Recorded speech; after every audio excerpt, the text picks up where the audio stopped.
Hello everyone. Welcome in. My connection does not seem to be completely stable at times. There's something going on with the internet, I think.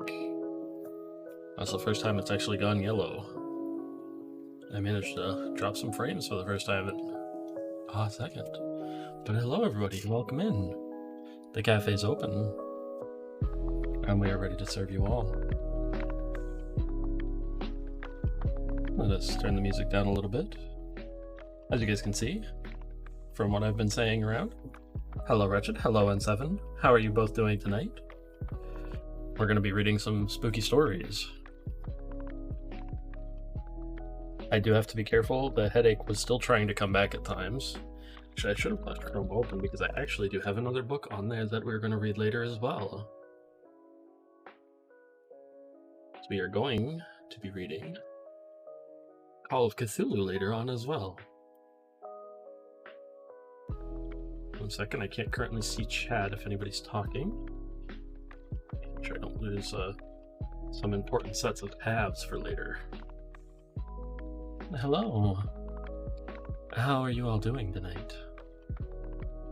Good, just chilling, take some painkillers. I did, yes, I just took a Tylenol actually. I had to wait because of my, because I have been taking multivitamins to ensure that I'm not exploding. And I'm doing good, which has helped. It's helped a lot. We're gonna wait a little bit. We're gonna start reading around the 20-minute mark, I think. For an hour, just gonna hang around. We're just gonna chat and let everybody meander in. It is late for a lot of people after all, because we did end up beating Call of Cthulhu last night, the game. We got the counter ritual ending, where we ended up getting stuck in an insane asylum at the end because we lost our mind.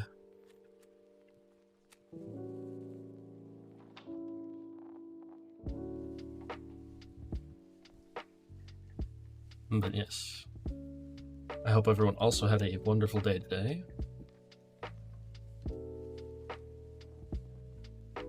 And actually, funny enough, I said I needed to look around through boxes to find this book.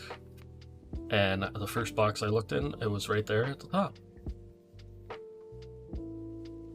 Even, I don't think you can hear it, but you can kind of hear it if you listen closely.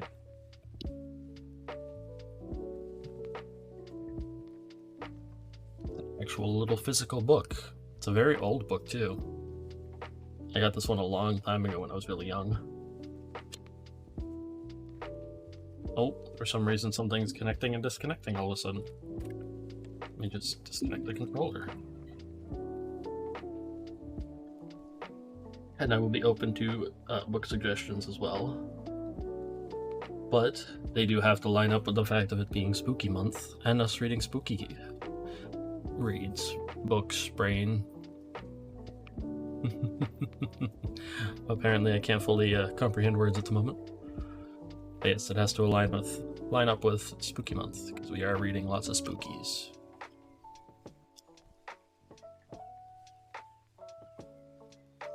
It has a little skull on it.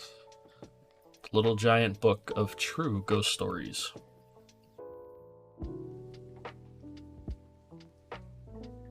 "84 Scary Tales."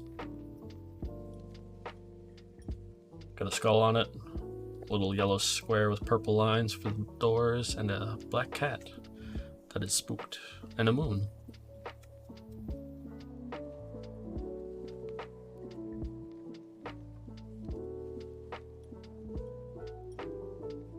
I read this once when I was younger just to myself.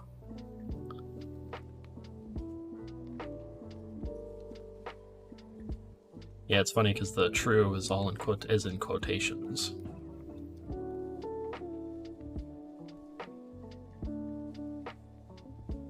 I do have to be careful that I don't get in trouble with it.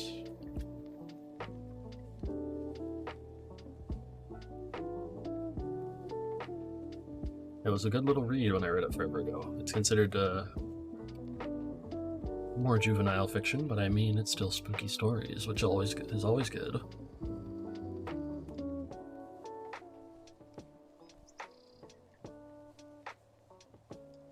Once we start reading too, the music will be going off. Because I want to fully immerse ourselves in the spooky stories. Since it is the first time we're doing this, I don't think I'll be able to do it for the duration I'm looking to go for. We'll do it as long as I'm like up for it. And we'll probably see about hopping into another comfy little stream with reading.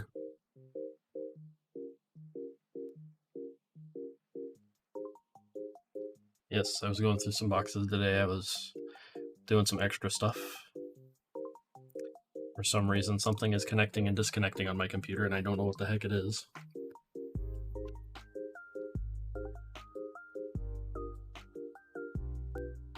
It was doing this the other day, actually. If it's because something's like hitting one of the cables on me. That's the reason why it's doing it. Yes, this is supposed to be a bunch of true ghost stories. And then once we hit a certain point in it, we're gonna read H.P. Lovecraft's Call of Cthulhu.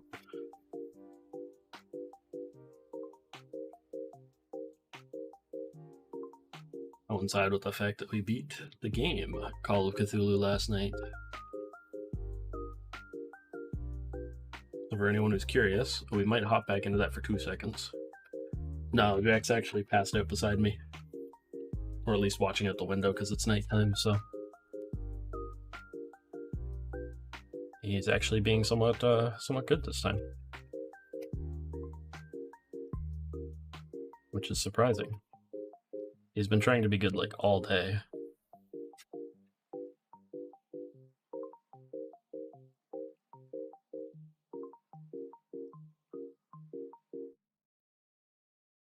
I remember reading this when I went to camp a long time ago.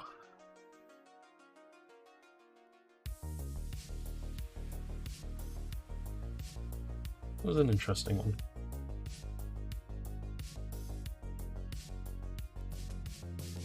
348 pages, all of them spooky. He's probably, knowing Jack, yeah, he's probably plotting something. I'm also setting some things up for those who are curious on the side with some people. We're going to be doing some spooky games here at some point. It is a long weekend for Canada, so because Monday, I definitely won't be doing anything as it's Thanksgiving Monday for us up here.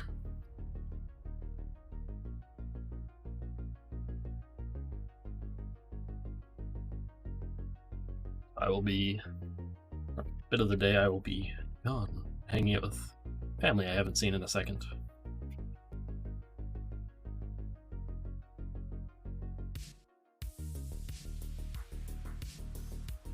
But we will be back on Tuesday with more games.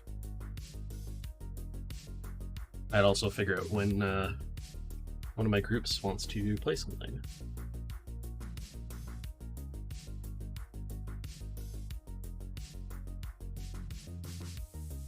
Knowing Jack, he's probably plotting something for sure.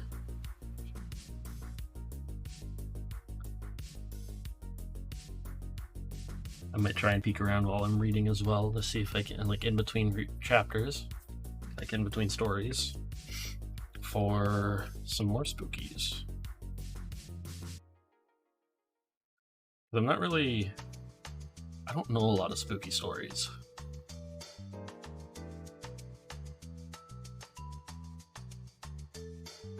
If I knew any off like the top of my head, I would tell them, but unfortunately I don't.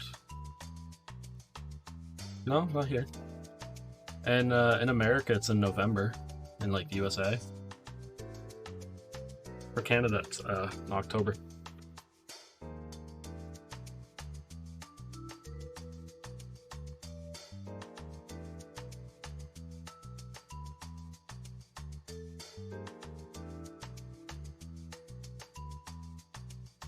Christmas is December.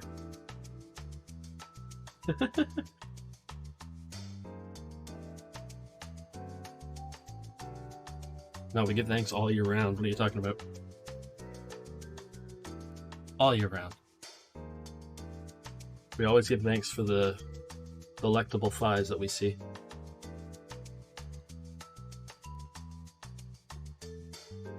Otherwise, how would we do things?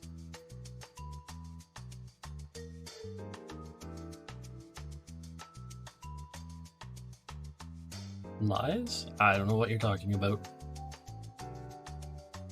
I've told you before, I don't lie about things. At least I try not to.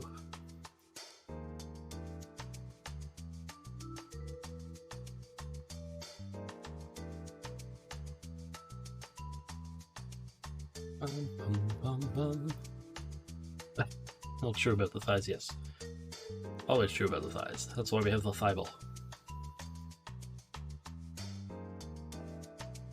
You know, we never did end up beating the beast inside.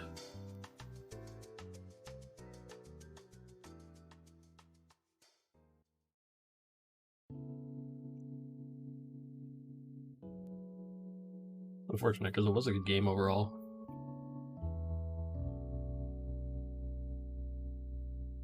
Like peeking through more horror stuff on my Steam list.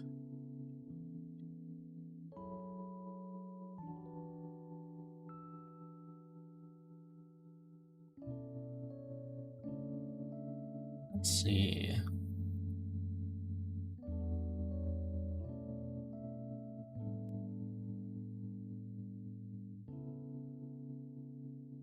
Oh, there's actually a few I can find online.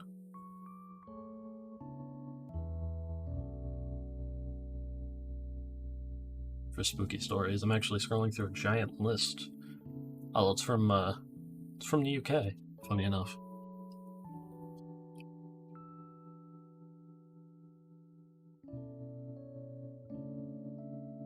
Apparently, Charles Dickens' A Christmas Carol is considered a horror story. I didn't know that. That's interesting.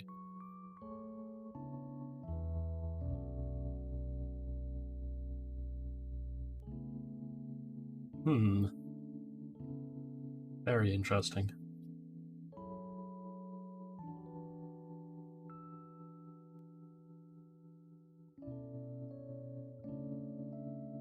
Good to know. Just, it bothers my eyes how everything is all white background. I'm gonna say that right now.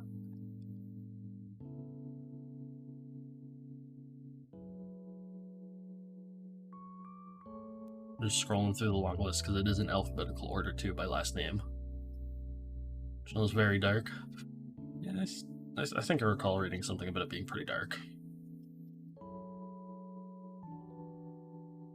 Let's see.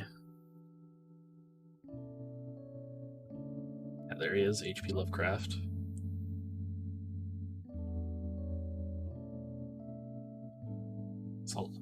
That is a lot of H.P. Lovecraft, oh my god.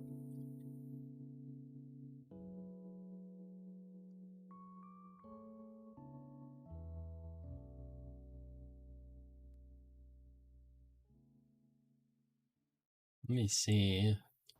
In the Dark, E. Nesbit, Hour of Darkness, Brick at Bottom by M.E.S., Northcott, Vincent O'Sullivan has 2. There's Edgar Allan Poe. Found it way down, yeah.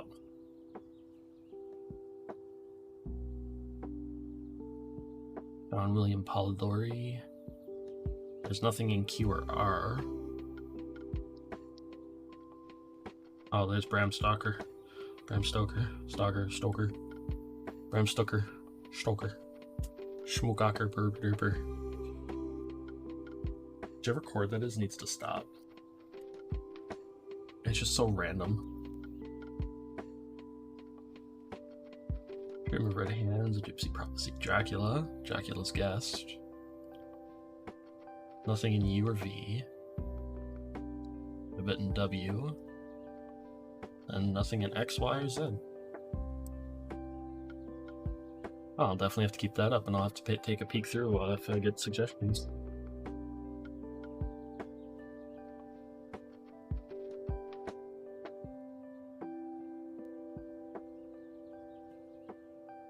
Chord that is needs to stay up. I don't even know what it is. It's just something disconnecting and reconnecting occasionally.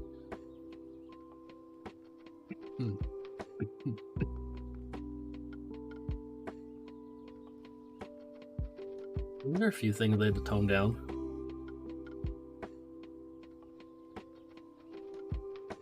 I thought I remember there being a few.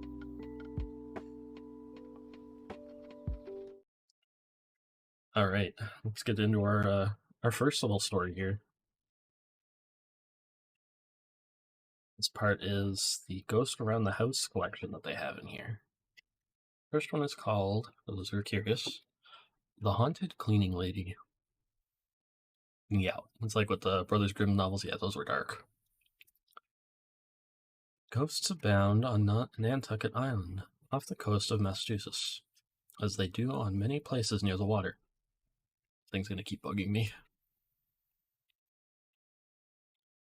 One theory is that the damp atmosphere makes it easier for spirits to transfer their energy to us living people. Your mind is electrical, it's the way one psychic puts it. And what is the best conductor of electricity? Water. But although Margot Smith, as a native of Nantucket, was no stranger to ghosts and stories of ghosts, when she took the job of cleaning Mrs. Duvale's house, it got to be just too much. Although she stuck it out for quite a while, her employer was away a lot, so during Margot's weekly cleaning chores, she usually was alone in the house. On my first day at work, Margot recalls, I brought my dog with me. He hopped out of the truck, ran up to the front door, and then wouldn't set foot inside. He wouldn't go in the front door. He wouldn't go in the back door. You couldn't pull, push, or carry him in. He had never done that at any other house. Margot thought to herself, oh no, here we go. There's something here. The spirits there seemed to be several. Started playing with the phone. Wait, let me rephrase that and word it better. The spirits. There seemed to be several. Started playing with the phone. The first day, Margot was vacuuming when she heard the phone beeping as though someone had just taken it off the hook. She looked, and sure enough, the phone was off the hook. Okay, she said to herself, I can deal with it. Then, as she was vacuuming, she heard the sound of a group of people talking and laughing. She turned the vacuum off, and the house was dead silent. She turned the vacuum back on, and the party sound started again. The high and low voices of women and men talking. They were just warming up. After a few weeks, the furniture began to move around. If Margot was upstairs, she'd hear furniture dragged around downstairs. She'd gallop down the stairs and find that chairs and tables had been moved around. These things happened only when she was alone in the house, when Mrs. Duvale and her family and guests were somewhere else. Perhaps Margot was a particularly psychic person, whom the spirits knew they could communicate with. NTs. We never actually saw things being moved, only the results. I was trying to straighten up and clean, she says, and they were messing things up as fast as I could put them in order. Margot never mentioned these happenings to Mrs. Duvale. She left it to her employer to bring it up, if she wanted to, and she never did. The spirits began to step up the pace. One day, Margot was vacuuming under a bed, and something grabbed the front of the vacuum. It gave a little, as though something were holding onto it. When Margot pulled hard, the vacuum came loose from the hose and remained under the bed. After a considerable period of debate with herself, Margot worked up the courage to look under the bed. There was nothing there but the vacuum attachment. After another period of convincing herself there was nothing to be afraid of, Margot forced herself to reach under the bed and grab it. Margot tried to reason with the ghosts. She'd open the front door and call, "Hello, I'm here. I'll be as quick as I can." She didn't have much success. Furniture kept moving. Once, after a particularly long period of rumbling, she ran downstairs to find all the living room chairs arranged in a circle. Finally, it got to be too much, even for Margot, the native Nantuckian. Pictures started coming down off the walls. Dishes clattered in the kitchen. A rug flew through the air and struck Margot in the back. I also got whacked, says Margot, by some sofa pillows that zipped across the room on their own. Finally, a chair was thrown at me. It missed me, but that did it. Margot resigned. Well, that's the first one.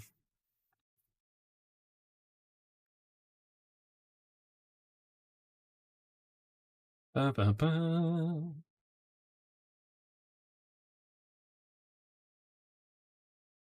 Yeah, I remember seeing a lot of stuff about the Brothers Grimm novels there, Richard, and how like dark they are when you get into the actual versions of them. Yeah, see, some of these are like light, just little creepy things, and some are kind of like full on spooky. If I remember correctly, this was always a good little one. I'd love to get some more spooky books to read.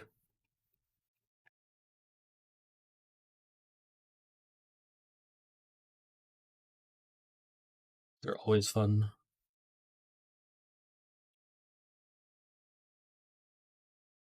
Hey. Next one is, and let me take a quick sip of water. Gotta hydrate a little extra more when we're reading stuff. A very bothersome ghost. Some ghosts are. Sleeping Beauty is quite. Yes, it is. Some ghosts are rather intriguing to have around the house. They water the flowers or bring in pleasant fragrances, such as chocolate or baking bread, or something else they were associated with during life. Other ghosts, however, can be absolutely pesky. Nobody you would want around, alive or dead. An example of the pesky kind comes from Nollamara, a town in Western Australia. Around 1970, Lee and Pat Decker and their baby son moved into one of the oldest houses in town. Lee had gone into business for himself and had bought expensive equipment for his new factory. The day after they moved in, they found a plain sealed envelope in their letterbox containing $10. A few days later, Pat was dusting a window frame, and a $20 bill fluttered down from the curtains. She spent the money. When the couple went to bed one night, they found 5 $10 bills strewn across the bed. Now, wouldn't you feel lucky with that happening? Money just appearing out of nowhere. Lee refused to use this mysterious money. He said that when he lived in Indonesia, he had heard of evil spirits who would leave money around to tempt people. You'd think I knew how to read or something. The Deckers put the money in a cupboard. When they left the house for a while, they came back to find that the money had disappeared. The ghost had some definitely annoying habits, however. One time, all of Pat's clothes were removed from a closet, scattered across the floor of the bedroom. Sometimes, articles of clothing disappeared. Sometimes they reappeared. Some were gone for good. Well, that would be unfortunate. Losing clothing because of a ghost. Maybe that's what happens to all of our socks. You guys ever think about that? How you always only have one, like the left sock? Ow, I just bit my freaking lip. Like you do laundry and like the right sock just up and disappears. What I wonder if that's what it happens. Do you think it's the ghost? You think a ghost just steals your sock while you're doing laundry?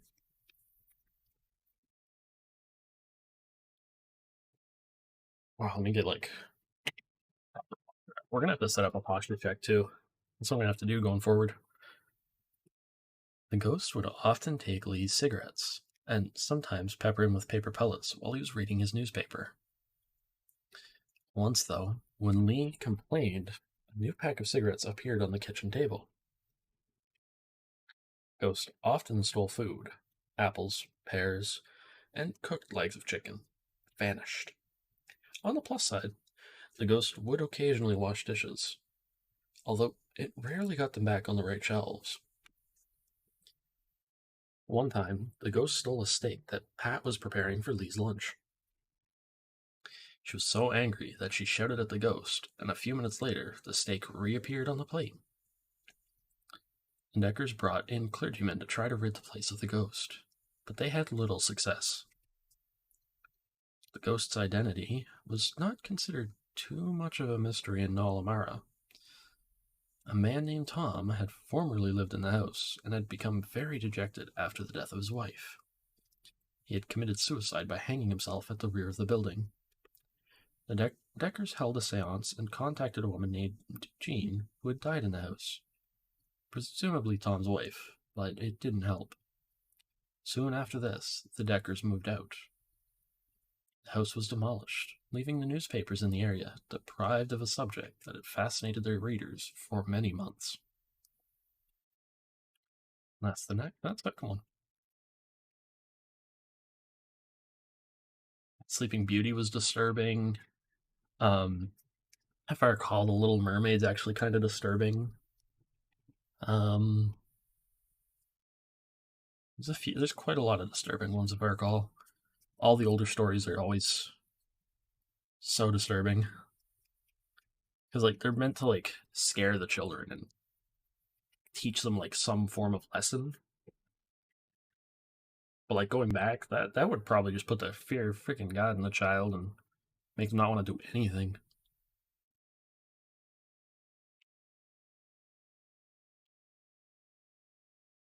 Like, that would have scared the shit out of me as a kid. I'm not gonna lie.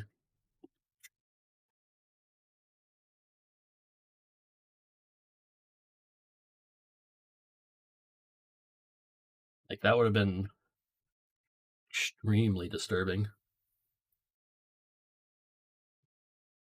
Like, I don't know what I would have done.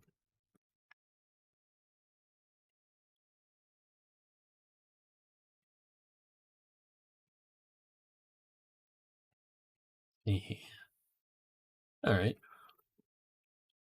Alright, the next one is A Wild and Crazy Ghost Lady.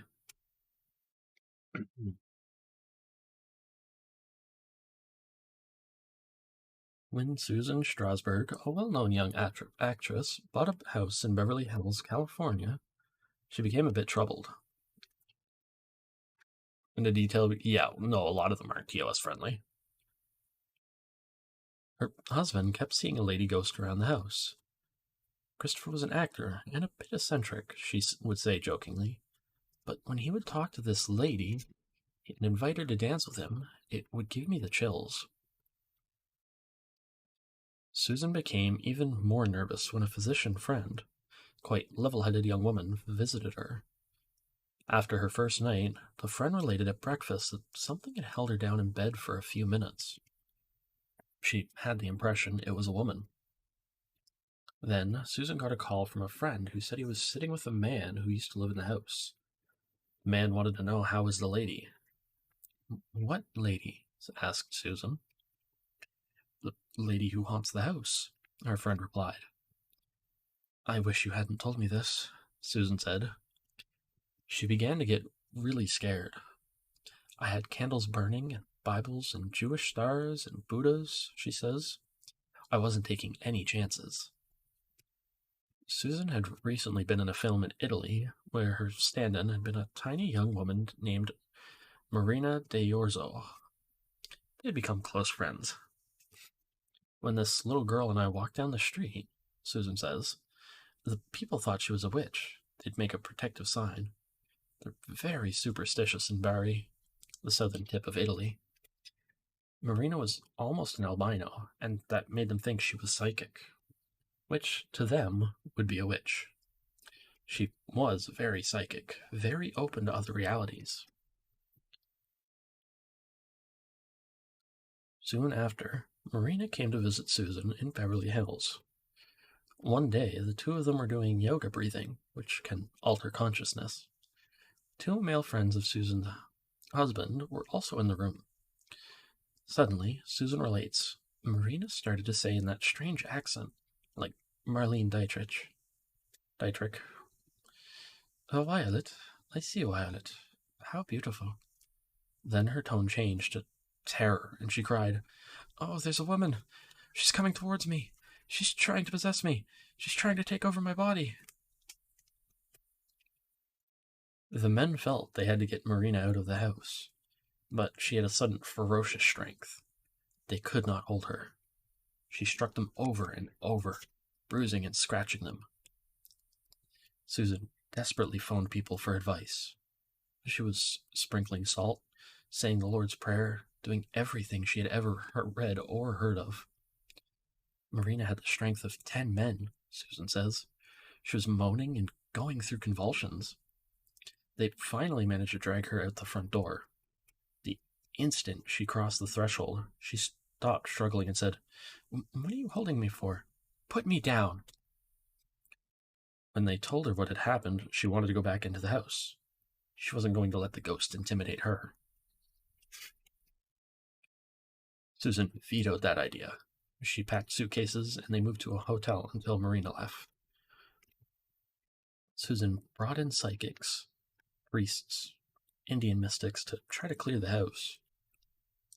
But she doesn't believe they were successful. Her husband would catch glimpses of the ghost, and a guest reported one morning that something had held her down in bed momentarily. "I never found out who that ghost was," Susan says. That's another one. I'm not gonna lie, these are like, I always forget how like quick you can get through short stories.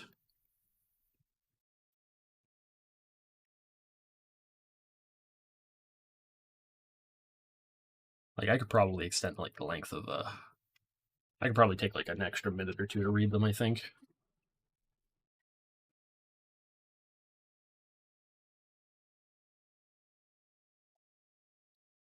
Still, that's some good tea. But yeah, a lot of that stuff definitely wouldn't be is no on TOS stuff.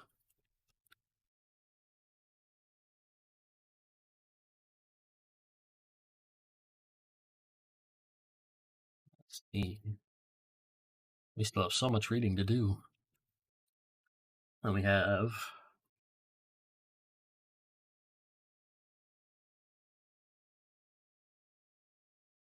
they really can. Yeah, I'm gonna add something to our channel redeems. Actually, I think for the hydrate one, I think I'm gonna lower the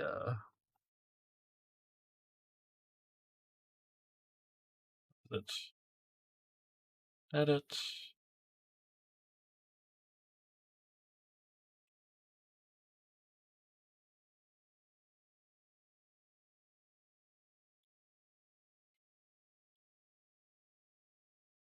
For now, I'm gonna turn the cooldown off. Just because at least this way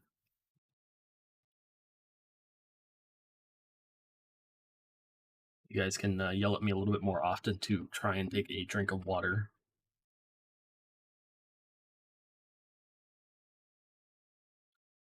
It's a good thing I kept a watch on like the book. Figured out where my page was quickly. That was close. I let go of it for 2 seconds and didn't keep it open. I wanna try to find like a few more spooky stories too while we're here and when we have a second. Let's see. We might take a read through Dracula at some point.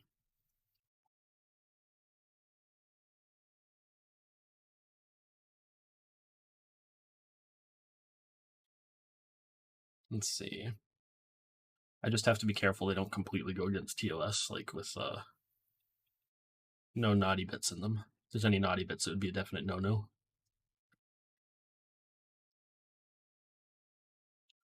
Mark of the Beast.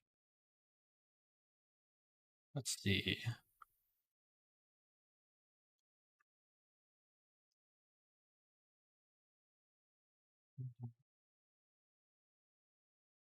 Because I'm, like I said earlier, I'm really not like up to date with a lot of spooky books.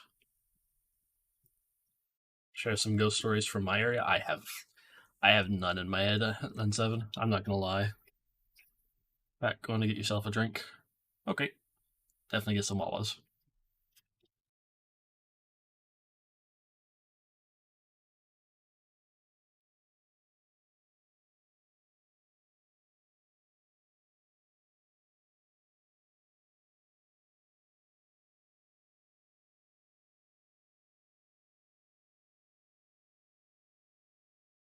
Let's see.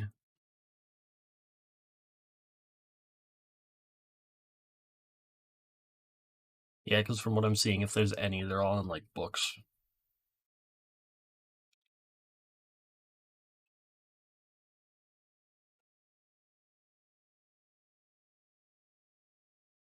Let me see. Definitely look up some Canadian ones, probably.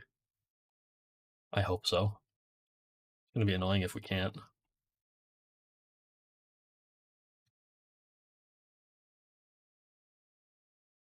It's like a lot of them are like I'd have to purchase or something.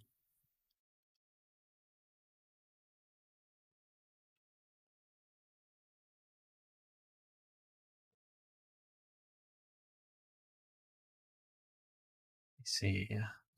F.org. Because unfortunately, this True Canadian Ghost Stories, I doubt I can actually like read it on here. Yeah, it looks like I have to log in to borrow it. Be one of those things where I get to like the first bit. It's like limited preview. They've omitted most of like the rest of the book.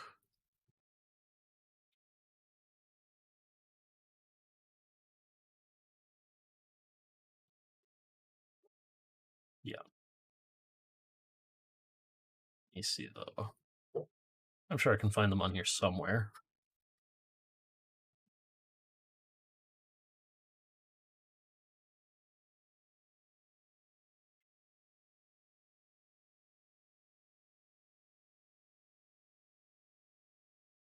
Oh wow. No, this is just like a bunch of little mini snippets of ghost stories. It's odd.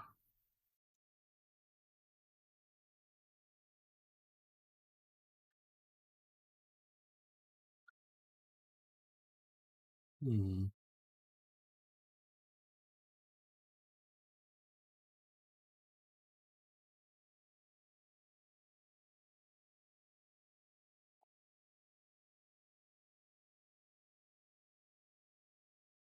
I know I remember hearing a few when I was younger. I don't remember them off the top of my head.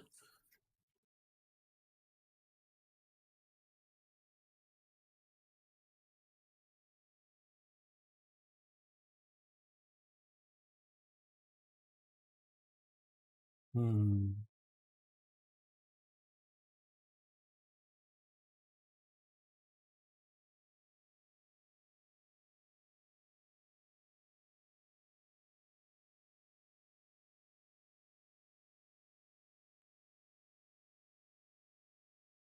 Yeah, they're all by like the ones that I've seen are like by like some guy that I've probably met somewhere.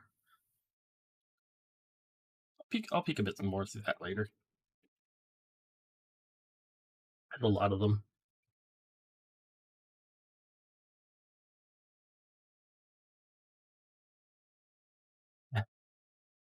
Here's one with just haunted areas.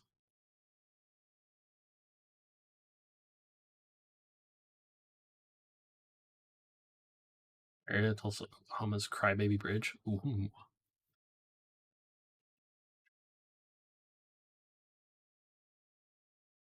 See, it's hard to specifically like read the ones from my area.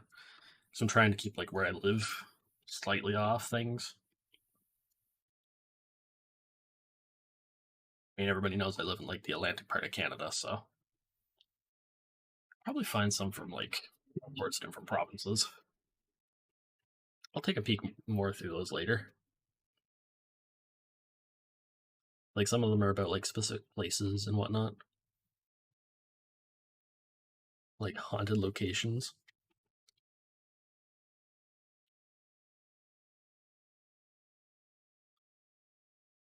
Let's see,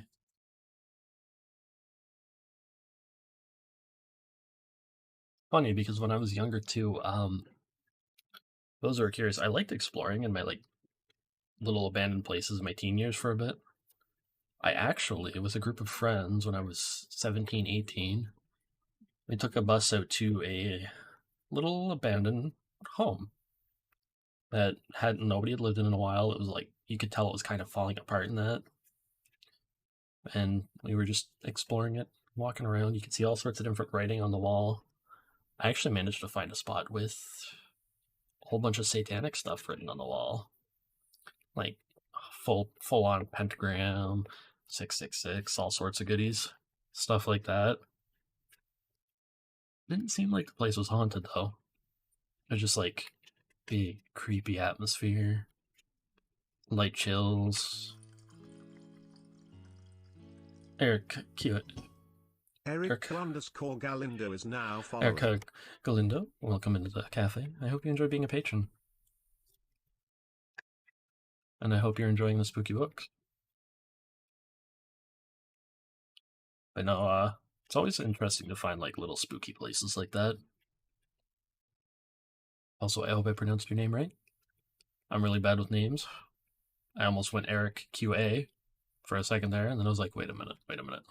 Let me listen to see how it pronounces it, and I'll try to sound it out a bit more. But let's hop into another read. The next story we have is Something Black and Cold. It started with little things, strange incidents that were sometimes inconvenient, sometimes almost amusing. Then the heavy troubles began, and the terror. In the early 1970s, two sisters, Lois Dean and Diantha Summer, moved their families into two old houses in the middle of Rawlins, Wyoming, a small city in the Rocky Mountains. Lois and her husband and their 6 children moved into the big house. Diantha and her 2 sons took the carriage house right behind. Very soon, strange things started happening in the big house. Lights kept turning on and off. At first, the adults thought it was just the kids playing around. But they soon found that lights seemed to be going on or off by themselves when no one was around. Adjust myself really quick. Lois and her husband had the big house rewired, but it kept happening. When the children were playing games, they would leave the room for a moment and come back to find pieces missing. An older daughter found the colors of her makeup often ran together. At first, she thought the younger children were doing it, but she padlocked her bedroom and it kept happening. The family dog wagged his tail as though at an invisible guest, and his eyes followed something across the room.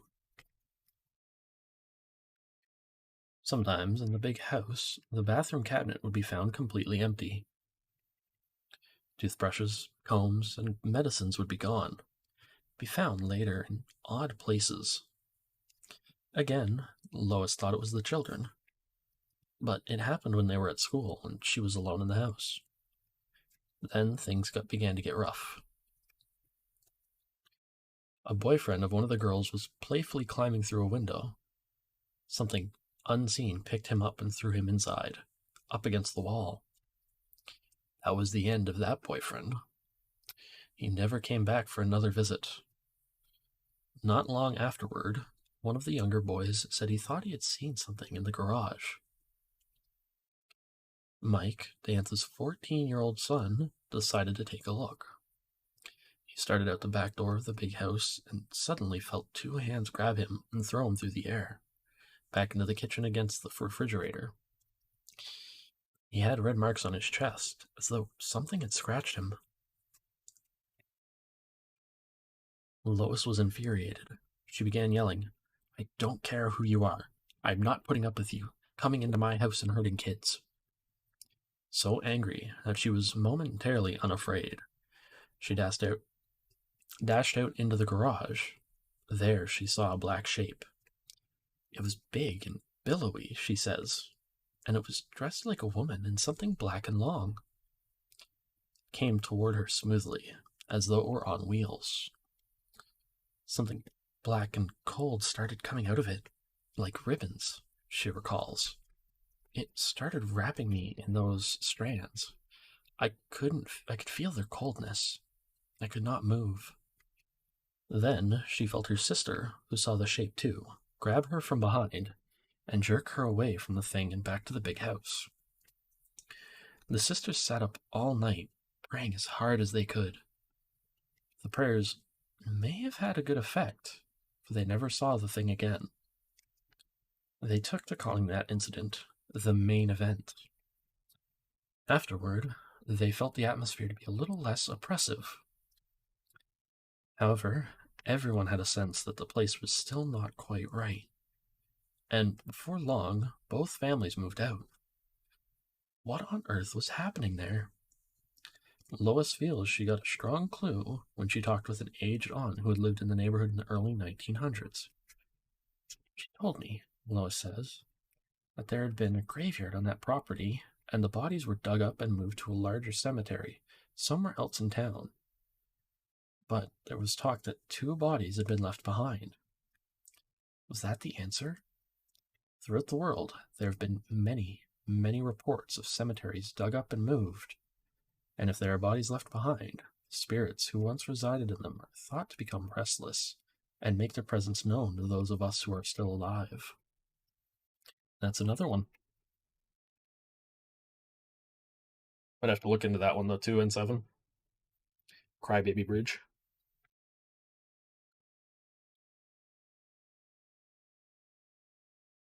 Plus, if anybody has any like local little ghost stories they can recommend, I'd be willing to look into them and see if I can find a version I can read. That would always be fun. Welcome back, Wretched. You're just in time to have missed another chapter.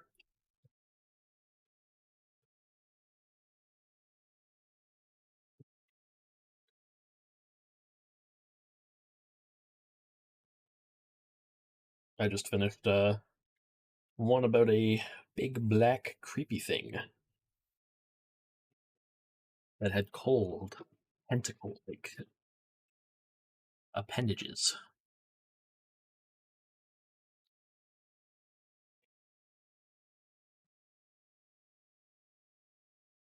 What sucks is I'd like to be able to like lean back so I can read like and be a bit more casual with it, and that way I can like be back here and read because I'm a little further away from the mic. You made food? Hell yeah! And it'd be like nice overall because then I'd probably be able to actually like get my full voice going. Because when I sit like right here, I feel like I gotta be a little quieter. So I like muffle my voice a little bit, and I feel like it comes out weird. It's probably just me though. So the next, that's the first set of little stories. Next one, part 2, is about haunted places. We'll read that in a second. Take a sip of my tea. I'm gonna take a peek through a few more. Try to find a few more ghost stories online. We might also give a quick read through the first little bit of the Call of Cthulhu.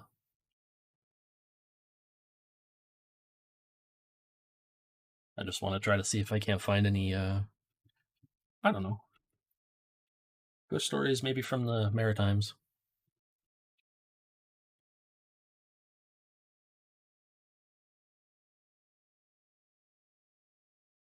Because there are definitely some interesting ones here, like from the camp I used to go to. Those were the ones that like I kind of knew at one point because I heard them quite a few times, but then, oof, that was like 2006, 2005-ish.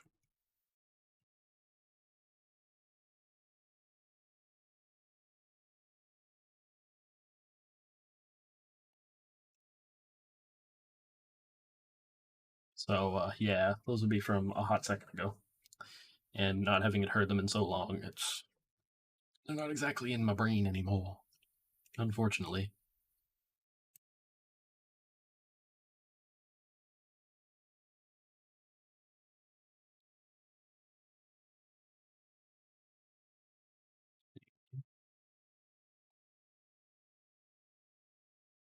Sandwiches never fill you up. I don't know. Sandwiches, depending on the sandwich, it seems to fill me up really well.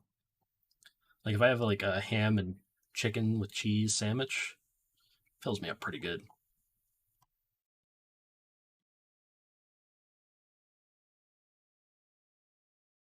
I really like sandwiches. Really.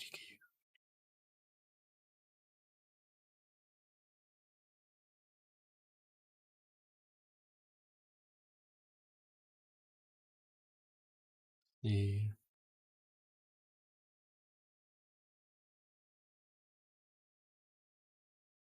There's a few different stories from up in like Newfoundland.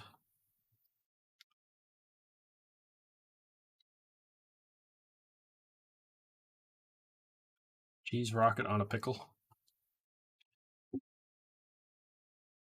Cheese rocket and pickle. Right? Is that what you mean?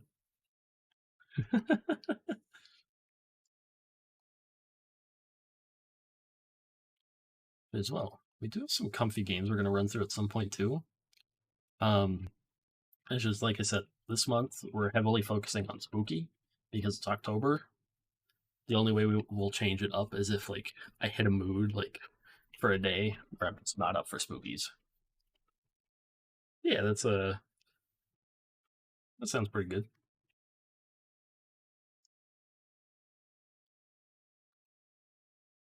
Actually, I want to take a peek at this melatonin game. Oh right, this is supposed to be a hot second away.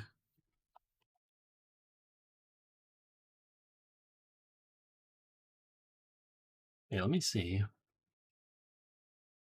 It is late for you, yes.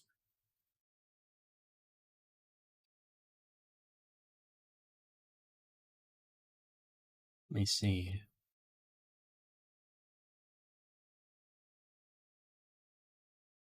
See, in my case, I always have like a slightly hard time figuring out like what to read because like I want to read it all, but I like reading specific things first.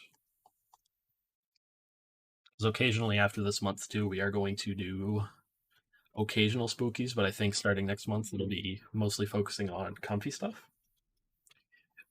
or whatever you guys would like me to read. As I will end up taking suggestions for books that I can read. More often than not, though, they will have to be in public domain just to be safe. If they aren't, we could get in trouble. Oh, gonna work out and then bed? Of course, Richard, of course. I hope you sleep well. I'm still gonna be here reading for the next couple hours, so we're gonna be here for a hot second. Now, since we are done part one of the book, we're gonna start the first bit of The Call of Cthulhu by H.P. Lovecraft. And this is apparently taken from the exact 1928 version. With such great powers or beings, there may be conceivably a survival of a hugely remote period when consciousness was manifested, perhaps in shapes and forms long since withdrawn before the tide of advancing humanity, forms of which poetry and legend alone have caught a flying memory, and called them gods, monsters, mythical beings of all sorts and kinds. Algernon Blackwood. Have a good night, though, Wretched, and sleep well, my friend. Call of Cthulhu, H.P. Lovecraft. The Ring of Worshippers. Wait, is that a part of this? Let me see. Oh, it's not. Interesting. That took me all the way to the end of it. Now I gotta freaking scroll back up. Of course I do. The Ring of Worshippers moved in an endless bacchanal between the Ring of Bodies and the Ring of Fire.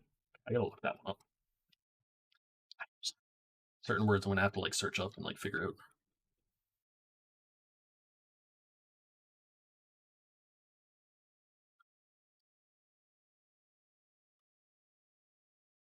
Yes, I'm bad with words sometimes. This is what happens when you like. Right. Part 1. The Horror in Clay The most merciful thing in the world, I think, is the inability of the human mind to correlate all its contents. We live on a placid island of ignorance in the midst of black seas of infinity, and it was not meant that we should voyage far. The sciences, each straining in its own direction, have hitherto harmed us little. But someday the piecing together of dissociated knowledge will open up such terrifying vistas of reality, and of our frightful position therein, that we shall either go mad from the revelation or flee from the deadly light into the peace and safety of a new dark age. The sophists have guessed the awesome grandeur of the cosmic cycle, wherein our world and human race form transient incidents. They have hinted at strange survivals in terms which would freeze the blood, if not masked by a bland optimism. But it is not from them that there came the single glimpse of forbidden eons which chills me when I think of it and maddens me when I dream of it. That glimpse, like all dread glimpses of truth, flashed out from an accidental piecing together of separated things. In this case, an old newspaper item and the notes of a dead professor. I hope that no one else will accomplish this piecing out. Certainly, if I live, I shall never knowingly supply a link in so hideous a chain. I think that the professor, too, intended to keep silent regarding the part he knew, and that he would have destroyed his notes had not sudden death seized him. My knowledge of the thing began in the winter of 1926 to 27, with the death of my granduncle, George Gamble Angell, Professor Emeritus of Semitic Languages in Brown University, Providence, Rhode Island. Professor Angell, I think it's Angell, was widely known as an authority on ancient inscriptions and had frequently been resorted to by the heads of prominent museums, so that his passing at the age of 92 may be recalled by many. Locally, interest was intensified by the obscurity of the cause of death. The professor had been stricken whilst returning from the Newport boat, falling suddenly, as witnesses said, after having been jostled by a nautical-looking...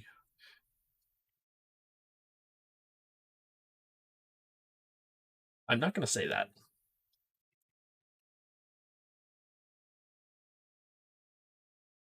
Nautical-looking African-American is how it puts it. I feel so bad. Who had come from one of the queer dark courts on the precipitous hillside which formed a shortcut from the waterfront to the deceased's home in William Street. Physicians were unable to find any visible disorder, but concluded, after perplexed debate, that some obscure lesion of the heart, induced by the brisk ascent of so steep a hill by so elderly a man, was responsible for the end.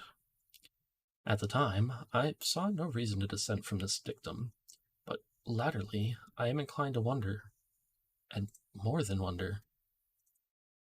Yeah, that could have gone very badly.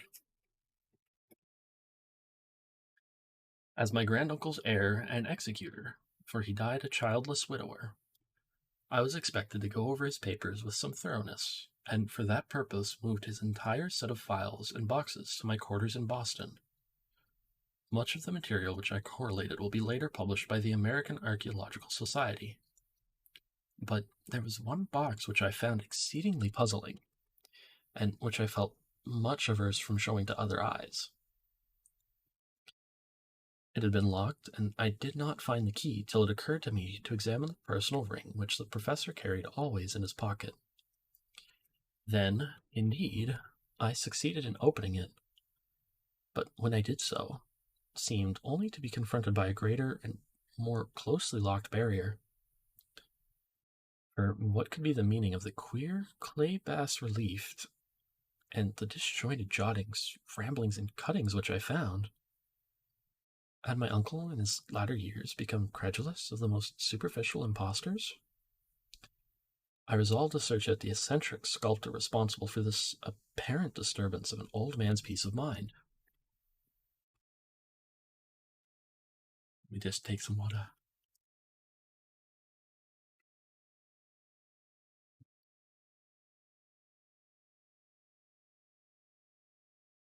The bas-relief was a rough rectangle less than an inch thick and about 5 by 6 inches in area. Obviously of modern origin, its designs, however, were far from modern in atmosphere and suggestion, for although the vagaries of Cubism and Futurism are many and wild, they do not often reproduce that cryptic regularity which lurks in prehistoric writing. And writing of some kind, the bulk of these designs seemed certainly to be, though my memory, despite much familiarity with the papers and collections of my uncle, failed in any way to identify this particular species, or even hint at its remotest affiliations. Yeah, this is what happens when you read after reading like aloud for so long. I'm stumbling over certain words.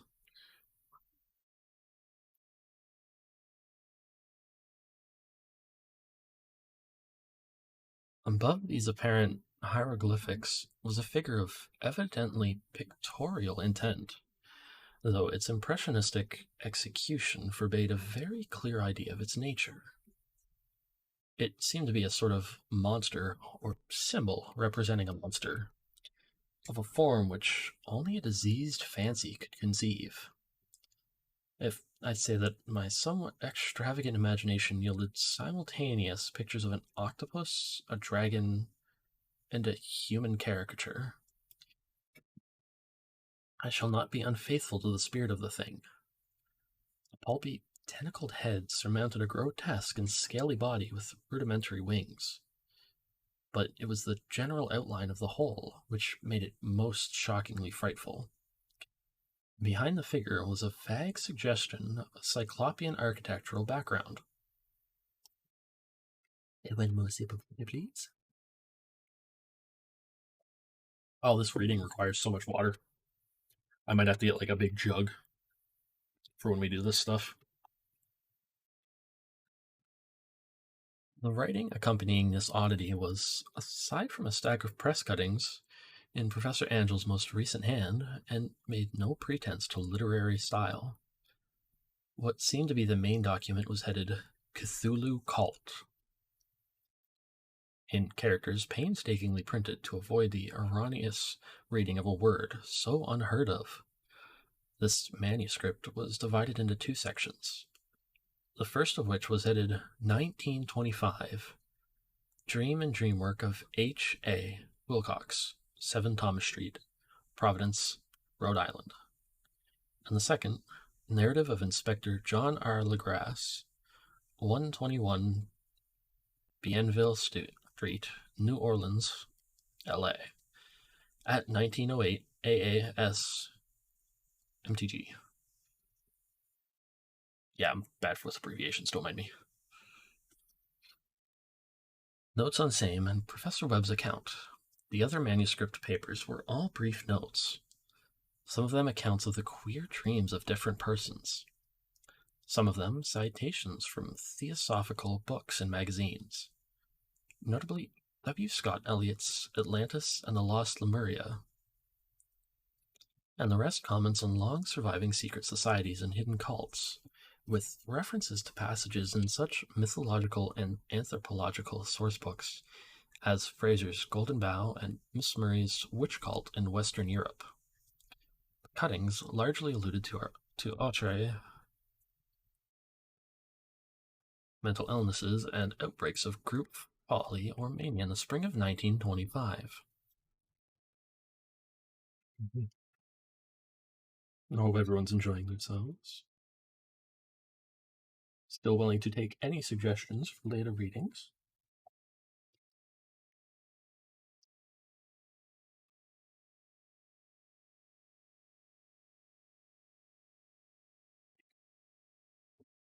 A little bit of a piece of tea, like from the dry tea. I dried it like tea leaves and stuff. It's like in my cup still. It's like the bag breaks a little bit every time a cup of tea. It's really weird. Might not be sealed properly is probably what it is. like the only thing I can use to explain it.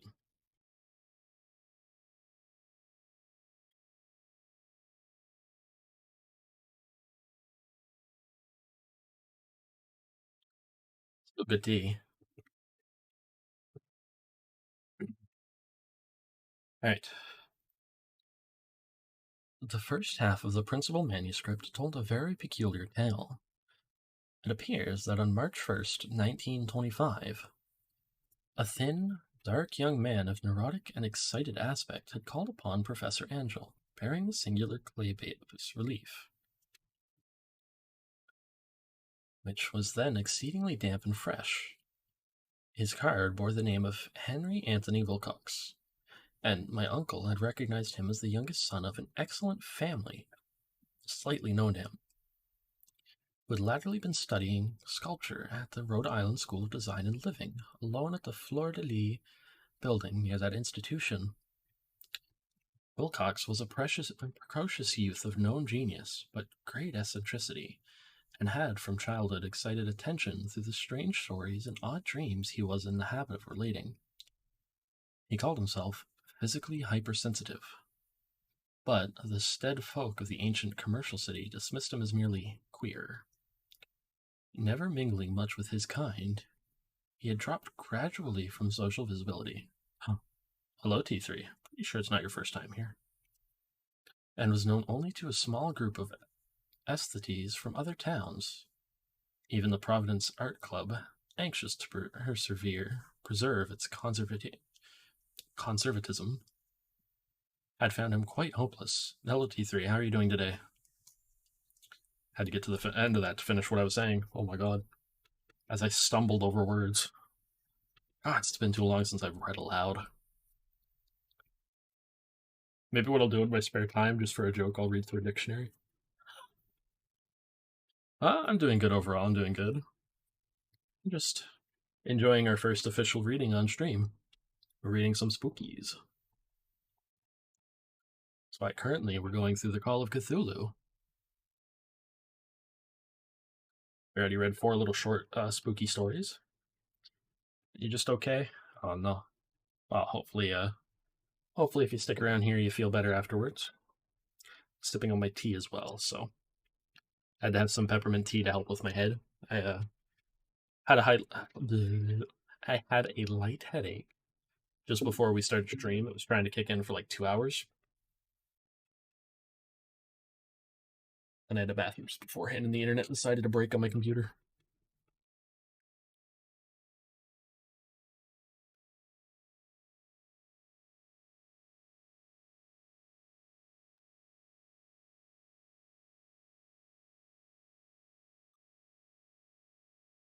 But welcome in. At least you're doing... At least okay is better than doing horribly.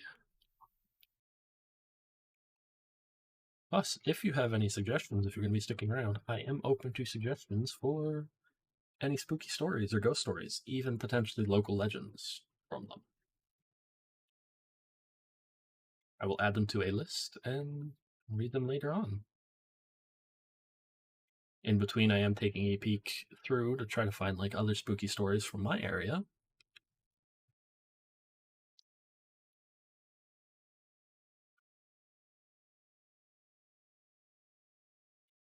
But it's a little hard to find them sometimes.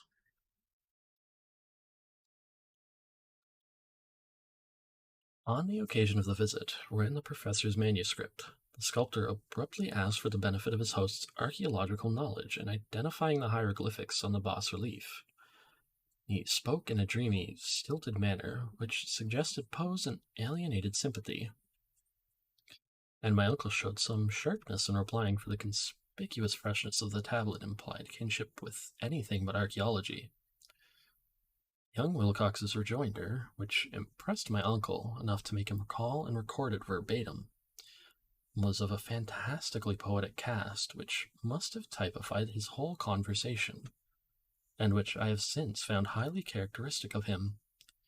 He said, "It is new indeed, for I made it last night in a dream of strange cities, and dreams are older than brooding Tyre, or the contemplative Sphinx, or garden-girdled Babylon. Ooh, we're getting interesting here. If you need to, as well. I don't know if I said it. Come in, relax, make yourself comfy, and you're welcome to just listen if you would like for a while. But that is what we are about tonight. Reading you some stories. Might creep you out or spook you a little bit, but hopefully it helps you sleep a bit better. It was then that he began that rambling tale which suddenly played upon a sleeping memory and won the fervid interest of my uncle. There had been a slight earthquake tremor the night before, the most considerable felt in New England for some years, and Wilcox's imaginations had been keenly affected. Upon retiring, he had an unprecedented dream of great cyclopean cities of Titan blocks and sky-flung monoliths, all dripping with green ooze and sinister with Latin horror.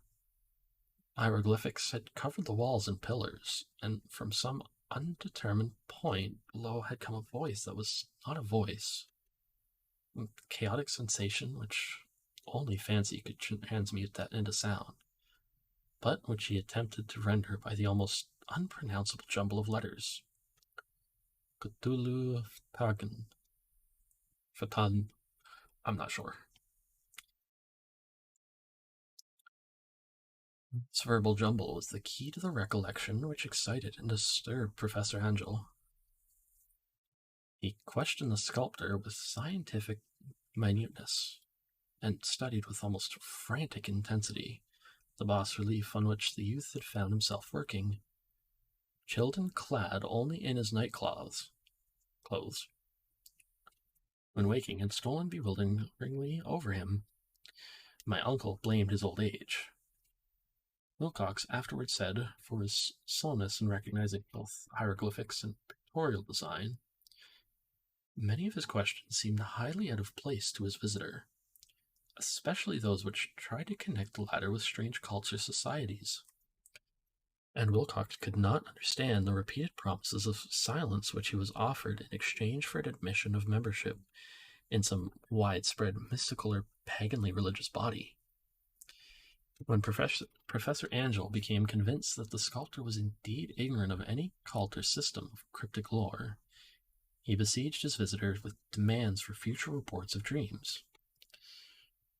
This bore regular fruit, for after the first interview, the manuscript records daily calls of the young man, during which he related startling fragments of nocturnal imagery, whose burden was always some terrible cyclopean vista of dark and dripping stone, with a subterranean voice or intelligence shouting monotonously an enigmatical sense impacts uninscribable, save his gibberish. The two sounds most frequently repeated are those rendered by the letters Cthulhu and Relay. I cannot roll my tongue very well, so don't mind me on those ones. I'm trying to practice it more and more on the side, but it's not easy to practice. On March 23rd, the manuscript continued. Wilcox failed to appear, and inquiries at his quarters revealed that he had been stricken with an obscure sort of fever and taken to the home of his family in Waterman Street. He cried out in the night, arousing several other artists in the building, and had manifested since then only alternations of unconsciousness and delirium. My uncle at once telephoned the family, and from that time forward kept close watch of the case, calling often at the Thayer Street office of Dr. Toby, whom he learned to be in charge. The youth's febrile mind apparently was dwelling on strange things, and the doctor shuddered now and then as he spoke of them. They included not only a repetition of what he had formerly dreamed, but touched wildly on a gigantic thing, miles high, which walked or lumbered about. He at no time fully described this object, but occasional frantic words, as repeated by Dr. Toby, convinced the professor that it must be identical with the nameless monstrosity he had sought to depict in his dream sculpture. Reference to this object, the doctor added, was invariably a prelude. a prelude to the young man's subsidence into lethargy. His temperature, oddly enough, was not greatly above normal. The whole condition was otherwise such as to suggest true fever rather than mental disorder. Take a sip of water.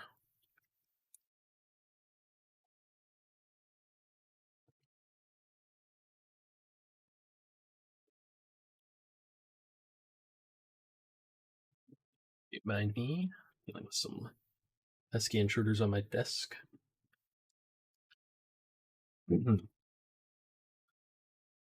On April 2nd, at about 3 p.m., every trace of Wilcox's malady suddenly ceased.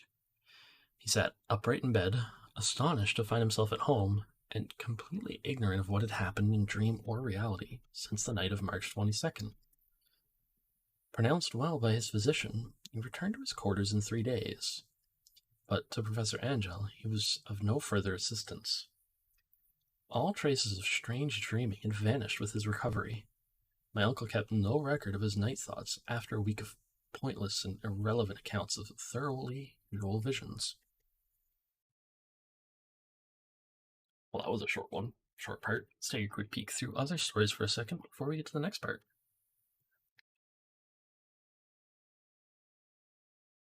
Trying to keep myself as hydrated as I can. Actually, you know what? Because I don't think I have it. Do I have a posture check? Let me take a peek. Oh, exquisite. Sorry, guys. I don't think I do. I just have a stretch. Oh, we just have the stretch redeem. Wow. Oh, let's add that.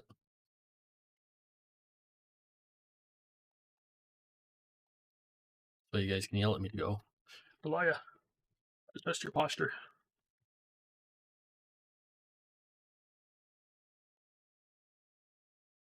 Gonna be worth. We're gonna do 300 points for it. Here we go. Now you guys can yell at me about it. Sorry, clap. Like flying around like a little bug or something. It's trying to get me. It's trying to get me. Help! Help! Let's see. See, if I talk too long, it's like my throat just like gets all gross and icky. All right, next part, and a little bit of part 1. Here the first part of the manuscript ended, but references to certain of the scattered notes gave me much material for thought. So much, in fact, that only the ingrained skepticism then forming my philosophy can account for my continued distrust of the artist. The notes in question were those descriptive of the dreams of various persons covering the same period as that in which young Wilcox had had his strange visitations. My uncle, it seems, had quickly instituted a prodigiously far-flung body of inquiries amongst nearly all the friends whom he could question without impertinence, asking for nightly reports of their dreams and the dates of any notable visions for some time past. The reception of his request seems to have been varied, but he must, at the very least, have received more responses than any ordinary man could have handled without a secretary. This original correspondence was not preserved, but his notes formed a thorough and really significant digest. Who's that? Average people in society and business, New England's traditional salt of the earth, gave an almost completely negative result, though scattered cases of uneasy but formless nocturnal impressions appear here and there, always between March 23rd and April 2nd, the period of young Wilcox's delirium. Scientific men were little more affected, though 4 cases of vague description suggest fugitive glimpses of strange landscapes, and in one case there is mentioned a dread of something abnormal. It was from the artists and poets that the pertinent answers came. and I know that panic would have broken loose had they been able to compare notes. As it was lacking the original letters, I half suspected the compiler of having asked leading questions, or of having edited the correspondence in corroboration of what he had latently resolved to see. That is why I continued to feel that Wilcox, somehow cognizant of the old data which my uncle had possessed, had been imposing on the veteran scientist. These responses from aesthetes told a disturbing tale. Aesthetes. From February 28th to April 2nd, a large proportion of them had dreamed very bizarre things. The intensity of the dreams being immeasurably the stronger. Let me see, one sec. Let me get a bearing of where I actually am. Immeasurably the stronger during the period of the sculptor's delirium. Over a fourth of those who reported anything reported scenes and half sounds, not unlike those which Wilcox had described. Some of the dreamers confessed acute fear of the gigantic, nameless thing visible toward the last. One case, which the note describes with emphasis, was very sad. The subject, a widely known architect with leaning towards theosophy and occultism, went violently insane on the date of young Wilcox's seizure, and spiraled several months later after incessant screamings to be saved from some escaped denizen of hell. My uncle referred to these cases by name instead of merely by number. I should have attempted some corroboration and personal investigation, but as it was, I succeeded in tracing down only a few. All of these, however, bore out the notes in full. I have often wondered if all the objects of the professor's questioning felt as puzzled as did this fraction. It is well that no explanation shall ever reach them.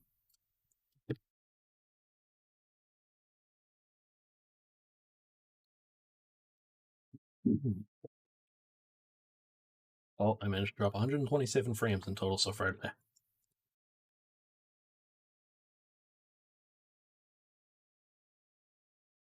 Hello, Stu. You want an... Is that what you're looking for today, Stu? How are you doing today, Stu? I hope you're doing well. We're just reading Spookies today. We're almost done with the first part of the Call of Cthulhu. I can't talk sometimes. Oh my god. Why am I stumbling over my words? I shouldn't be stumbling over them. Actually, you know what? Now that I think about it, it might be because I'm not, like, despite like all the streaming we do and all the talking I do, I'm not used to reading and talking too often.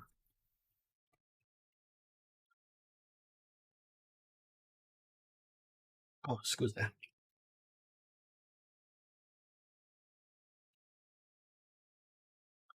The press cuttings, as I have intimated, touched on cases of panic, mania, and eccentricity during the given period. Professor Angel must have employed a cutting bureau, for the number of extracts was tremendous, and the sources scattered throughout the globe. Here was a nocturnal suicide in London, where a lone sleeper had leaped from a window after a shocking cry. Here, likewise, a rambling letter to the editor of a paper in South America, where a fanatic deduces a dire future from visions he has seen. A dispatch from California describes a theosophist colony as donning white robes en masse for some glorious fulfillment, which never arrives, whilst items from India speak guardedly of serious native unrest toward the end of March. Voodoo orgies multiply in Haiti, and African outposts report ominous mutterings. American officers in the Philippines find certain tribes bothersome about this time, and New York policemen are mobbed by hysterical Levantines on the night of March 22nd to 23rd. The west of Ireland, too, is full of wild rumor and legendary, and a fantastic painter named Ardu Bonneau hangs a blasphemous dream landscape in the Paris Spring Salon of 1926. And so, numerous are the recorded troubles in insane asylums that only a miracle can have stopped the medical fraternity from noting strange parallelisms and drawing mystified conclusions. A weird bunch of cuttings, all told, and I can, at this date, scarcely envisage the callous rationalism with which I set them aside. I was then convinced that young Wilcox had known of the old matters mentioned by the professor. That's the end of the first part. That's good. It's good so far. Still got two more big parts. Part 2 and Part 3.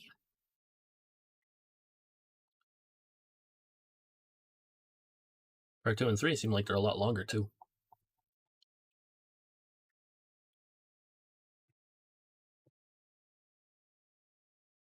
No, it's about the same, yeah.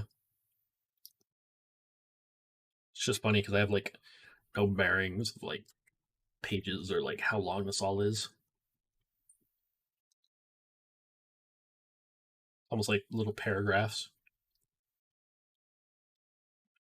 Take a peek through some. Let me take an actual peek.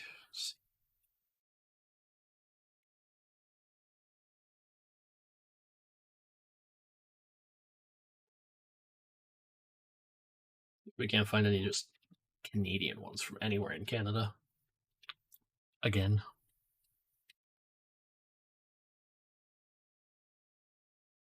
There's one from frickin' Scholastic Canada. That's funny. This is a kid's book.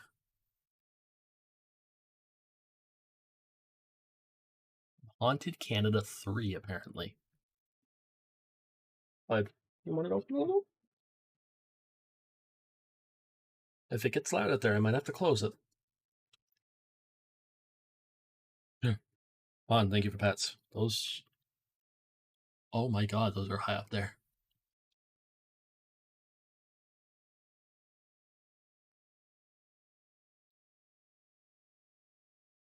Thank you. Thank you.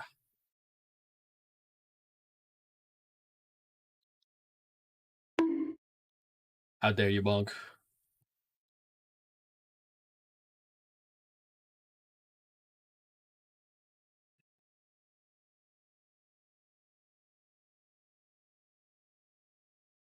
I might have to turn the sound effect off for it.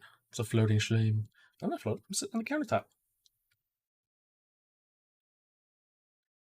Countertop. See, that's why I wiggle on the countertop. It's a comfy counter.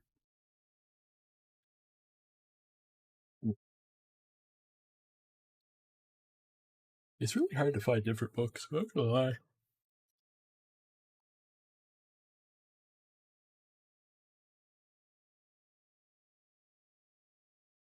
Like a lot of them, I have to like start a friggin' thing on their site to be able to read. I just don't have your glasses on right now. That's okay.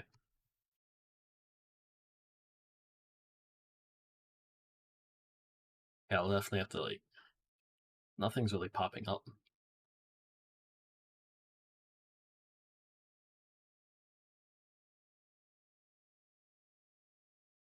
I wonder if I can look for specific ones on Gutenberg.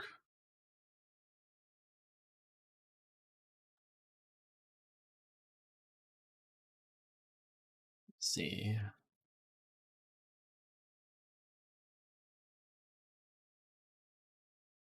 Oh, it doesn't let me search by that stuff. Dang. You wish you knew how to eat with chopsticks. It takes a lot of practice. I'm going to say that right now. Took me a long time, and I still barely can use them.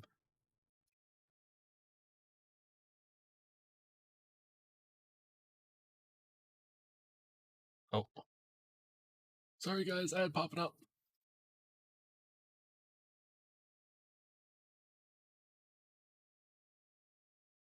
Oh, wait. Maybe not. It just went by, I think.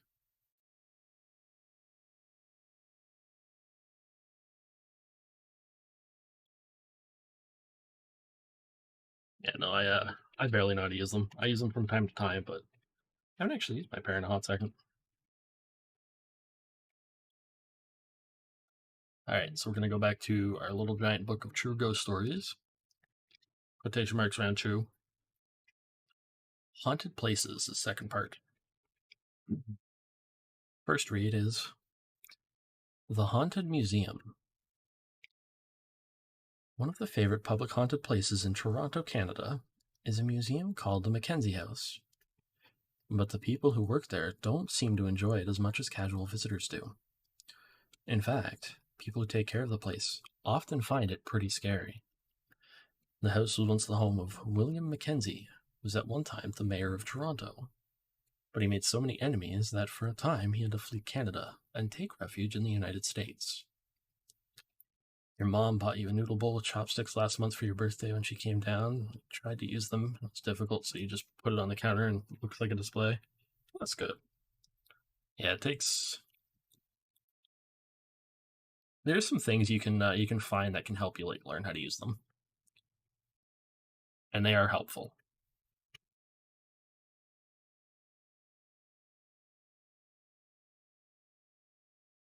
I had a stepmom who was Japanese, so I like ended up learning how to while I was living with my dad for a while. They're divorced now, but can barely use them though. It's about how much you've achieved. It takes a long time. Like even now when I use them, my hands will still cramp. Now that he is safely dead, he seems to have returned to his Toronto home. Some caretakers have seen him. One, a Mrs. Edmonds, tells of seeing the apparition of a small, bald man in an old-fashioned frock coat. This certainly sounds like Mackenzie, although in life he usually wore a red wig. Perhaps he has mislaid it in the next world? Or maybe he has become less vain about his appearance. Mackenzie published a small newspaper, and the press in which he printed it is still in the cellar. It is kept locked, but many staff members swear they have heard rumbling below that sounds suspiciously like an old-time printing press going full tilt. Another ghost, more belligerent toward the living than Mackenzie, is that of a woman, Mrs. Edmonds. Oh, wait, that of a woman. Mrs. Edmonds has had her problems with this one. Tells of awakening at night to see a woman with dark brown hair and a narrow face leaning over and staring at her intently. A few months later, Mrs. Edmonds awoke again to see the ghostly woman. This time, the ghost struck her in the face, giving her a black eye. The Edmonds children keep seeing the ghost of a woman in the bathroom, a ghost that disappears on being sighted. Plants in the house are often watered mysteriously, and sometimes carelessly. The curtains are splashed with mud. It's not on record exactly how long the Edmonds put up with these shenanigans before moving out. However, it is on record that other caretakers have also had their troubles. Many have reported that the toilets flushed by themselves, and that water taps turned on when there was no one alive around to do this. You can definitely tell it's been a second since I've read it aloud. Overall, oh my god. Gonna take a second to get back to you, like fully being good at this. Yeah, you'll if you practice more, Vaughn, you'll get it. I can guarantee it. Caretaker named Mrs. McCleary says she often feels as though a ghost is putting its arms around her.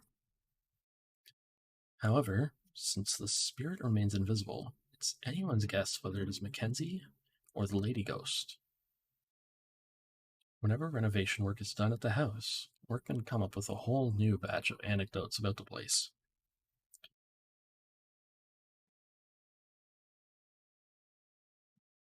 Scusi. Often, objects such as sawhorses, ropes, and drop sheets are found in the morning to have been moved around, even though the building had been locked all night. And one workman, Murdo MacDonald, gained fame when he was first into the house one morning and found a hangman's noose over a stairway. It's no wonder that the Mackenzie House is one of the favorite spots on Halloween ghost tours in Toronto.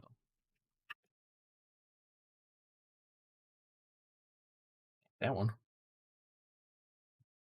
Oh no, that's all right. I try to take like small little breaks in between it so I can say things and word things. Gives me a quick chance to make sure if anybody's chatting.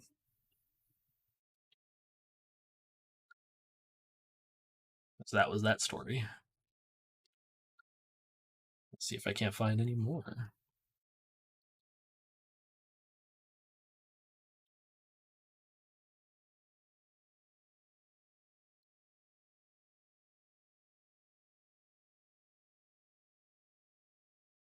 It's supposed to be like mostly chilling, spooky stuff. These aren't exactly books for adults. This is a book I got back in like school a long time ago.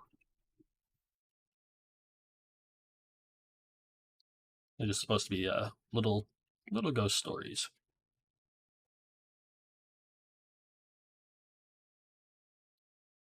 That's all.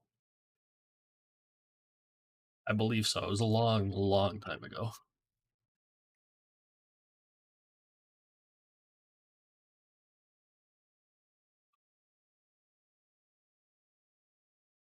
Well, I'm also like, at the same time as us doing this, I'm looking up more books.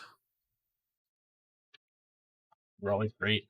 They cost too much. Yes, you're right. But my gods, were they good to go to? And being able to even get a single book was always like an exciting experience.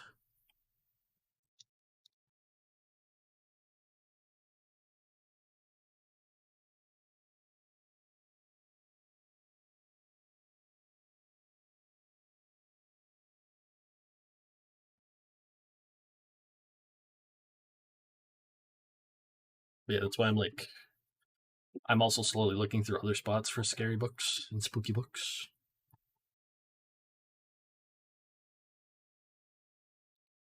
I try to get through like certain parts. I think we got, let me see, 1, 2, 3, and then we're done with haunted places. And then we're gonna go back to the Call of Cthulhu book. Book somewhere else cheaper. Cheaper schools are charging. Yeah. Yeah, you can usually find it somewhere like a lot cheaper. But actually being able to get your parents to take you out to a bookstore was a pain in the butt sometimes. What if the tea is like getting to my throat or something?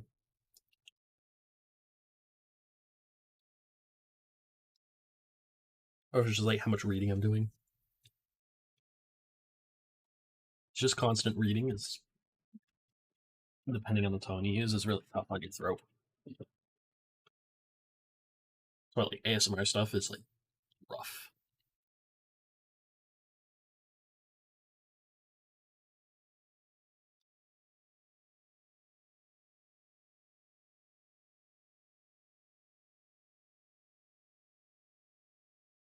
Yeah.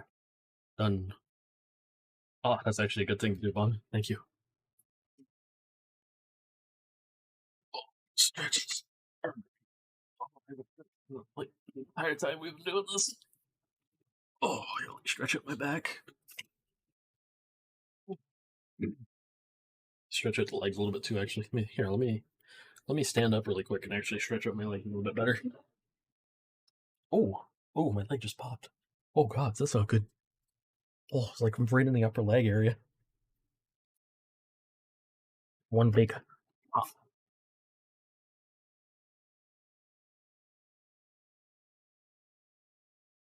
Feels like way better.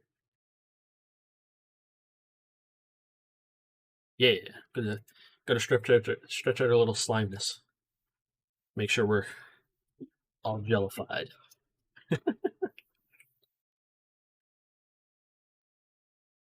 It's funny because I'm even like looking at the back of the book. This edition is only available through distribution through the school market. Because it's through Scholastic.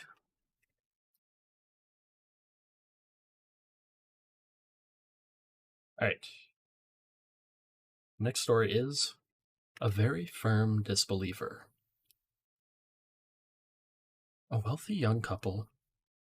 Moving with your mouse or it's face tracking? This is me. I'm actually scooting. I'm scooting my face. That's why it's blinking too. Blink, blink, blink. So I can get up close and I can wink, wonk, wink, wonk.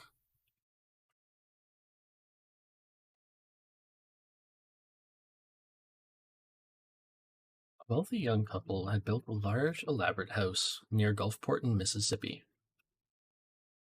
Their teenage daughter committed suicide there. The parents were, of course, extremely sorrowful. But only a few days later, they fled the house, taking a minimum of clothing, never to return. Yeah, VC face. You guys just kind of seem like the background. Here, let me really quickly. See. Got all sorts of information, so I can go in here, get all sorts of goodies. Shh, secret peek behind the curtains.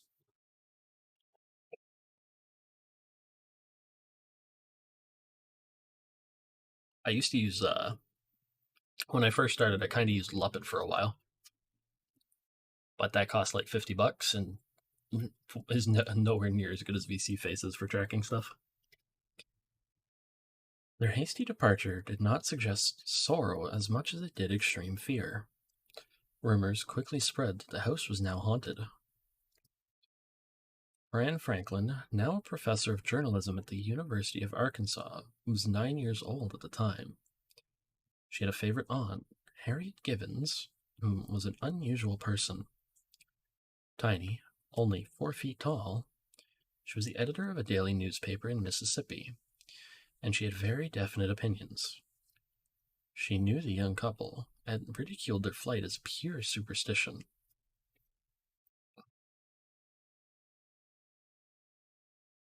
There is no such thing as a ghost, Harriet often said. He said she planned to stay in the house overnight to prove there was nothing to be frightened of. Fran asked if she could go along, and her aunt agreed. So, one night, the two let themselves into the house with a key that Harriet had gotten from friends. They set 2 chairs in the front hallway and sat down to wait for something to happen. Around midnight, something happened.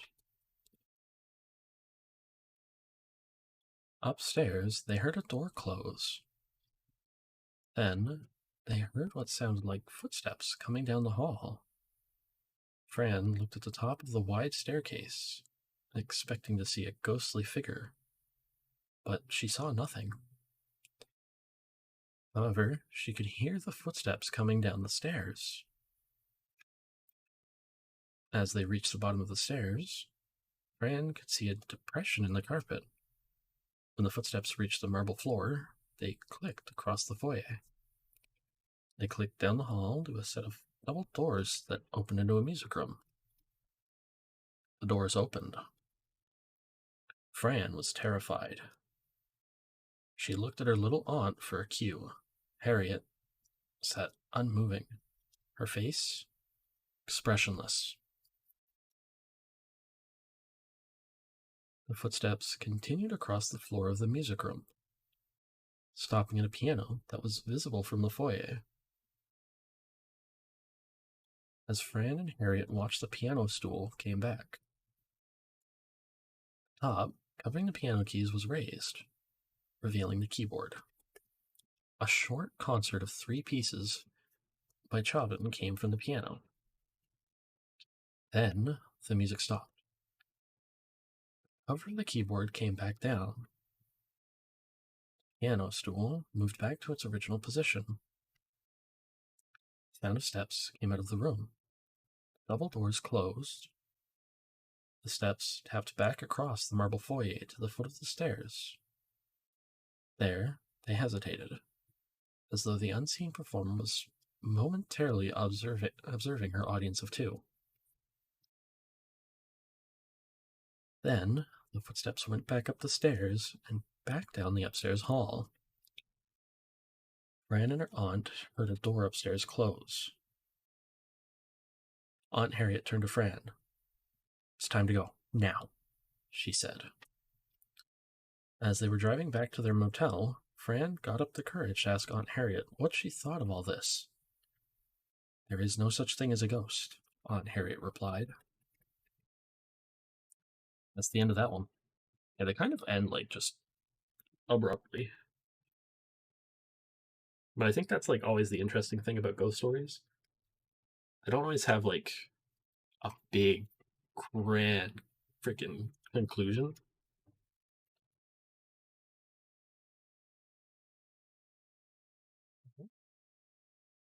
That's odd. Whoa.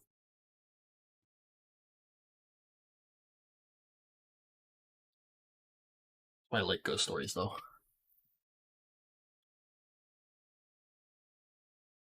Oh, everything just cracked in my neck. Oh, that feels so much better.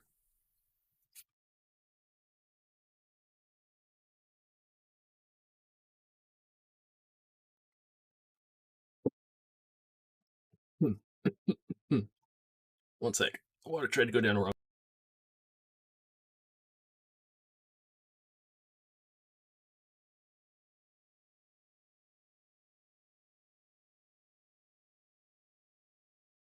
Thankfully, I caught it before it actually fully did. Otherwise, I would have been here coughing up a storm. Like, holy crap. Hmm.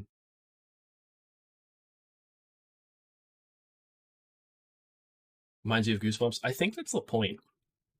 I think I have a Goosebump book or two around somewhere still. Those were always really fun to read. Oh yeah, I'm good. I'm good. It just took a quick second. The water did try to go down like the wrong pipe. I'm taking like a. We're gonna take a few extra minutes. Let me catch my breath a little. Let's see. Also gives me a quick chance to take another peek through books.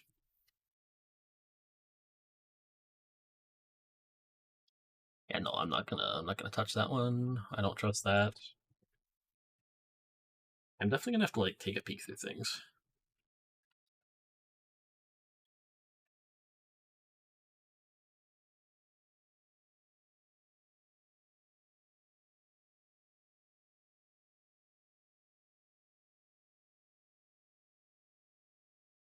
I really don't have a lot on there. Holy crap.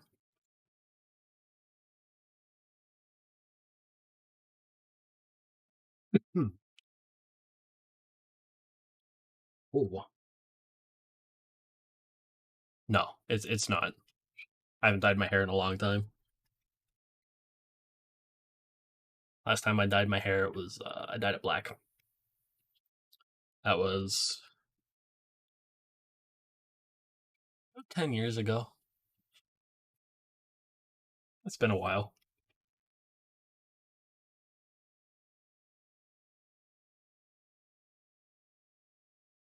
I forgot how nice these ghost stories really are, though. Like they're kind of creepy if you like listen really close and you read them by yourself, especially later on in it, if I recall.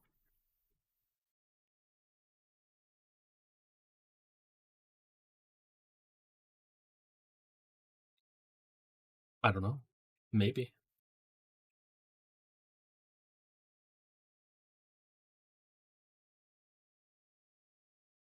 Might even be red. Who knows? Because I don't know, but maybe I was thinking either this month or next month we might do a big subathon thing. And if we do, one of the goals will be for about a couple minutes. Oh no, it definitely doesn't. Couple minutes. It's going to be the biggest goal, probably one of the biggest goals for the subathon, but it'll have it so there will be a short period where I will show my face. It'll probably only be a couple minutes tops, but it'll be like one of the final goals, and it'll be like some ridiculous goal. I don't.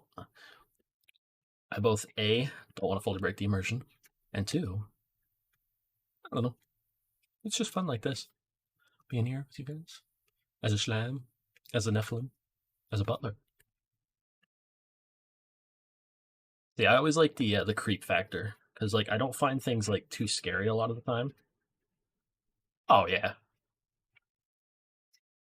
I like being mysterious. It's fun.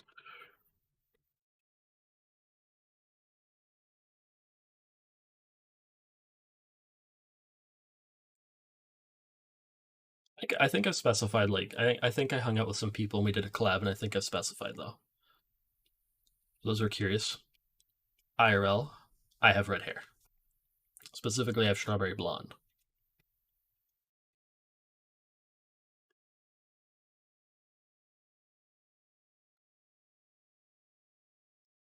All right. The next story we have is The Tale of a Thief. Charlie Sennett was an easygoing cowpoke, a good man to have along on a roundup or back in the bunkhouse, for he was an amusing fellow, always good for a story or a camaraderie laugh. There we go. He told most of his tales with a chuckle and a wink. But there was one story he rarely told, and when he did tell it, he never laughed or winked.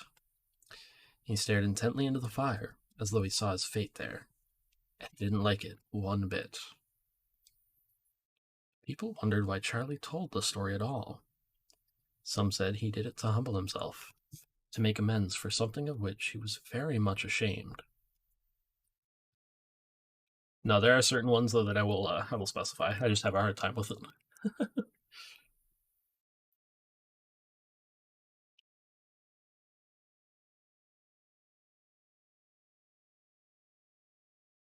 Charlie was born in Wyoming and lived and punched cattle there all his life. He had this experience, the most frightening of his life, when he was a young man of 19, in the year 1950. The story involved a sacred Native American tradition. Charlie was well aware of what he was doing, for he was part Native American himself, and he couldn't excuse himself because he was young at the time. Native American children learn this custom very early in life. The tradition is that a grave should never be disturbed. Charlie knew of a kinsman who had been buried in a cave in an out-of-the-way canyon in a desolate area called Dinwoody. The man, whose Native American name was Low Thunder, had been wealthy. He had owned much land and many cattle. Around his grave had been reverently placed his most prized possessions, for many Native Americans believed that a person's spirit could use these things in the next life. Charlie especially admired a splendid saddle that had been left beside the grave, so that Low Thunder could ride it in the happy hunting grounds.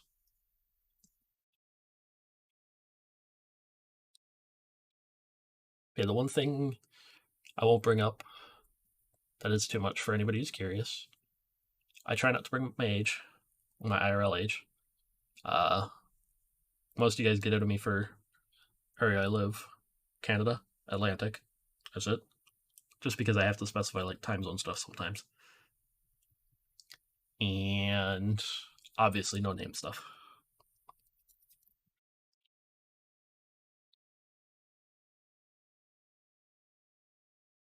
Charlie, a poor young man, had an old saddle so worn it was coming apart. He had just taken a new job at a ranch, and he hated to show up with his shabby saddle. He could not get his mind off the magnificent saddle at the grave of Low Thunder. After all, Charlie told himself he had as much white blood as Native American. Why should he let himself be bound by superstition? One day, when he found himself in the vicinity of the canyon, he made up his mind. He reined his horse into the canyon and climbed the cave. Reined his horse into the canyon. Wait. Just tried to reread the same part. He hesitated as he reached its mouth, telling himself it was not Low Thunder he was afraid of, but the rattlesnakes that swarmed in such caves. These live creatures, poisonous though they were, seemed less fearsome to him than an angry spirit. Encouraged, he plunged into the cave and quickly found the grave. There was the saddle, as beautiful as it had been when he first placed there. He scooped it into his arms and ran. He pulled his old saddle off his horse, threw it over a cliff, put the saddle of Lothunder on the horse, and galloped away. Far from the canyon, Charlie slowed his horse to a trot. Joy surged through him. No need to feel guilty, he told himself. How can he steal from the dead? Suddenly, he felt a thud behind him, as though someone had landed in the saddle. He heard a ghastly whisper in his ear. Take back that saddle, it hissed. Charlie broke out in a cold sweat.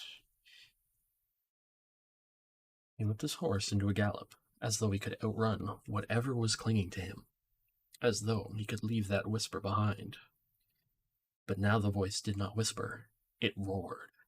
Take back that saddle, it bellowed. Take back that saddle. His horse stumbled. It veered as though trying to turn. It twisted its head, eyes wide and huge. It was terrified, for animals are even more aware of spirits than humans are. Charlie gave up. He whirled the horse around and sped back to the canyon. Uncinching the saddle, he raced into the cave and dropped it beside the grave. Then he leaped onto his frightened horse and rode off as though his life depended on it. Miles away, he came to the lonely ranch of a friend. The man's wife is still alive, and she tells of Charlie's arrival that day. He was riding bareback, she relates, and he asked if he could borrow a saddle. I tried to give him dinner, but he broke down. He couldn't stop crying. He said he had stolen a saddle from a kinsman's grave. But I took it back, he sobbed over and over. I took it back. I took it back. That's the end of the third part. The third little story in that section. Another peek through some things. There's a cult and paranormal on here too. Interesting. I really gotta find like a good site for getting books where I don't have to worry as much. It is hard to like find certain ones.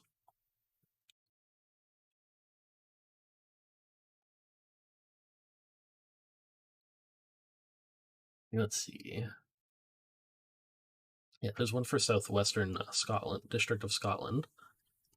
Famous modern ghost stories, Folktales of Bengal, Ghosts, The Canterville Ghost, The Legend of Sleepy Hollow, Charles Dickens' A Christmas Carol in Prose, being a ghost story of Christmas, To the Screw, two versions of A Christmas Carol by Charles Dickens, Ghost Stories of Antiquary, Korean folktales, imps, ghosts, and fairies. Very interesting.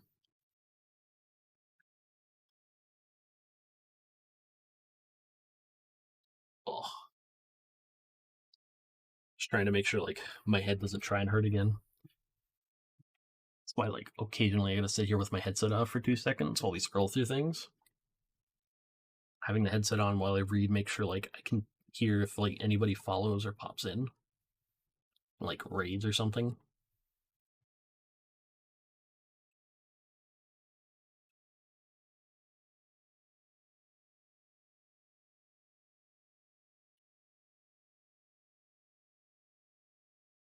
You just move that a little bit.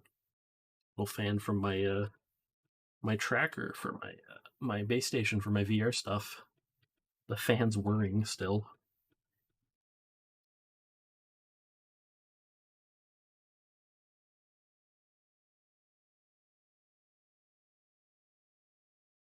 All right.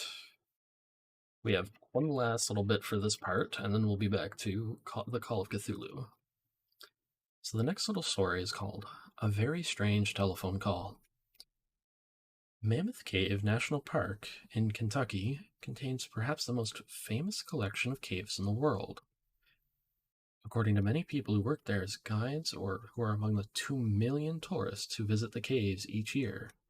There are ghosts in those caverns. The most convincing witnesses might well be members of the Cave Research Foundation, which numbers some 650 scientists who investigate caves all over the United States. Their headquarters are at Mammoth Park. Most CRF members are professors at universities, not the sort of people who would make up stories about ghostly experiences. But things happen, as one CRF member put it. We're a bunch of hard-nosed people. Most of us who have had these experiences are not believers in ghosts ordinarily. We just describe the facts and let others decide.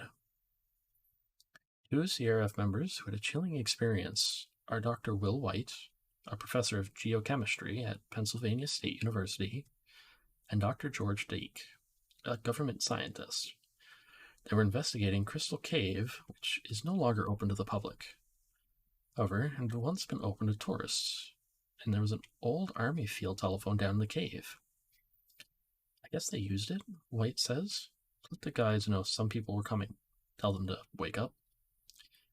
On this day, White and Deke on their way through the cave to do some geological exploration, walking by this ancient, broken-down phone, when suddenly, it rang. Two scientists were too startled, perhaps too fearful to stop. They kept walking down the passageway. White says, when we got about 200 feet farther on, the phone rang again. We looked at each other for a moment, then we ran back. I picked up the old phone and answered. It was one of those old-fashioned army phones with a sort of butterfly switch on it. What I heard sounded like a phone sounds when it's off the hook and there are people in the room. You hear the sounds of voices, but you can't tell what they are saying. I said hello or something like that, and on the other end there's a startled gasp. And that was all. No one responded. The line was now dead. Astonished, the two scientists noticed the phone was attached to a rusty, twisted phone line. They traced it back to the mouth of the cave and out to a weathered shack that had once been a ticket office. The phone line ended there. It was attached to nothing. And Dr. White heard the sounds of another world. That's it. That's that one. The next part will be part 3, Strange, with new stories. I really did forget how much I enjoyed reading this one. Even though I've only read it once before.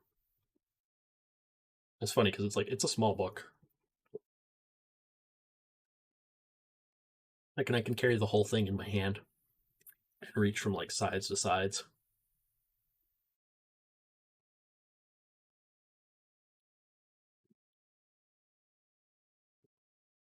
Alright, that's 1 cup of water down.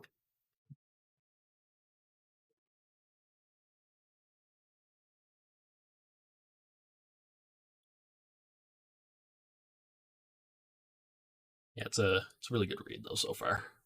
I'm enjoying it again. And I think I gotta blow my nose too really quick before we continue to the next book. The next part of the Call of Cthulhu, I should say.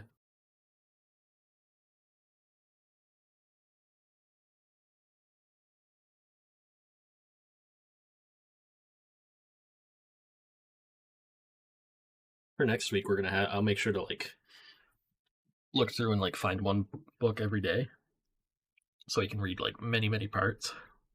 Because I'm gonna try to start a little earlier next Friday, and we're gonna go for a lot longer, I think, than we are tonight. Freaking nose. My nose has been being a pain the last couple days. I think it's the season change and that is getting to my nose. Since it's becoming more and more autumnal.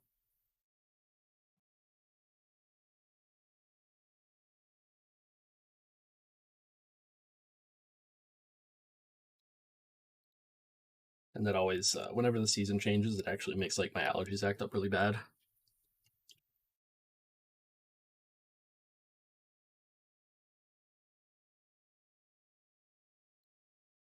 Eh.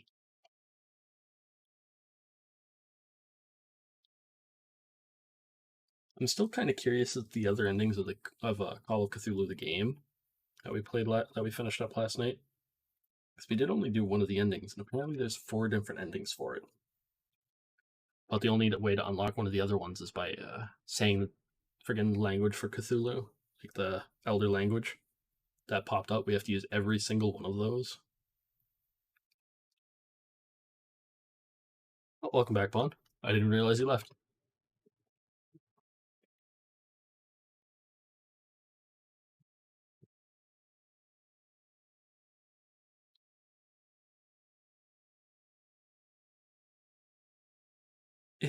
Mostly because I've been like reading so much. We're already done with that bit.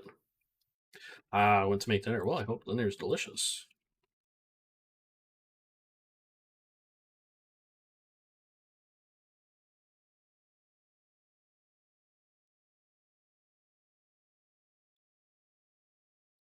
I had dinner before we started, actually. I had chicken nuggies and fries. They were good. Alright, so we're on to the next part of The Call of Cthulhu. Chili dogs? Hell yeah. Always good. The Tale of Inspector Legrasse. The old matters which had made the sculptor's dream in bas relief so significant to my uncle form the subject of the second half of his long manuscript. Once before, it appears, Professor Angell had seen the hellish outlines of the nameless monstrosity, puzzled over the unknown hieroglyphics, and heard the ominous syllables which can be rendered only as Cthulhu. And all this in so stirring and horrible a connection that it is a small wonder he pursued young Wilcox with queries and demands of for data. I believe it is, yeah, somewhat based off the book. Let me take a peek.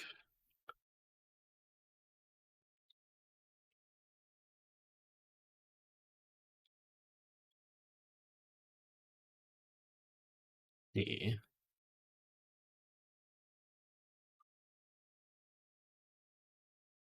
Oh, apparently it's actually based. It's a video game inspired by Chaosium's classic pen and paper RPG.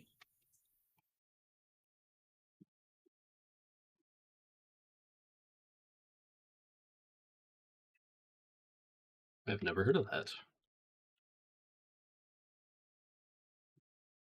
Let's see. Okay, so it's based off the Call of Cthulhu RPG, based on the book.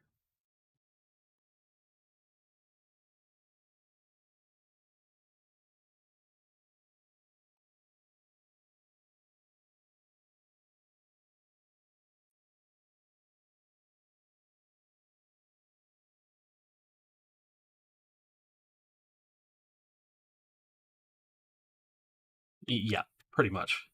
It's based on the book in a weird roundabout way.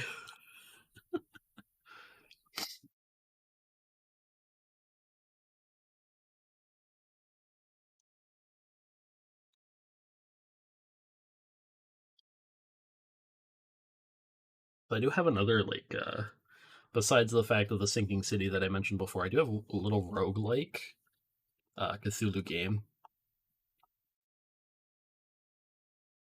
Oh, it's not actually considered? Or I thought it was in there.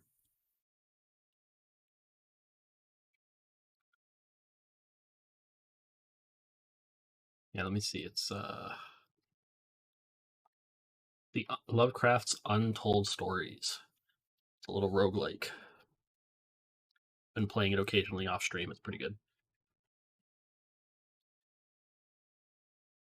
This earlier experience had come in 1908, 17 years before, when the American Archaeological Society held its annual meeting in St. Louis.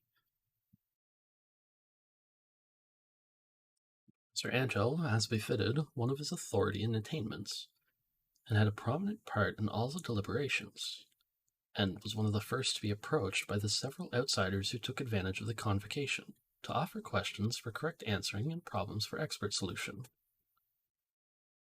The chief of these outsiders, and in a short time, the focus of interest for the entire meeting, was a commonplace-looking middle-aged man who had traveled all the way from New Orleans for certain special information, unobtainable from any local source. His name was John Raymond Legrasse, and he was by profession an inspector of police. With him, he bore the subject of his visit, a grotesque, repulsive, and apparently very ancient stone statuette whose origin he was at a loss to determine. Yeah, it's like a lot of them are like based off of it in a weird way. It must not be fancied that Inspector Legrasse had the least interest in archaeology. On the contrary, his wish for enlightenment was prompted by purely professional considerations. The statuette, idol, fetish, or whatever it was, had been captured some months before in the wooded swamps south of New Orleans during a raid on a supposed voodoo meeting, and so singular and hideous were the rites connected with it that the police could not but realize that they had stumbled on a dark cult totally unknown to them, and infinitely more diabolic than even the blackest of the African voodoo circles. Of its origin, apart from the erratic and unbelievable tales extorted from the captured members, absolutely nothing was to be discovered. Hence, the anxiety of the police for any antiquarian lore, which might help them to place the frightful symbol, and through it, track down the cult to its fountainhead. Yeah, no, I think I've always had because I've always had an interest in like the Lovecraftian stuff, just because it's just so like extra creepy and spooky.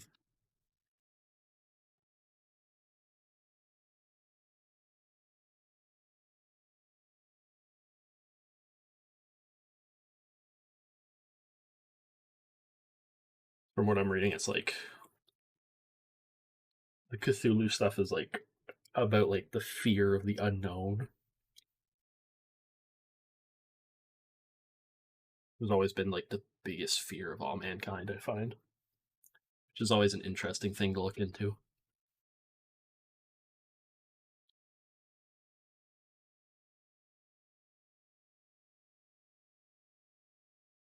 But yeah, so far it's I'm really enjoying this read. I hope everyone else is comfy and relaxed as well. Need a snack? I'll bring you something. Inspector Legrasse was scarcely prepared for the sensation which his offering created. One sight of the thing had been enough to throw the assembled men of science into a state of tense excitement, and they lost no time in crowding around him to gaze at the diminutive figure whose utter strangeness and air of genuinely abysmal antiquity hinted, so potently, at unobtained and archaic vistas. No recognized school of sculpture had animated this terrible object, yet centuries and even thousands of years seemed recorded in its dim and greenish surface of unplaceable stone. Ooh. Yeah, let's see. The other main Lovecraftian actual horror game that I have is Sinking City. I've seen lots of good and bad things about. Apparently the combat kind of sucky. The open world's a little confusing.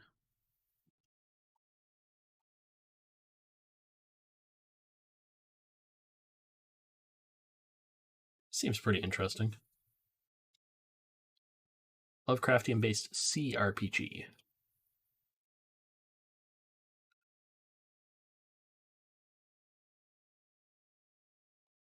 Oh, apparently it's got a lot of Easter eggs and like points to like other Lovecraftian stuff in certain spots. They basically compared it to the Sinking City. I mean, not the Sinking City. Call of Cthulhu, because it is set like it did come out afterwards.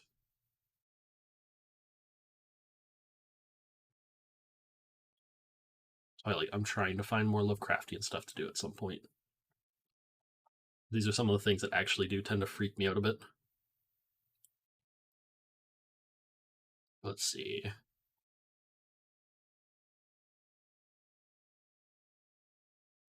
Got the Darkest Dungeon too at some point we can go through.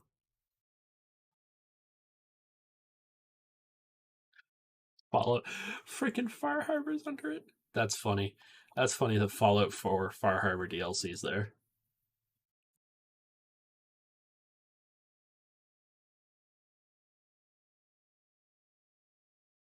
The figure, which was finally passed slowly from man to man for close and careful study, was between 7 and 8 inches in height, and of exquisitely artistic workmanship. Yeah, 76 was garbage. But apparently they've brought it back a bit. It represented a monster of vaguely anthropoid outline, but with an octopus-like head whose face was a mass of feelers, scaly, rubbery-looking body, prodigious claws on hind and forefeet, long, narrow wings behind. This thing, which seemed instinct with a fearsome and unnatural malignancy, was of a somewhat bloated corpulence and squatted evilly on a rectangular block pedestal covered with undecipherable characteristics. Or characters. Yeah, Fallout 4 came out. It was good overall. It did have its issues, but it was still a pretty good Fallout game. 76 came out. I played the beta for that. Yeah, that was something. It was fun to a point, but it did have big issues.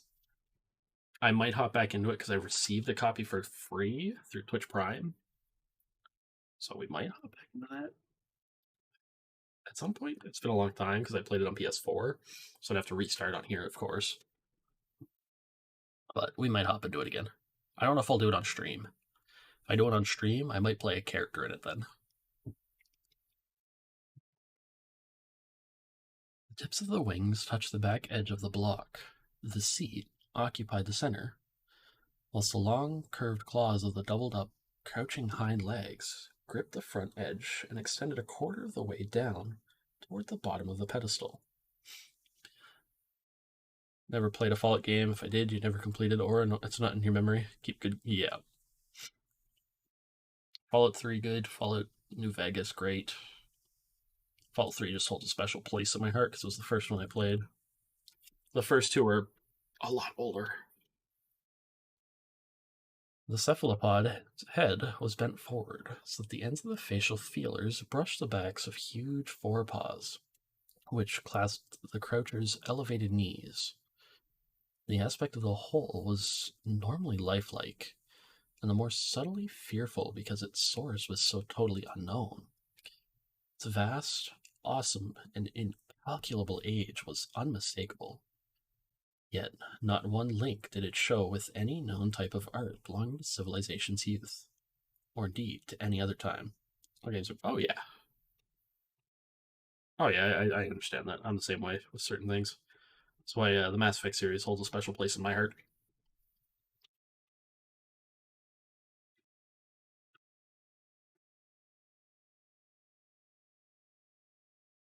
I like trying to play the Mass Effect series like once a year, which is a tall order. I will say right now, that's a tall order. Because here's my current playtime for the Mass Effect Legendary Edition, and this is across all three of my saves. It took me 156.2 hours to beat it.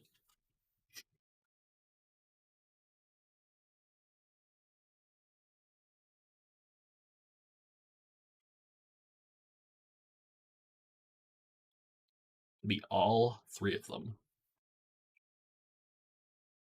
First one is the hardest one to play through. Second one, it's a dream to play through because that was where they like perfected the formula for it. 3 was good, but 156 hours. That is more than 5 days of playtime, I think. Let me see.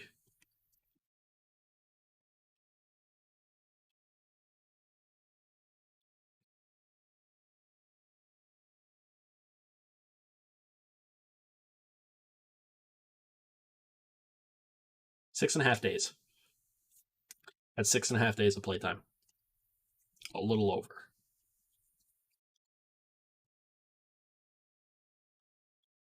But this was a completionist playthrough as well, where I got everything I could possibly get.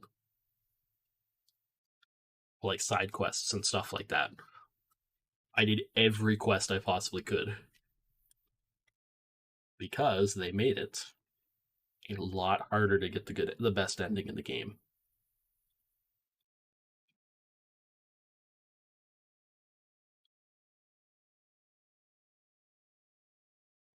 The original Mass Effect 3 actually had a multiplayer mode. And as long as you kept doing missions in that, your galactic readiness would go from 50% up to a maximum of 100%. In this version, you have a permanent 50% galactic readiness. So, you have to do almost everything in the game and hit a certain point with your freaking war assets to get the best ending. And that is rough. Very rough. It's one of the BioWare game series, like Dragon Age.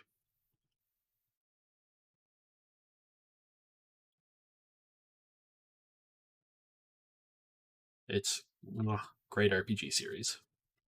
Very good storytelling overall. And I can't wait for the next Mass Effect.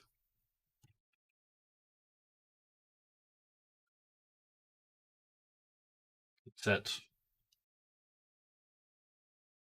100 years in the future? Yeah, I'm pretty sure it was. Let me see. Actually, wait, no, it might not be.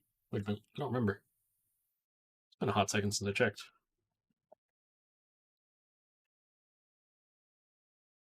Yeah, it's on there through EA Play. So you can play them through that. It includes the original versions of Mass Effect 1, 2, and 3, the Legendary Edition, and the mediocre Andromeda.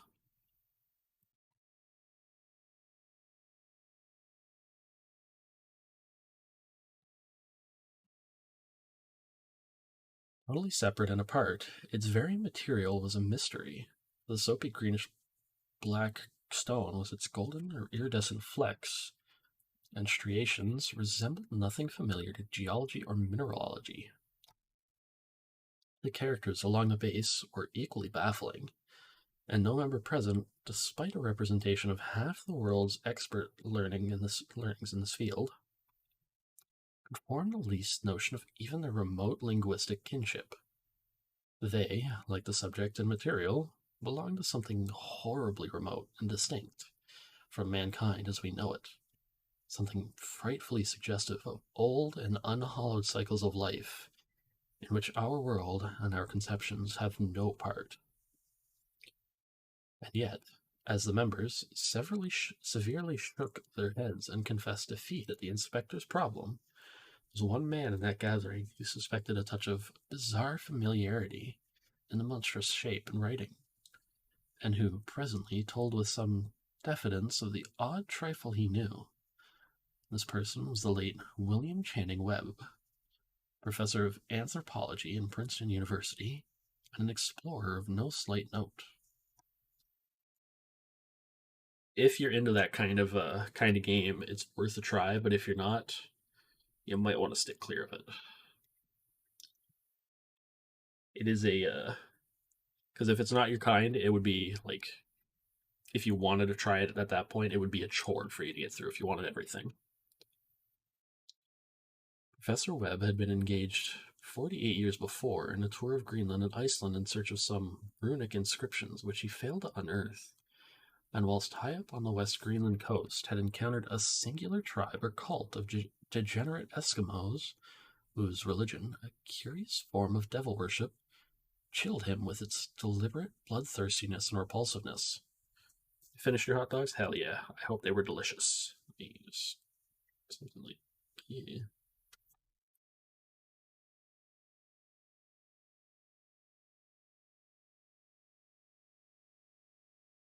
Scoop my hair.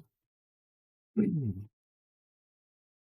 was a faith of which other Eskimos knew little, and which they mentioned only with shudders, saying that it had come down from horribly ancient eons, before ever the world was made. Besides nameless rites and human sacrifices, there were certain queer hereditary rituals addressed to a supreme elder devil, or Tarnasuk. And of this, Professor Webb had been taken a careful phonetic copy from an aged Angekok, or wizard priest, expressing the sounds in Roman letters as best he knew how. I'm a hot dog fan, but you're not picky. Oh, yeah. Hot dogs are something I can go with or go without. Doesn't really matter to me too much usually. So I understand that. I get that. But just now, of prime significance was the fetish which this cult had cherished, and around which they danced when the aurora leaped high over the ice cliffs. It was, the professor stated, a very crude bas relief of stone, comprising a hideous picture and some cryptic writing. And as far as he could tell, it was a rough parallel in all essential features of the bestial thing now lying before the meeting. Sniffle, sniffle. This data received with suspense, astonishment by the assembled members, proved doubly exciting to Inspector Legrasse, and he began at once to ply his informant with questions.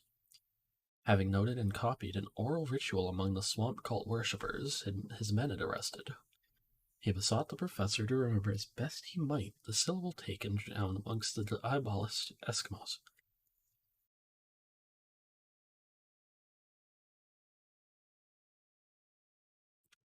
Oh, he did it just in time. What was a big sneeze? There then followed an exhaustive comparison of details, and a moment of really odd silence when both detective and scientist agreed on the virtual identity of the phrase, common to two hellish rituals, so many worlds of distance apart. But, in substance, both the Eskimo wizards and the Louisiana swamp priests had chanted to their kindred idols was something very like this, the word divisions being guessed at from traditional breaks in the phrase as chanted aloud. Penglui Migluanaf Cthulhu Lai Uganagl Tan. Like super sniffly all of a sudden. Legrasse had one point in advance of Professor Webb, for several among his mongrel prisoners has repeated to him what older celebrants had told him the words meant.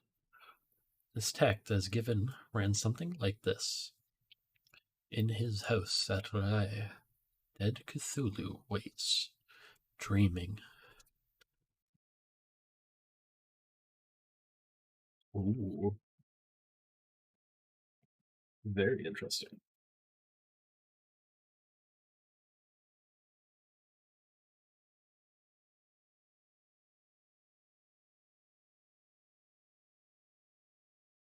Had to like take a second there. My poor nose. Oh my god.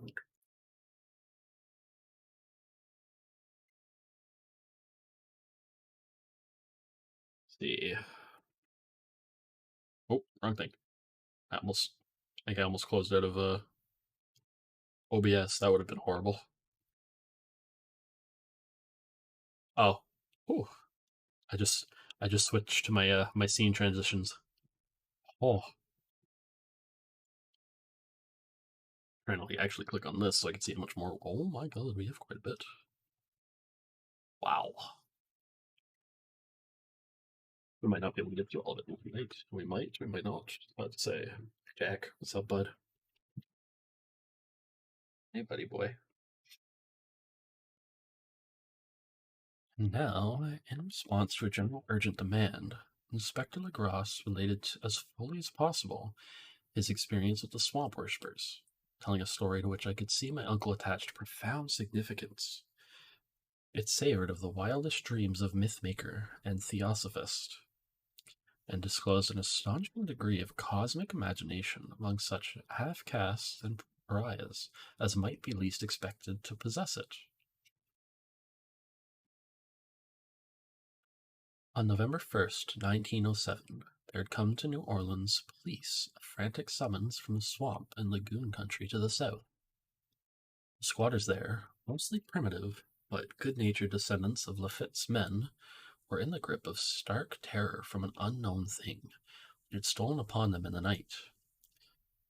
It was voodoo, apparently, but a voodoo of a more terrible sort than they had ever known, and some of their women and children had disappeared since the malevolent tom-tom had begun its incessant beating far within the black haunted woods, where no dweller ventured. There were insane shouts and harrowing screams, soul-chilling chants and dancing devil flames, and the frightened messenger added, the people could stand it no more.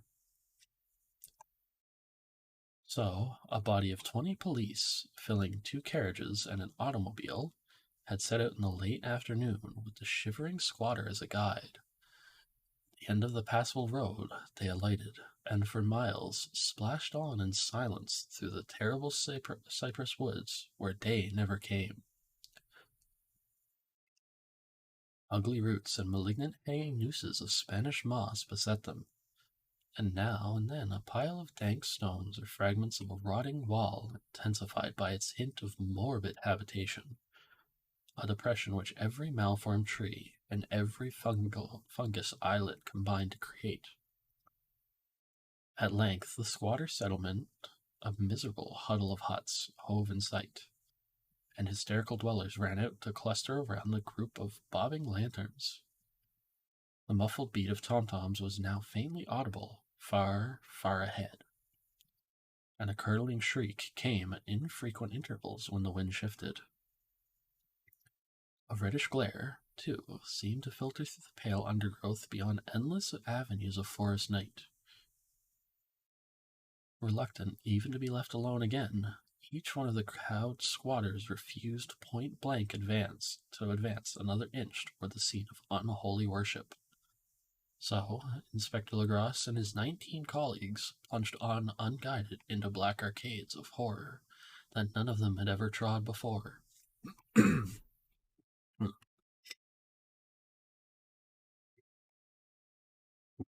Really hard to keep everything hydrated while I'm in the middle of reading an entire sentence.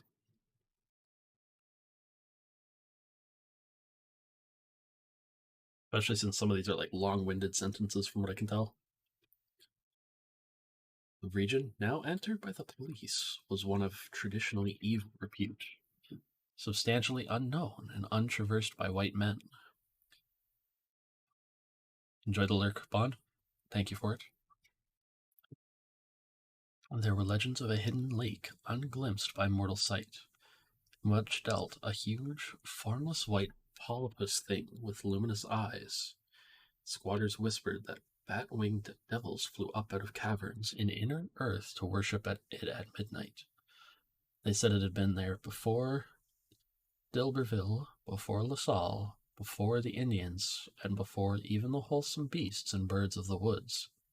Just listening to stories because you know what, it's okay. It's all right. I half the time I'm not even sure what I have to talk about. That's why I just ramble.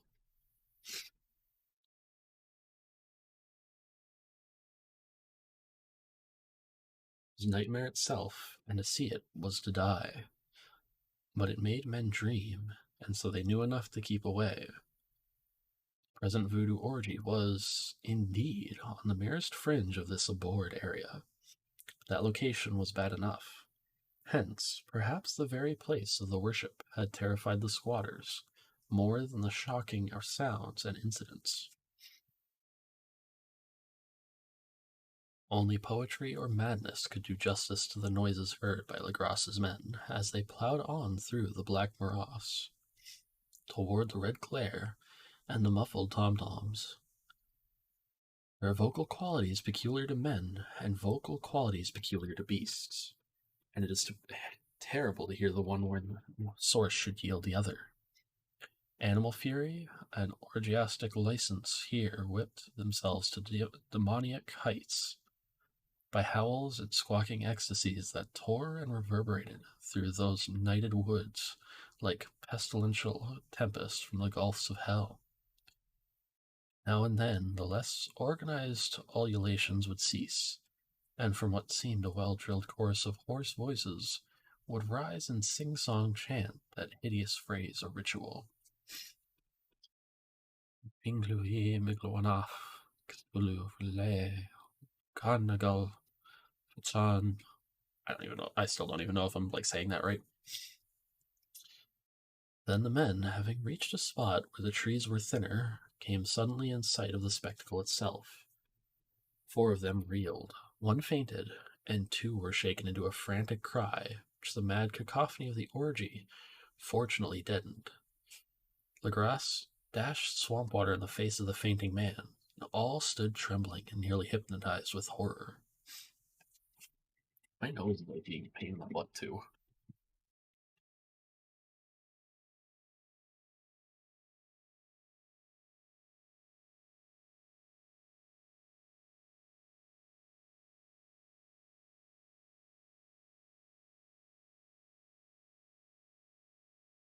Let's see. Yeah. Guys with horror, okay. Really blow my nose for a second there.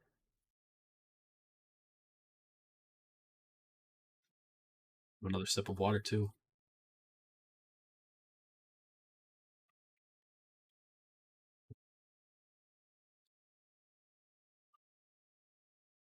In a natural glade of the swamp stood a grassy island of perhaps an acre's extent, clear of trees and tolerably dry.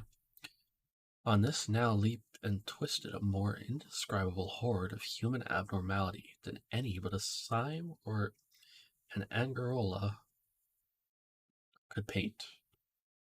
Void of clothing, this hybrid spawn were braying, bellowing, and writhing about a monstrous ring-shaped bonfire, the center of which, revealed by occasional rifts in the curtain of flame, stood a great granite monolith some 8 feet in height, on top of which, incongruous in its diminutiveness, rested the noxious carven statue. From a wide circle of 10 scaffolds set up at regular intervals, the flame-girt monolith as a center hung. Head downward, the oddly marred bodies of the helpless squatters who had disappeared. It was inside this circle that the ring of worshippers jumped and roared, the general direction of the mass motion being from left to right, in endless bacchanal between the ring of bodies and the ring of fire. I don't know if I'm pronouncing some of these words right. I really don't.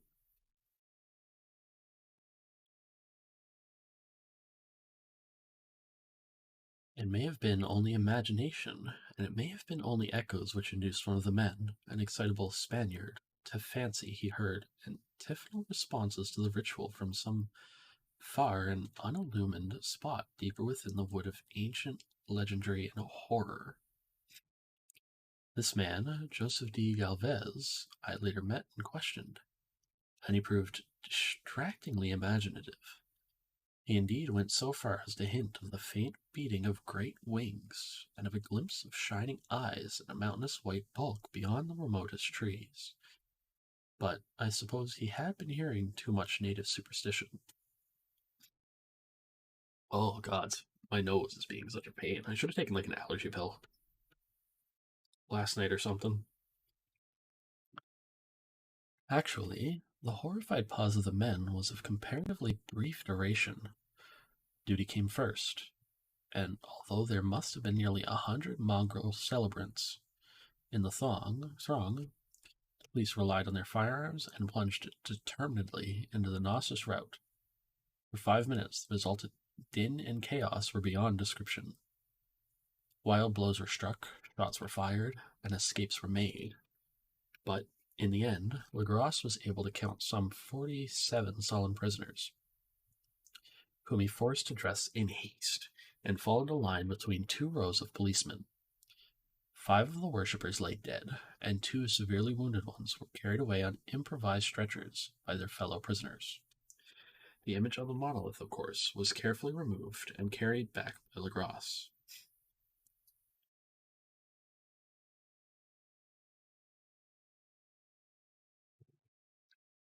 Examined at headquarters after a trip of intense strain and weariness, The prisoners all proved to be men of a very low, mixed-blooded, and mentally aberrant type. Most were seamen, and a sprinkling of... I really don't want to say these two words.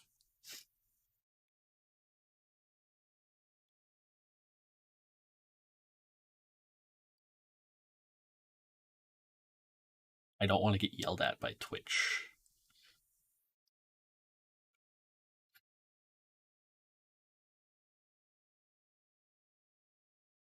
Yeah, because this is like really old, so like this is 1928 writing. Probably not the worst way to say it, but like, you know. Let me see what this is. Ah, okay. Basically, it's just a sprinkling of African Americans, basically. Largely West Indians or Brava Portuguese from the Cape Verde Islands, gave a coloring of voodooism to the heterogeneous cult. But before many questions were asked, it became manifest that something far deeper and older than fetishism was involved. Degraded and ignorant as they were, the creatures held with surprising consistency to the central idea of their loathsome faith. Yeah, it's really hard to like try to like figure out how to word it and not make it so I get in trouble.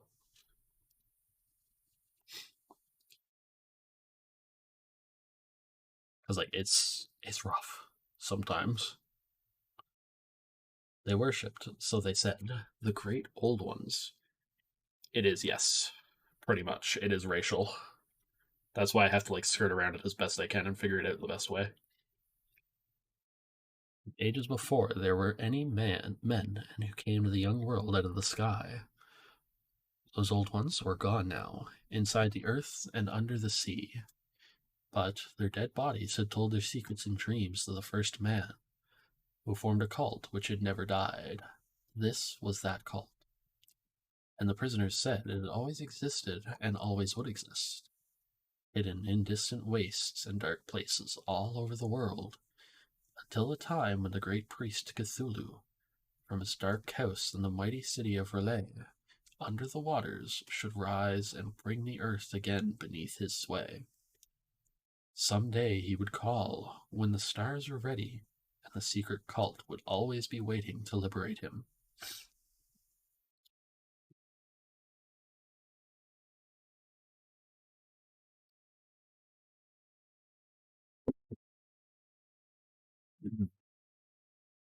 Meanwhile, no more must be told. There was a secret which even torture could not extract. Mankind was not absolutely alone among the conscious things of earth. Her shapes came out of the dark to visit the faithful few. But these were not the great old ones. No, man had ever seen the old ones. Carven idol was great Cthulhu, but none might say whether or not the others were precisely like him. No one could read the old writing now, but things were told by word of mouth. The chanted ritual was not the secret. That was never spoken aloud, only whispered. The chant meant only this. In his house at R'lyeh, dead Cthulhu waits dreaming. Alright, let's take a quick peek before we continue with it. We still got 2 more parts before we hit like the big, like third big part. I think these are the page breaks actually, now that I think about it. These seem like they're the page breaks.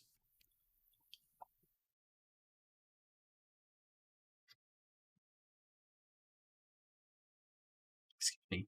I'm so sorry if anybody heard that. I highly doubt it. It looked like it didn't get picked up.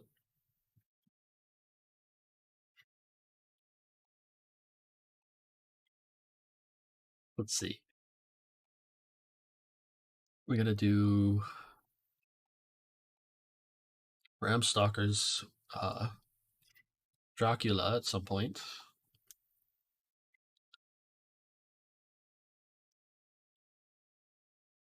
That would be a good one to do, I think. Maybe Dracula's Guest, because I think that's supposed to be like the sequel.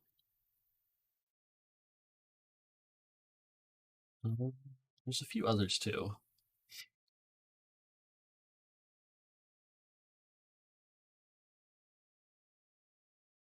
I'll find them. I'll take some more time over like the next week or so and find some more books. Only 2 of the prisoners were found sane enough to be hanged, and the rest were committed to various institutions. All denied a part in the ritual murders, and averred that the killing had been done by black-winged ones which had come to them from their immemorial meeting place in the Haunted Wood. Internet? Yeah, I'm gonna look through the interwebs for some of the books, because you can find them online on like different sites that give you free public domain ones.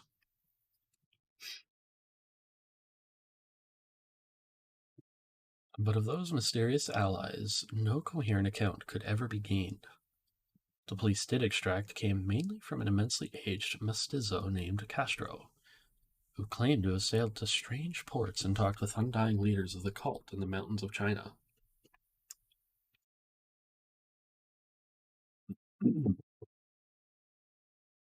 Yes, I don't really have any like physical copies of a lot of books. My little one that I was reading there a bit ago, the little giant book of true ghost stories, is one of the few physical copies I got of like anything.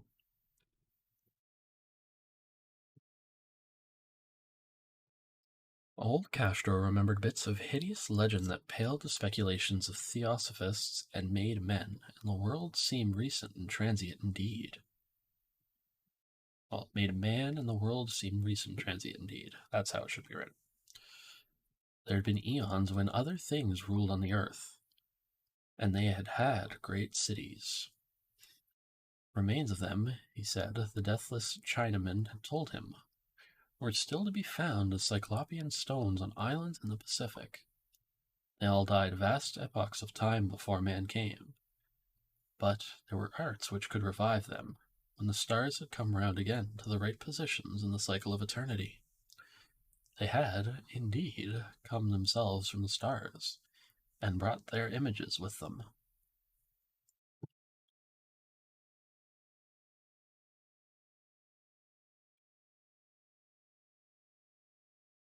These great old ones, Castro continued, were not composed altogether of flesh and blood. They had shape, but did not this star-fashioned image prove? For that shape was not made of matter. When the stars were right, they could plunge from world to world through the sky, but when the stars were wrong, they could not live. But, although they no longer lived, they would never really die. They all lay in stone houses in their great city of Relais, preserved by the spells of mighty Cthulhu, for a glorious resurrection, when the stars and the earth might once more be ready for them. But, at that time, some force from outside must serve to liberate their bodies. Spells that preserved them intact likewise prevented them from making an initial move, and they could only lie awake in the dark and think whilst uncounted millions of years rolled by. They knew all that was occurring in the universe, for their mode of speech was transmitted thought. Even now they talked in their tombs. When, after infinities of chaos, the first men came, the great old ones spoke to the sensitive among them by molding their dreams. Only thus could their language reach the fleshly minds of mammals. God's like, I think I'm like not used to this so much that my like throat is going. Like I need a bit more water.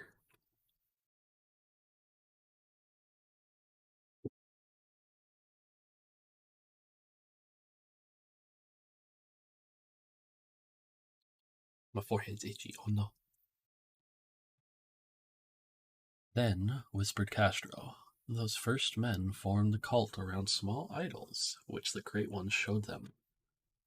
Idols brought in dim eras from dark stars. That cult would never die till the stars came bright again, and the secret priests would take great Cthulhu from his tomb to revive his subjects and resume his rule of Earth. Time would be easy to know, for then mankind would have become as the Great Old Ones. It really can.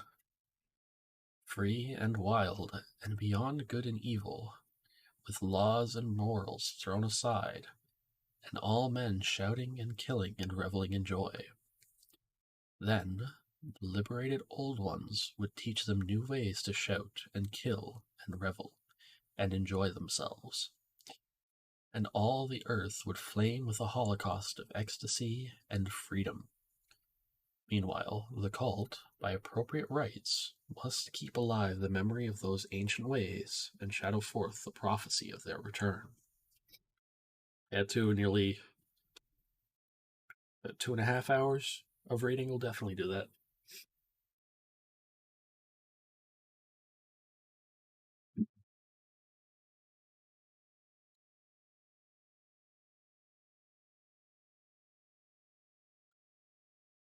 In the elder time, chosen men had talked with the entombed old ones in dreams. But then something had happened. The great stone city of Relais, with its monoliths and sepulchres, had sunk beneath the waves. And the deep waters, full of the one primal mystery through which not even thought can pass, had cut off the spectral intercourse. Oh, I gotta yell at someone. One sec here, guys.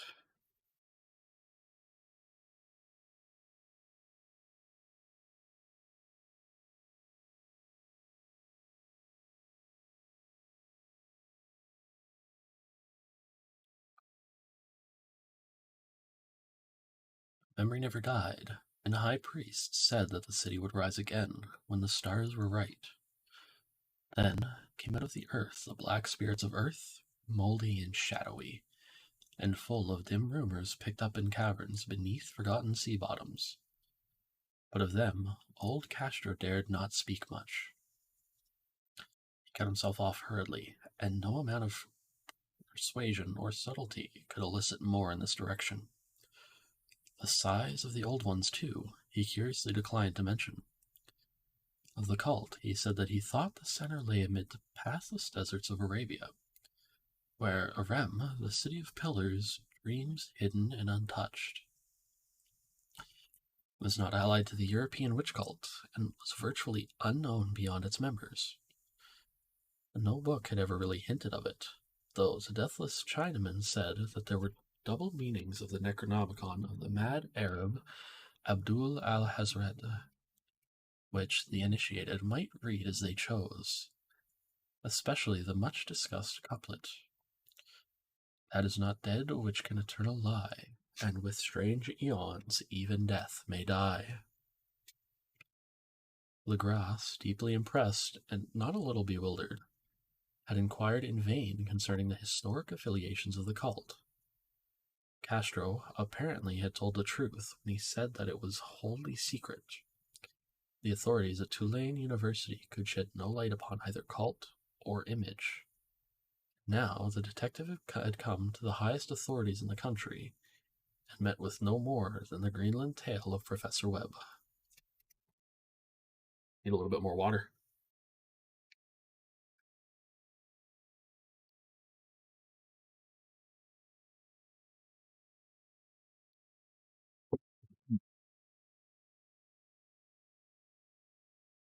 Excuse me.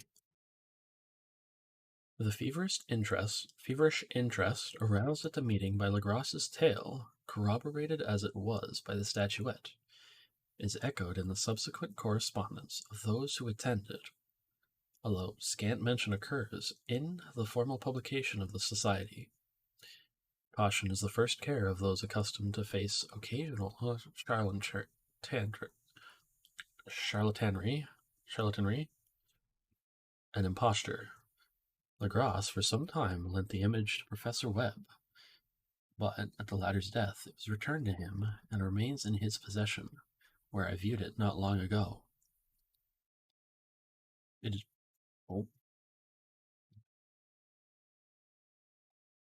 It is truly a terrible thing, and unmistakably akin to the dream sculpture of young Wilcox.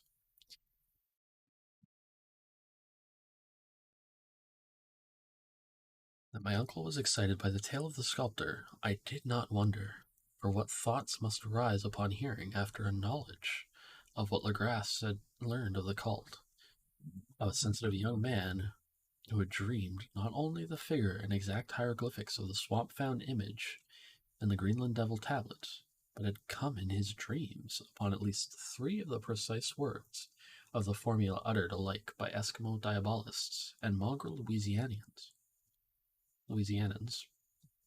Never seen that one before. Professor Angel's instant start on an investigation of the utmost thoroughness was eminently natural, though, privately, I suspected young Wilcox of having heard of the cult in some indirect way, and of having invented a series of dreams to heighten and continue the mystery at my uncle's expense. The dream narratives and cuttings collected by the professor were, of course, strong corroboration, but the rationalism of my mind and the extravagance of the whole subject led me to adopt what I thought the most sensible conclusions.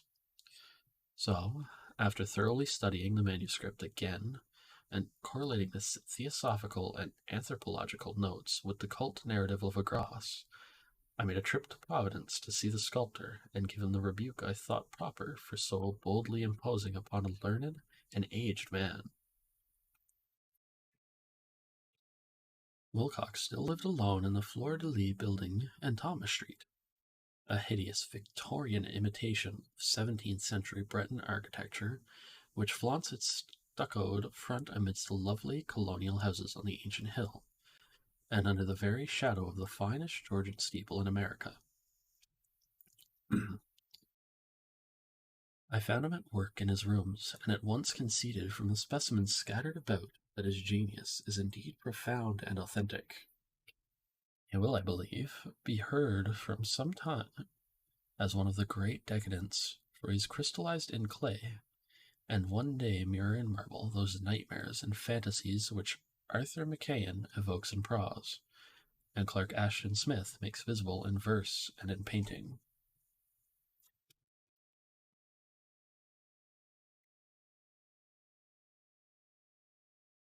Dark, frail, and somewhat unkempt in aspect, turned languidly at my knock and asked me my business without rising. When I told him who I was, he displayed some interest, for my uncle had excited his curiosity in probing his strange dreams, yet had never explained the reason for the study. I did not enlarge his knowledge in this regard, but sought with some subtlety to draw him out.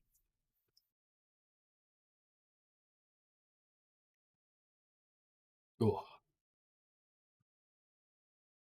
In a short time I became convinced of his absolute sincerity, for he spoke of the dreams in a manner none could mistake.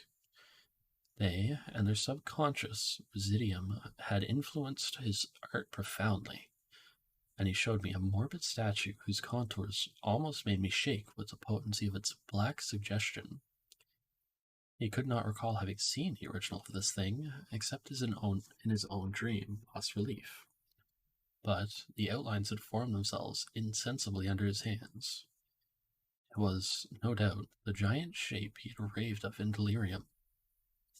That he really knew nothing of the hidden cult, save from what my uncle's relentless catechism had let fall. He soon made clear, and again I strove to think of some way in which he could possibly have received the weird impressions. I think my voice is trying to give out a little bit.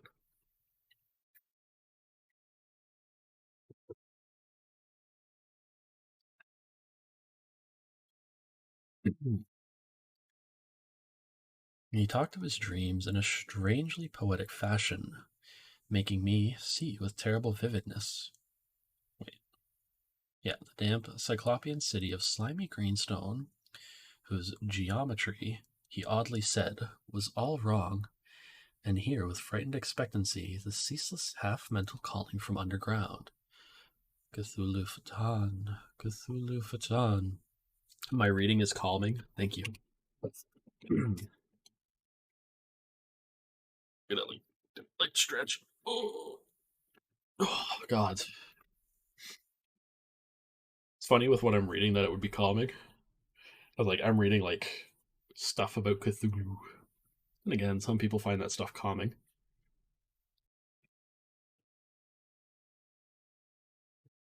These words had formed part of that dread ritual which told of dead Cthulhu's dream vigil in his stone vault at Relais, and I felt deeply moved despite my rational beliefs.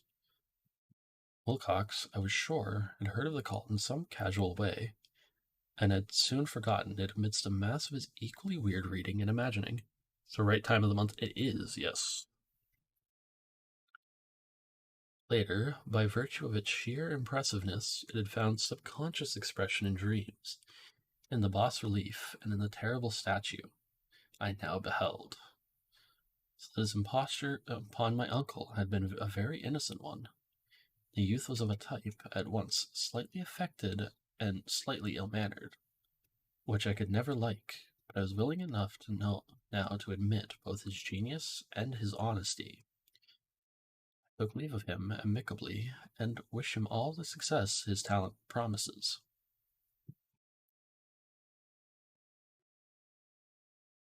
Right, let's see. The matter of the cult still remained to fascinate me, and at times I had visions of personal fame from researches into its origin and connections. I visited New Orleans, talked with Legrasse and others for what old-time raiding party, saw the frightful image, and even questioned such of the mongrel prisoners as still survived. Old Castro, unfortunately, had been dead for some years. What I now heard so graphically at first hand, though, was really no more than a detailed confirmation of what my uncle had written. Excited me afresh, for I felt sure that I was on the track of a very real, very secret, and very ancient religion whose discovery would make me an anthropologist of note. My attitude was still one of absolute materialism, as I wish it still were, and I discounted with almost inexplicable perversity the coincidence of the dream notes and odd cuttings collected by Professor Angell. One thing which I began to suspect, and which I now fear I know, is that my uncle's death was far from natural. He fell on a narrow hill street leading up from an ancient waterfront swarming with foreign mongrels, after a careless push from a African-American sailor. I did not forget the mixed blood and marine pursuits of the cult members in Louisiana, and would not be surprised to learn of secret methods and poison needles as ruthless and as anciently known as the cryptic rites and beliefs. Legrasse and his men, it is true, have been let alone. But in Norway, a certain seaman who saw things is dead. Might not the deeper inquiries of my uncle after encountering the sculptor's data have come to sinister ears? I think Professor Angell died because he knew too much, or because he was likely to learn too much. Whether I shall go as he did remains to be seen, for I have learned much now. That's the end of that bit. It's very interesting so far.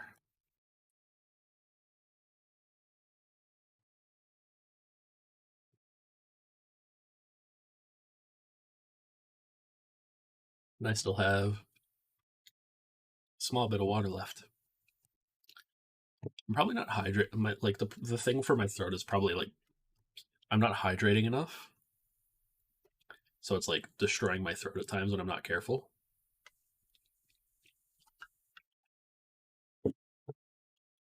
It just dries out too much, and then I just kind of explode a little bit. Is there like a special VR sale going on?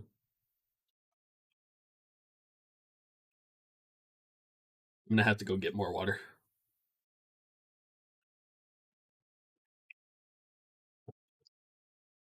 I just finished my second cup. So I'm gonna actually go do that. We'll take a quick short break. It'll also allow me to go to the bathroom really quick. And you guys should relax a bit.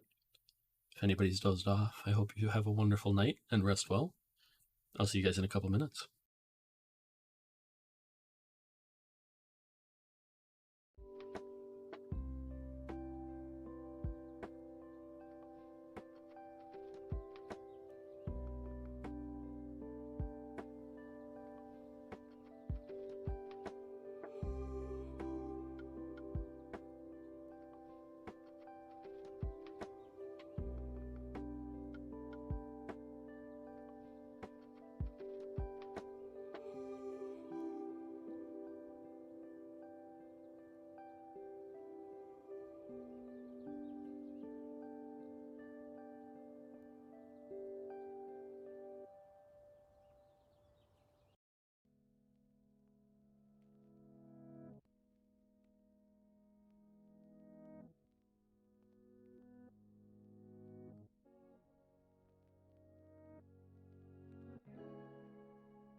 Hello, I'm back.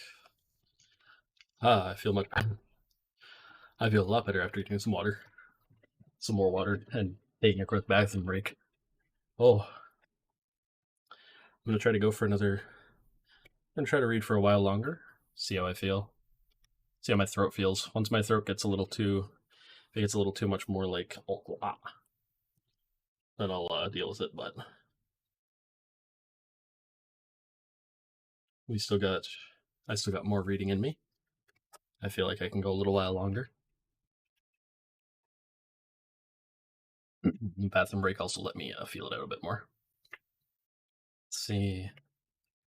This set is a little bit shorter, so we might do two. Let me see. How long are these two? How long are 3 and 4?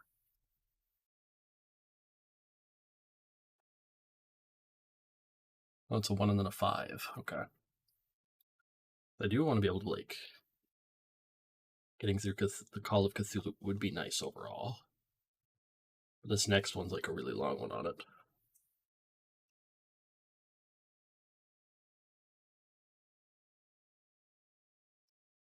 Alright, the next part for our Little Giant Book of True Ghost Stories, it's kind of a sad one.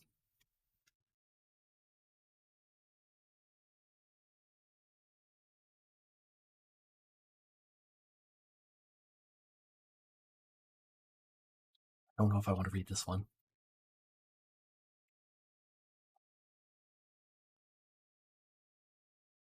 This one is literally called The Dog Who Was Scared to Death by a Ghost. So, yeah, because this one is 3. Strange. It's a bunch of strange occurrences. I don't know, I don't like having to read about, like, a dog dying.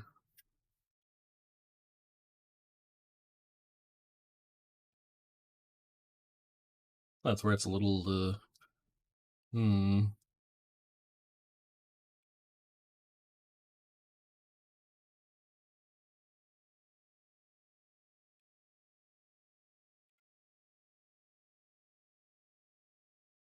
The dog literally getting scared by a ghost.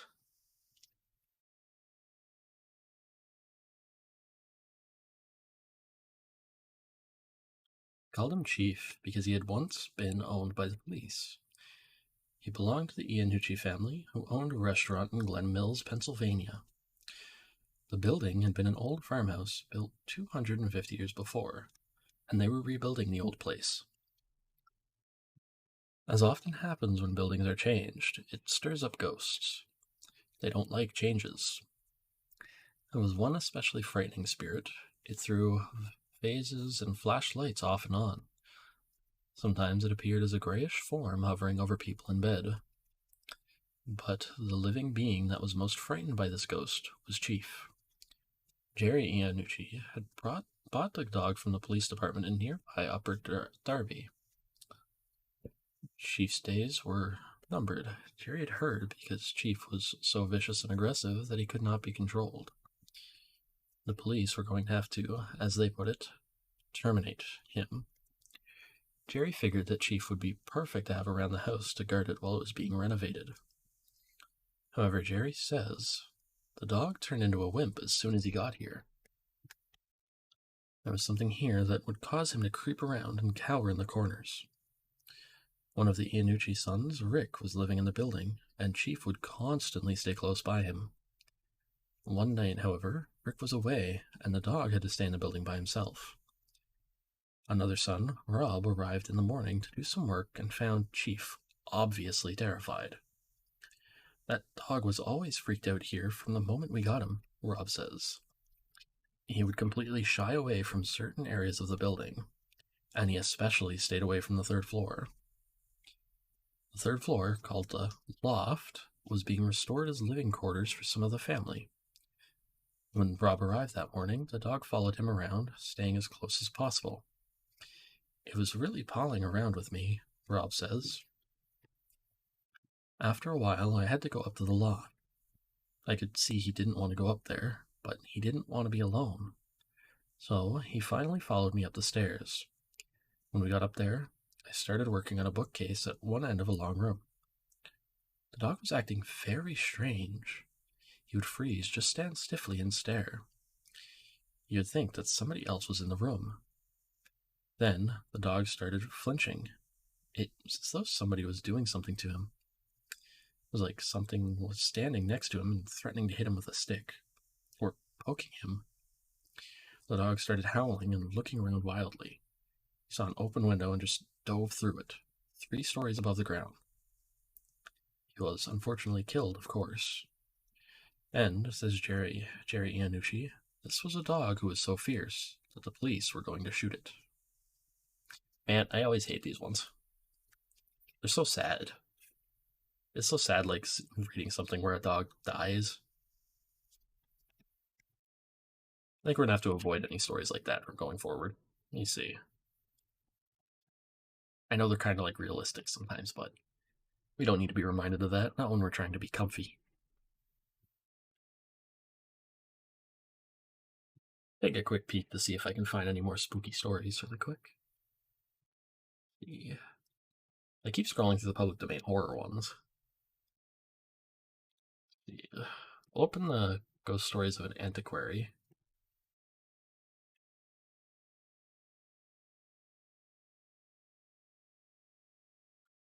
I'll peek through that one later on. The 3 Ghost Stories by Charles Dickens.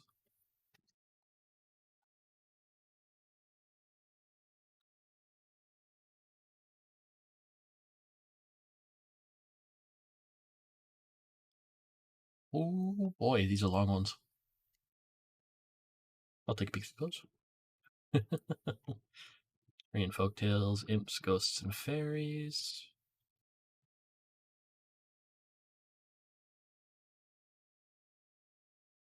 Let's see. Oh, wow.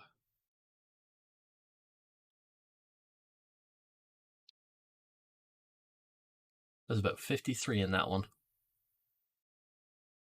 53 little mini short stories. That's a lot. Take another sip of water.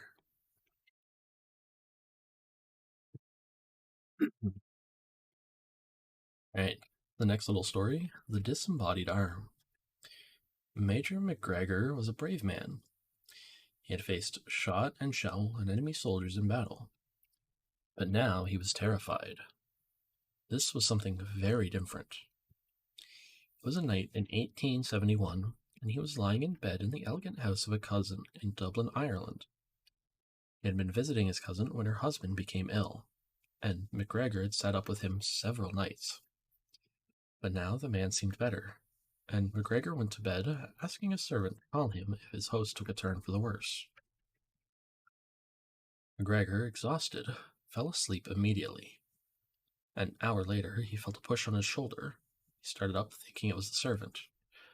Is anything wrong? He asked in the darkened room. He got no answer, only another push. The major got exceedingly annoyed.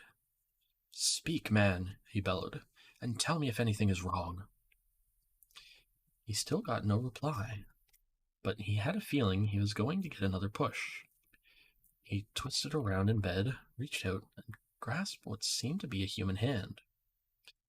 It was warm and soft, a woman's hand. Who are you? He demanded, but got no answer. He tried to pull the hand towards him, but the owner of the hand seemed quite strong, and he was unable to. Thoroughly irritated, McGregor exclaimed, I am determined to find out who you are. He held the hand tightly in his right hand, and with his left began to feel the wrist and arm. They seemed to be clothed in a tight-fitting sleeve with a linen cuff. When he got to the elbow, there was nothing more. All trace of the rest of the arm had disappeared. McGregor was so astonished that he let go of the hand. The next morning he told of his strange experience. His hostess took his tale calmly. His cousin said, Oh, that was old Aunt Betty. She lived in the upper part of the house and died many years ago. Aunt Betty had been a very nice person, she assured him, so there was nothing to worry about. But when McGregor talked with the servants, they were not so encouraging. Sometimes, they said, Aunt Betty's arm pulled the bedclothes off. One lady had received a slap in the face from an invisible hand. McGregor's cousin insisted that Aunt Betty would never think of hurting anyone. Maybe so, McGregor reflected silently, but she just might scare you to death.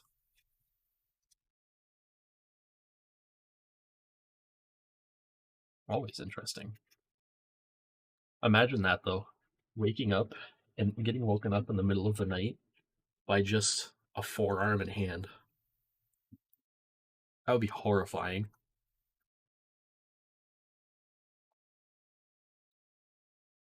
I'd probably explode. In all honesty. Just go, oh, God.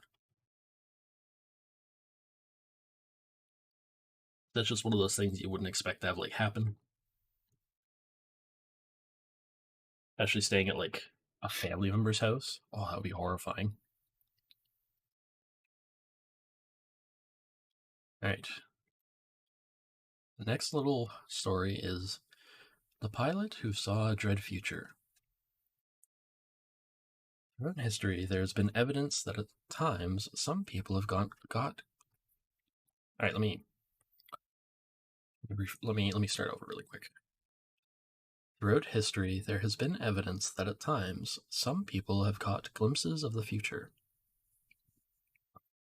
Often, these pictures of approaching events come in dreams. They are sometimes also seen by people who are fully awake. Take the experience of George Potter, a Royal Air Force pilot during World War II. Wing Commander Potter was stationed at a base called Ras Shalufa in Egypt. From this base, bombing planes flew out over the Mediterranean Sea to plant torpedoes and mines in the paths of ships carrying supplies to the North African desert forces of the German General Erwin Rommel. This was a crucial period of the war, the first time the Allied armies were winning. They were pushing back the forces of the Germans' most successful general, known as the Desert Fox. The airmen's missions were extremely dangerous. Between bombing runs, there was much nervous gaiety as they tried to forget the peril of their lives. They ate, drank, sang, and laughed as though they were schoolboys, which they had been not long before. One evening, Commander Potter entered the officers' mess with a friend, Flying Officer Ray Lamb. At the nearby table, a group of flyers were celebrating something. Perhaps they were still alive. One of them was a wing commander whom Potter refers to as Roy. After a few moments, Potter heard a loud burst of laughter from the table and glanced over that way, as he has described it.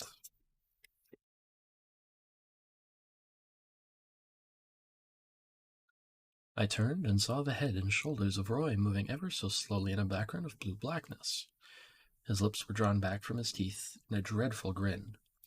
He had no eyes in his eye sockets. The flesh of his face was blotched in greenish-purplish shadows. A few seconds later, Potter felt Ray Lamb tugging at his sleeve. "What's the matter?" Lamb asked. "You've gone white as a sheet. You look as if you've seen a ghost." "I have seen a ghost," Potter replied. "Roy over there has the mark of death on him."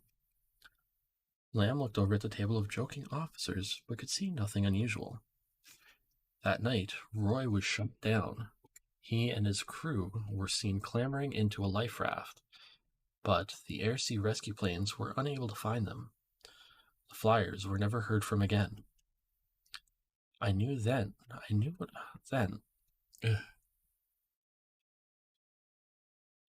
knew what I had seen, Potter relates. The blue-black background was the sea at night, and Roy was floating in it, dead, with his head and shoulders held up by his life jacket. And that's the end of those three little stories. Next would be Messages from Ghosts. Let's set that down for now. Take a quick sip.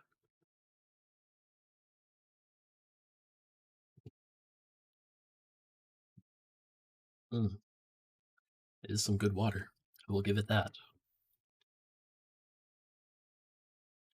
Even if, it tastes like nothing. Water tends to do that.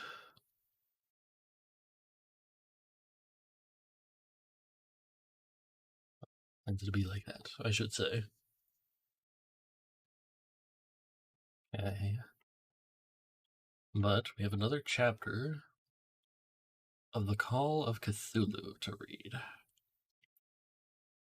Chapter 3, The Madness from the Sea. If heaven ever wishes to grant me a boon, it'll be a total effacing of the results of a mere chance which fixed my eye on a certain stray piece of shelf paper. Brain. It was nothing on which I would naturally have stumbled in the course of my daily round, for it was an old number of an Australian journal, Sydney Bulletin for April 18th, 1925. It had escaped even the cutting bureau which had at the time of its issuance been avidly collecting material for my uncle's research. I had largely given over my inquiries into what Professor Angell called the Cthulhu cult, and was visiting a learned friend of Paterson, New Jersey, the curator of a local museum and a mineralogist of note.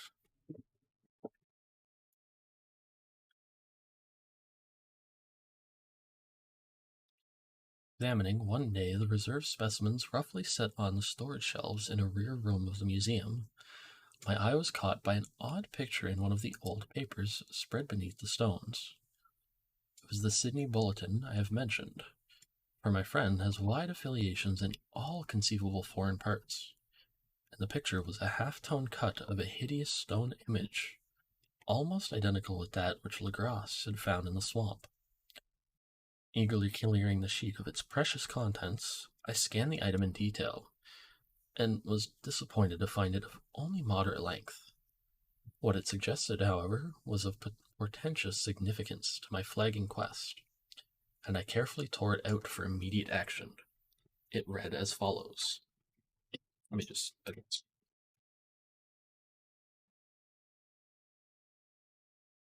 Mystery derelict found at sea. Vigilant arrives with helpless armed New Zealand yacht in tow. One survivor and dead man found aboard. Tale of desperate battle and deaths at sea. Rescued seaman refuses particulars of strange experience. Odd idol found in his possession. Inquiry to follow. The Morrison Company's freighter Vigilant, bound from Valparaiso, arrived this morning at its wharf in Darling Harbor, having in tow the battled and disabled, but heavily armed steam yacht, Alert of Dunedin NZ, which was sighted April 12th in south latitude 3421, west longitude 152.17, with one living and one dead man aboard. Apparently I need more water.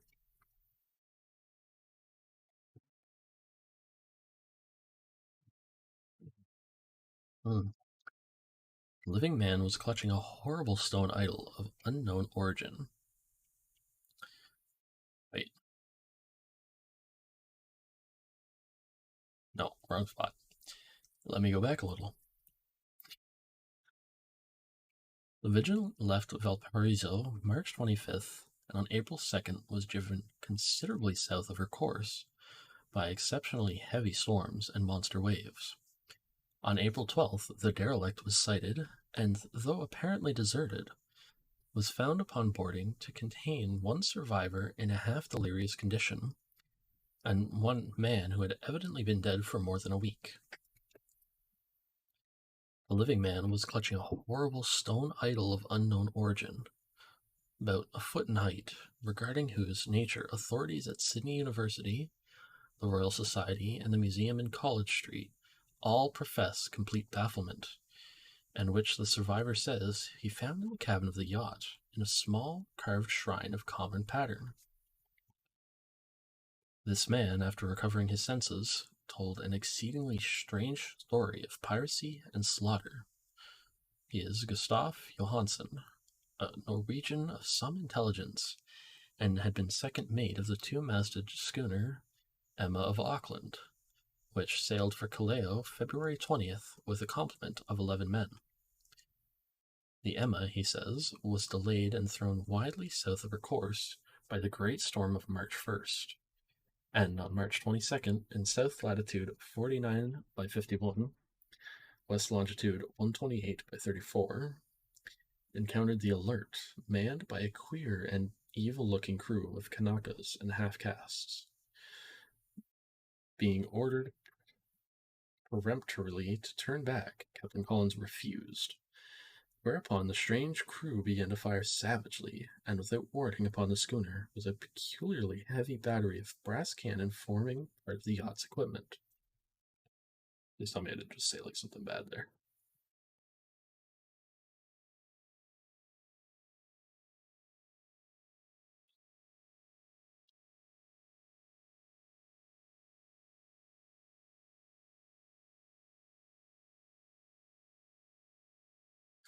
Okay.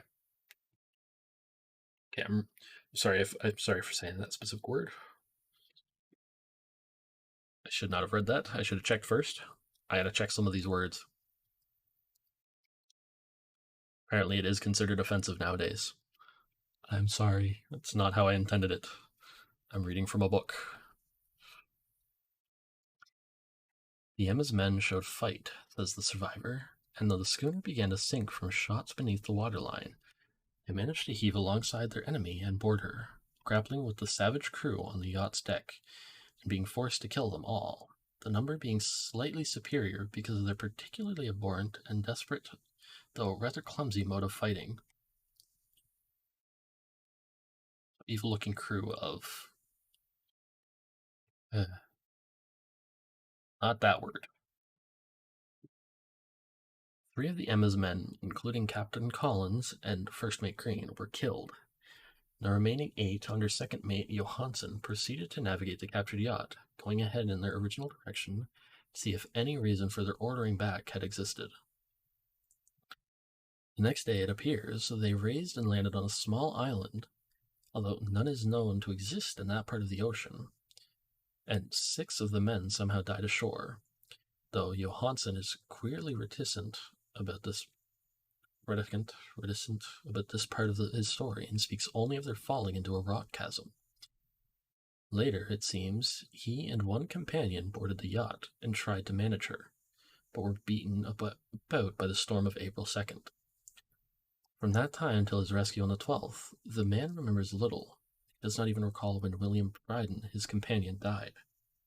Bryden's death reveals no apparent cause, and was probably due to excitement or exposure. Cable advices from Dunedin report that the Alert was well known there as an island trader and bore an evil reputation along the waterfront. It was owned by a curious group of half-castes whose frequent meetings and night trips to the woods attracted no little curiosity, and it had set sail in great haste just after the storm and earth tremors of March 1st. Our Auckland correspondent gives the Emma and her crew an excellent reputation, and Johansen is described as a sober and worthy man. The Admiralty will institute an inquiry on the whole matter beginning tomorrow, at which every effort will be made to induce Johansen to speak more freely than he has done hitherto. So much more to read. Excuse me.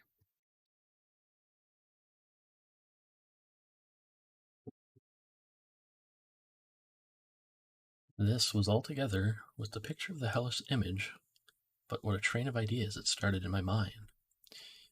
Here were new treasures of data on the Cthulhu cult, and evidence that it had strange interests at sea as well as on land. What motive prompted the hybrid crew to order back the Emma as they sailed about with their hideous idol? What was the unknown island on which 6 of the Emma's crew had died, and about which the mate Johansen was so secretive? What had the Vice Admiralty's investigation brought out, and what was known of the noxious cult in Dunedin?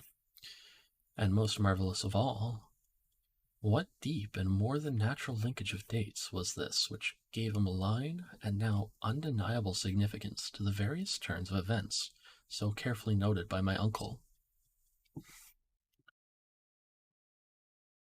Excuse me.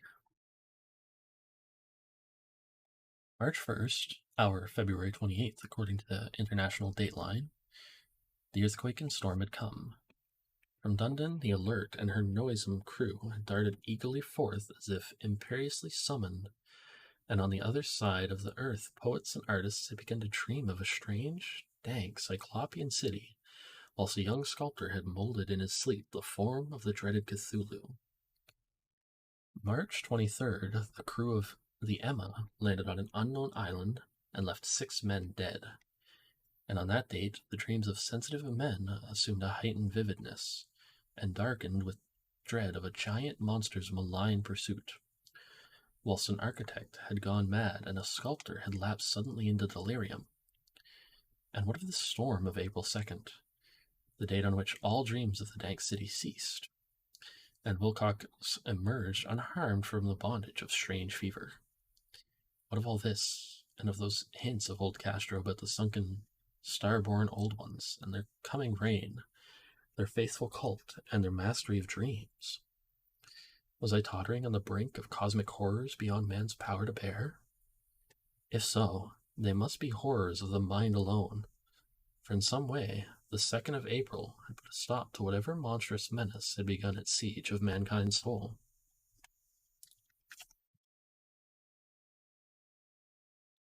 Jiggle, jiggle, jiggle. Jiggle, jiggle, jiggle. Ah, me. Right. That evening, after a day of hurried cabling and arranging, I bade my host adieu and took a train for San Francisco. Adieu. In less than a month, I was in Dundon, where, however, I found that little was known of the strange cult members who had lingered in the old sea taverns. Waterfront scum was far too common for special mention, though there was vague talk about one inland trip these mongrels had made, during which faint drumming and red flame were noted on the distant hills. In Auckland, I learned that Johansson had returned with yellow hair turned white, after a perfunctory and inconclusive questioning at Sydney, and had thereafter sold his cottage in West Street and sailed with his wife to his old home in Oslo. Of his stirring experience, he would tell his friends no more than he had told the Admiralty officials, and all they could do is to give me his Oslo address. Man, I'm stumbling over some of these words now. What the heck?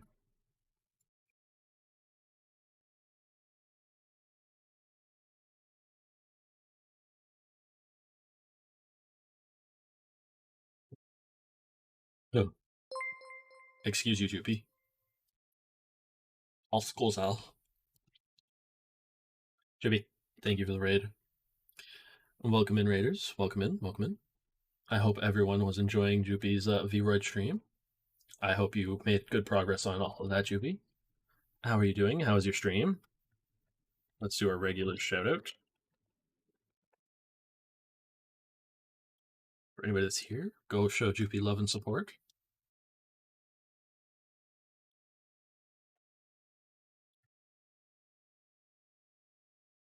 It's fun. Pretty much finished. There you go. That's good. And we'll do this one too,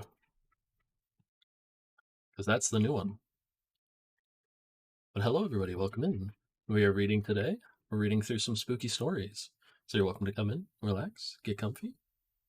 And let me introduce myself. I am Devil Goliath. I just go by Goliath usually. And I'm enjoying this reading. Right now we're reading the last little bit of the Call of Cthulhu. But I'm glad you had fun, Jupy. I hope you all enjoyed it.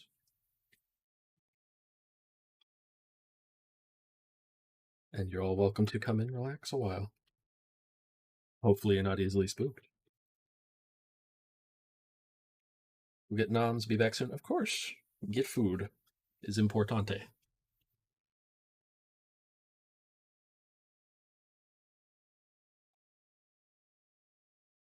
After that, I went to Sydney and talked profitlessly with seamen and members of the Vice Admiralty Court. I saw the Alert, now sold and in commercial use, at Circular Quay in Sydney Cove, but gained nothing from its non-committal bulk. The crouching image with its cuttlefish head, dragon body, scaly wings, and hieroglyph pedestal was preserved in the museum at Hyde Park. I studied it long and well, finding it a thing of balefully exquisite workmanship, and with the same utter mystery, terrible antiquity, and unearthly strangeness of material which I had noted in Legras's smaller specimen. Geologists, the curator told me, had found it a monstrous puzzle, for they vowed that the world held no rock like it. Then I thought with a shudder of what old Castro had told Legras about the primal great ones. They had come from the stars and had brought their images with them. Oh. Trying to keep myself hydrated in between like lines because I've been going for I've been reading for 3 hours straight now. The water's helping a lot more than I thought originally.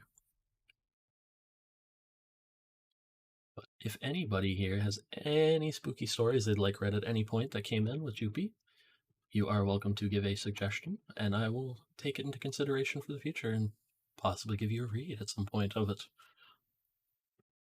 I have a few other books that I've brought up myself for reading. And I have a little book in front of me which I've read 4 whole parts of. Although one of them was a little sad because unfortunately it featured a dog. That dog,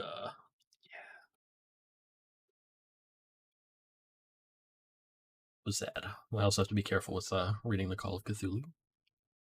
Make sure to look up words sometimes, because some of them are offensive words that I don't want to accidentally say and get in trouble for. Shaken with such a mental revolution as I had never been before known, I now resolved to visit Mate Johansen in Oslo. Sailing for London, I re-embarked at once for the Norwegian capital, and one autumn day landed at the Trim wharves in the shadow of the Eggberg. Johansen's address, I discovered, lay in the old town of King Harald Hardrada, which kept alive the name of Oslo during all the centuries that the great city masqueraded as Christiania.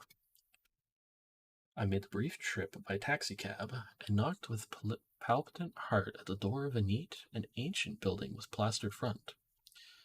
A sad-faced woman in black answered my summons, and I was stung with disappointment when she told me in halting English that Gustav Johansen was no more. He had not long survived his return, said his wife, for the doings at sea in 1925 had broken him. He had told her no more than he had told the public, but had left a long manuscript of technical matters, as he said, written in English, evidently in order to safeguard her from the peril of casual perusal. During a walk through a narrow lane near the Gothenburg dock, a bundle of papers falling from an attic window had knocked him down. 2 Lascar sailors at once helped him to his feet, but before the ambulance could reach him, he was dead. Physicians found no adequate cause for the end, and laid it to heart trouble and a weakened constitution. I keep messing up certain words that I should know. This is what happens when you read for the first time in forever, for so long.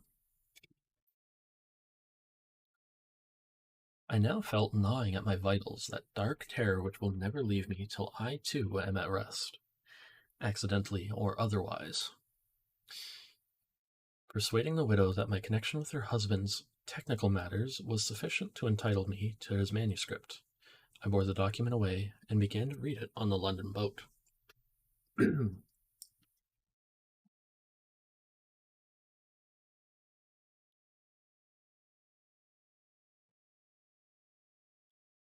was a simple, rambling thing, a naive sailor's effort at a post facto diary, and strove to recall day by day that last awful voyage.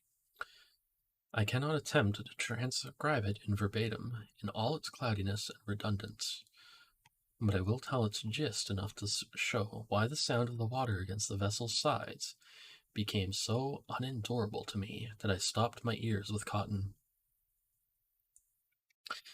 Johansen, thank God, did not quite all, even though he saw the city and the thing. But I shall never sleep calmly again when I think of the horrors that lurk ceaselessly behind life and time, and in space, and of those unhallowed blasphemies from elder stars which dream beneath the sea, known and favored by a nightmare cult, ready and eager to loose them on the world whenever another earthquake shall heave their monstrous stone city again to the sun and air. We're getting close to the end of it too. Just gonna have to go to the bathroom again, though, unfortunately.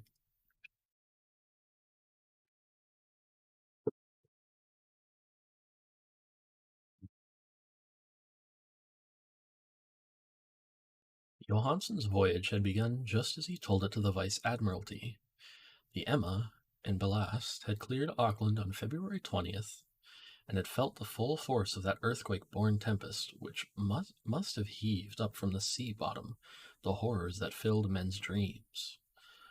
Once more under control, the ship was making good progress when held up by the Alert on March 22nd.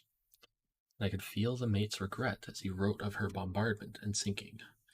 The swarthy cult fiends on the Alert, he speaks with significant horror. There was some peculiarly abominable quality about them which made their destruction seem almost a duty, and Johansen shows ingenious wonder at the charge of ruthlessness brought against his party during the proceedings of the court inquiry. Then, driven ahead by curiosity in their captured yacht under Johansen's command, the men sight a great stone pillar sticking out of the sea, and in south latitude 47 by 9, west longitude 126 by 43, come upon a coastline of mingled mud, ooze, and weedy cyclopean masonry, which can be nothing less than the tangible substance of Earth's supreme terror, the nightmare corpse city of R'lyeh, that was built in measureless eons behind history by the vast, loathsome shapes that seeped down from the dark stars. There lay great Cthulhu and his hordes, hidden in green, slimy vaults, and sending out at last, after cycles incalculable, the thoughts that spread fear to the dreams of the sensitive, and called imperiously to the faithful to come on a pilgrimage of liberation and restoration. All this Johansen did not suspect, but God knows he soon saw enough.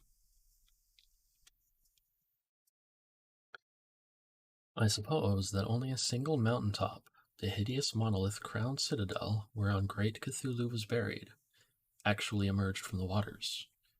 When I think of the extent of all that may be brooding down there, I almost wish to kill myself forthwith. Johansen and his men were awed by the cosmic majesty of this dripping Babylon of elder demons. Must have guessed without guidance that it was nothing of this or of any sane planet.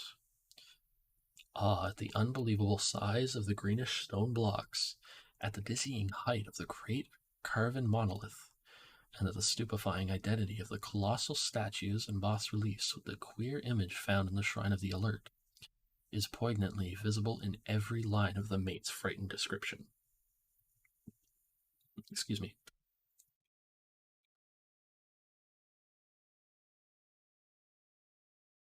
Without knowing what futurism is like, Johansen achieved something very close to it when he spoke of the city. For instead of describing any definite structure or building, he dwells only on the broad impressions of vast angles and stone surfaces too great to belong to anything right or proper for this earth, and impious with horrible images and hieroglyphs. I mention his talk about angles because it suggests something Wilcox had told me of his awful dreams. It said that the geometry of the dream place he saw was abnormal, non-Euclidean, and loathsomely redolent of spheres and dimensions apart from ours. Now, an unlettered seaman felt the same thing whilst gazing at the terrible reality.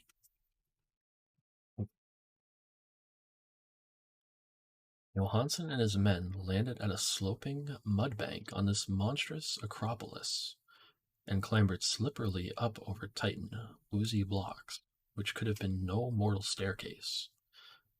The very sun of heaven seemed distorted when viewed through the polarizing miasma welling out from this sea-soaked perversion and twisted menace. And suspense lurked leeringly in those crazily elusive angles of carven rock where a second glance showed concavity after the first showed convexity.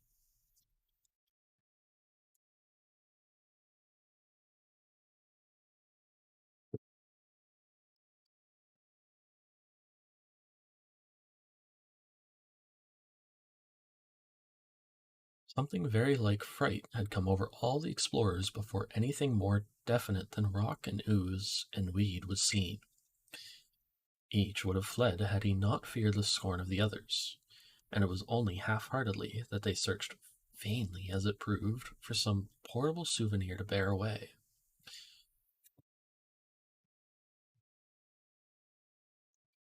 It was Rodriguez, the Portuguese, who climbed up the foot of the monolith and shouted of what he had found. The rest had followed him and looked curiously at the immense carved door with the now familiar squid dragon bas relief. It was, Johansen said, like a great barn door, and they all felt that it was a door because of the ornate lintel, threshold, and jambs through it, though they could not decide whether it lay flat like a trap door or slantwise like an outside cellar door. As Wilcox would have said, the geometry of the place was all wrong. One could not be sure that the sea and the ground were horizontal. Hence, the relative position of everything else seemed phantasmally variable. Oh, excuse me. Ryden pushed at the stone in several places without result. Then Donovan felt over it delicately around the edge, pressing each point separately as he went. He climbed interminably along the grotesque stone molding. That is, one would call it climbing if the thing was not, after all, horizontal. And the men wondered how any door in the universe could be so vast. Then, very softly and slowly, the acre great panel began to give inward at the top. They saw that it was balanced.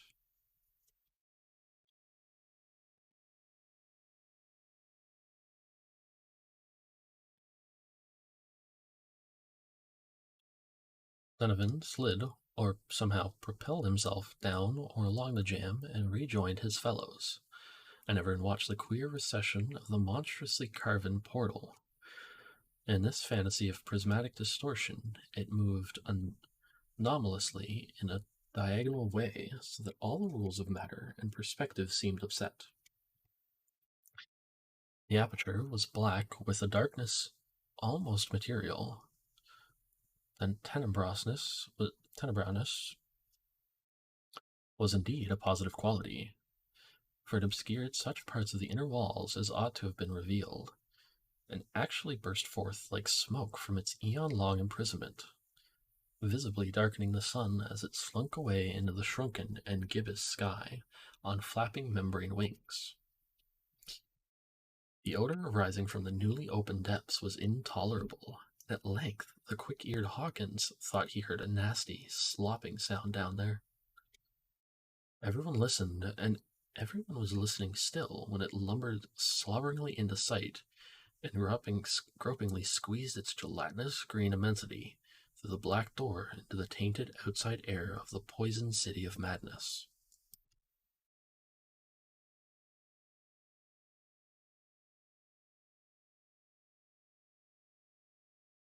Poor Johansen's handwriting almost gave out when he wrote of this. Of the 6 men who never reached the ship, he thinks 2 perished of pure fright in that accursed instant.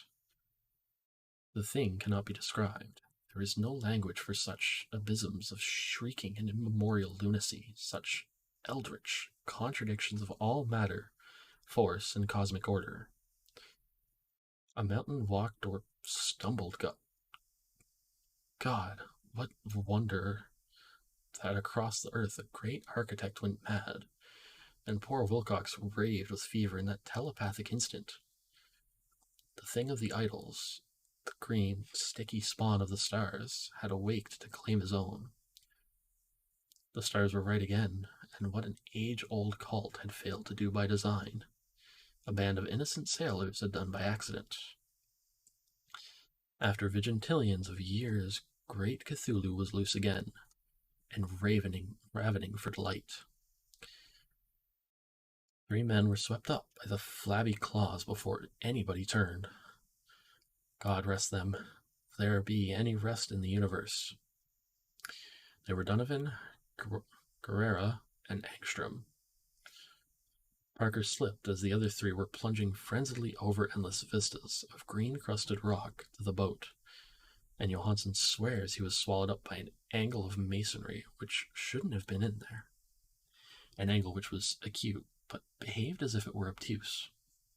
So only Bryden and Johansen reached the boat and pulled desperately for the alert as the mountainous monstrosity flopped down the slimy stones and hesitated, floundering the edge of the water.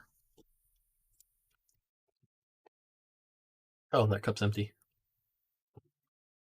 I'm gonna finish like 4 cups worth of water by the time we're done stream.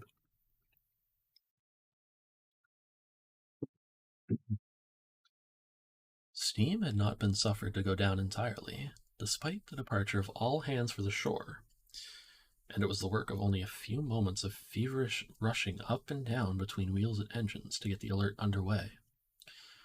Slowly, amidst the distorted horrors of that indescribable scene, she began to churn the lethal waters, whilst on the masonry of that charnel shore that was not of earth, the Titan thing from the stars slavered and gibbered like Polypheme cursing the fleeing ship of Odysseus. Then, bolder than the storied Cyclops, great Cthulhu slid greasily into the water and began to pursue with vast wave-raising strokes of cosmic potency. Bryden looked back and went mad, laughing shrilly, as he kept on laughing at intervals till death found him one night in the cabin whilst Johansen was wandering deliriously. Man, I take my bearings for 2 seconds.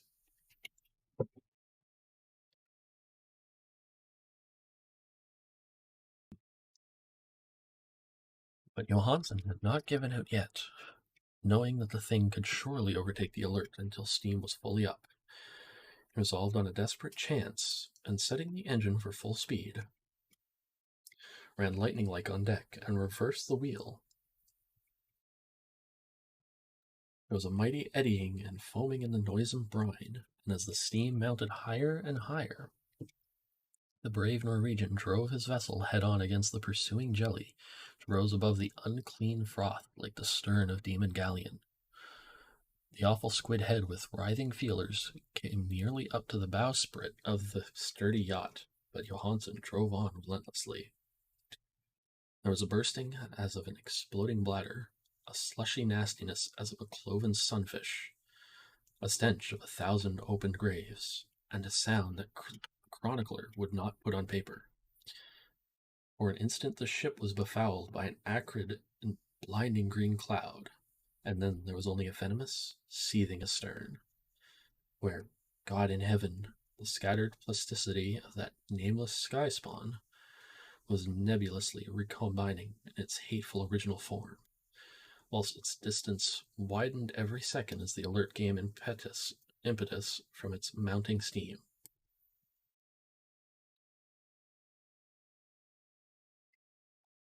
This is really interesting. And we're almost actually done, so that was all. After that, Johansen only brooded over the idol in the cabin and attended to a few matters of food for himself, the laughing maniac by his side. He did not try to navigate after the first bold flight, for the reaction had taken something out of his soul. Then came the storm of April 2nd, and a gathering of the clouds about his consciousness. And there is a sense of spectral whirling through liquid gulfs of infinity, of dizzying rides through reeling universes on a comet's tail, and of hysterical plunges from the pit to the moon, and from the moon back again to the pit, all livened by a cachinnating chorus of the distorted, hilarious elder gods and the green, bat-winged mocking imps of Tartarus. Out of that dream came rescue, the Vigilant, the Vice Admiralty Court, the streets of Dundon, and the long voyage back home to the old house by Egeberg. He could not tell. They would think him mad, would write of what he knew before death came, but his wife must not guess. Death would be a boon if only he could blot out the memories. That was the document I read, and now I have placed it in a tin box beside the bas relief and the papers of Professor Angel. With it shall go this record of mine, this test of my own sanity, wherein is pieced together that which I hope may never be pieced together again. I have looked upon all that the universe has to hold of horror, and even the skies of spring and the flowers of summer must ever afterward be poison to me. But I do not think my life will be long. As my uncle went, as poor Johansen went, so I shall go. I know too much, and the cult still lives. Cthulhu still lives too, I suppose, again in that chasm of stone, which has shielded him since the sun was young. His accursed city is sunken once more, for his Vigilant sailed over the spot after the April storm. His ministers on earth still bellow, and prance and slay around idol-capped monoliths in lonely places. He must have been trapped by the sinking whilst within his black abyss, or else the world would by now be screaming with fright and frenzy. Who knows the end? What has risen may sink, and what is sunk may rise. Loathsomeness awaits and dreams in the deep, and decay spreads over the tottering cities of men. A time will come, but I must not and cannot think. Let me pray that if I do not survive the manuscript, my executors may put caution before audacity, and see that it meets no other eye. That's it. That's all we have. That was The Call of Cthulhu.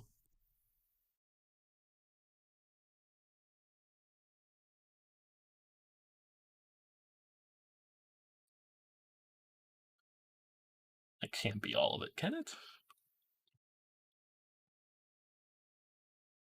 Let me see. Actually, like, the only one on here is The Thing. Wow.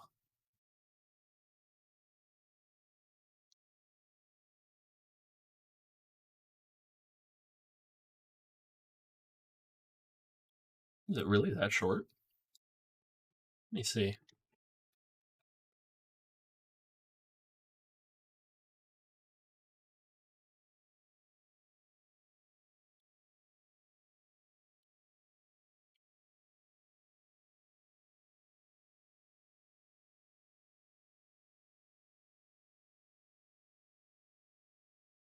Yep, it looks like that's the whole thing. Holy crap.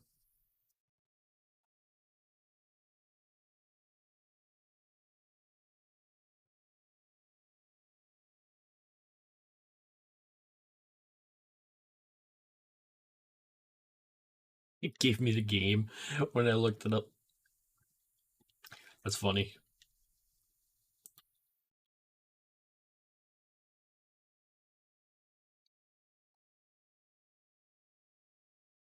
$10,000 words. That's a lot of words. It's a good read, though. I enjoyed that.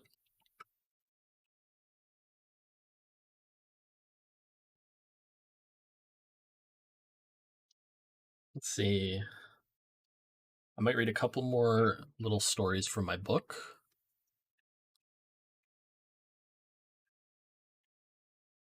Before we go. My voice not being used to this it's been a little rough on it. We're going to take another quick break. I really need a bathroom again because I've been drinking so much water. So please, relax a while. And if you've fallen asleep yourself, I hope you have a wonderful rest. See you guys in a minute.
I'm already back. Hello, everybody. Was the music even playing? Oh, it was. Okay. That's good to know. Wait, my snacks! No!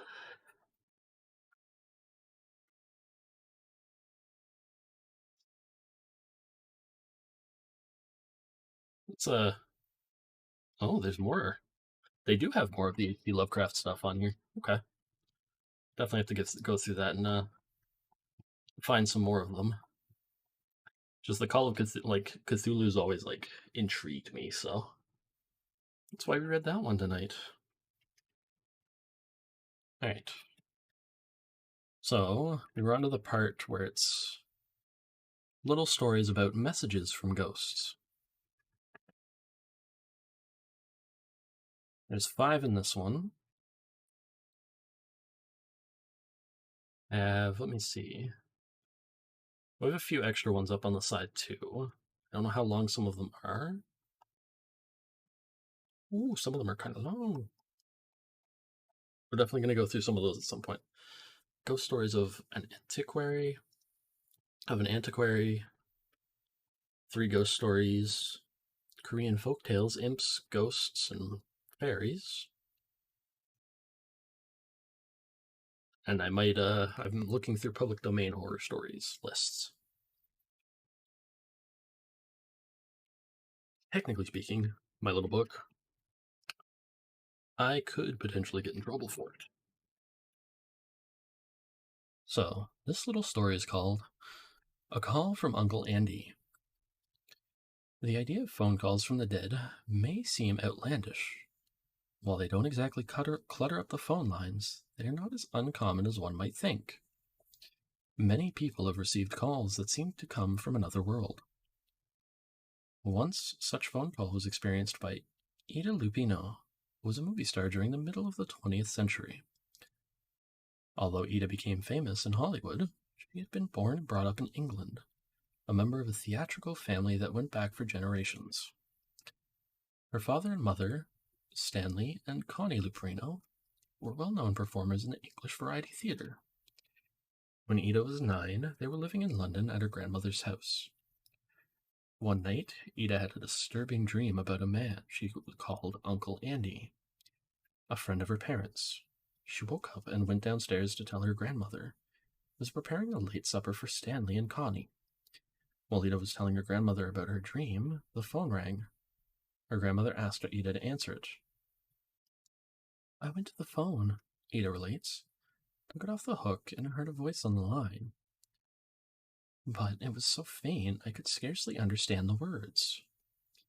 Finally, the voice became stronger, and I could understand the message. Repeated monotonously several times, I must talk to Stanley. It is terribly important. The little girl recognized the voice as that of Uncle Andy. She said her father wasn't home yet. But the voice kept saying the same thing over and over.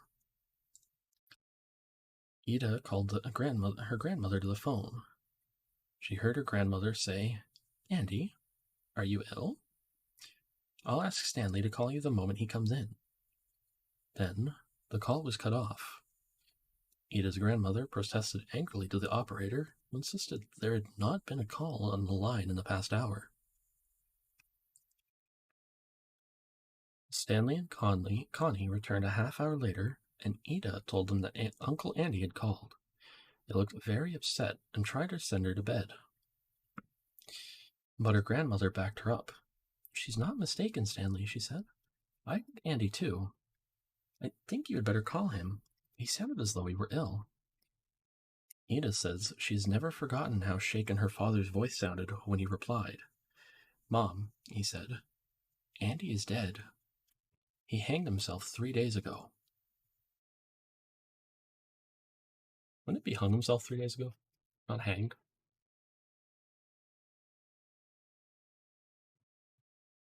Then again, this book's from 21 years ago. So,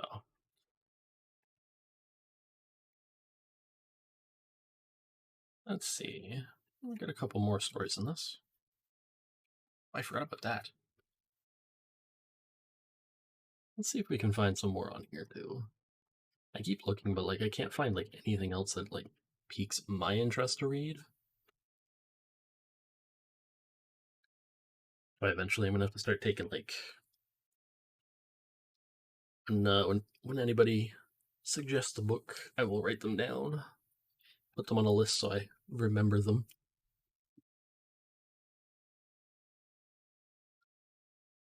Alright, next story is called Help from a Ghost.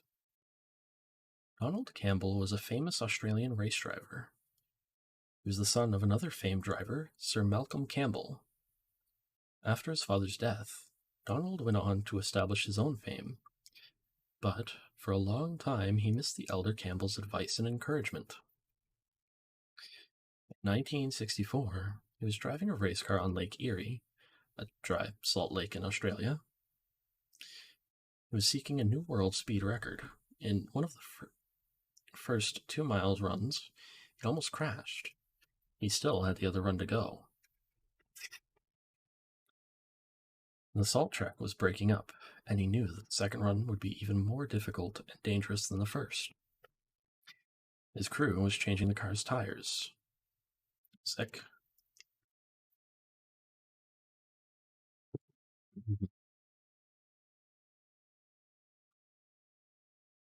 Sitting in his cockpit, Donald wondered if this would be a disastrous run, if he were experiencing the last few minutes of his life. As the child of a world-famous race driver, Donald was very much aware of the extreme danger of the sport. Going through his mind at this time was an experience his father had had many years before while trying for a world speed record. A wheel had caught fire, and Sir Malcolm had narrowly escaped being killed.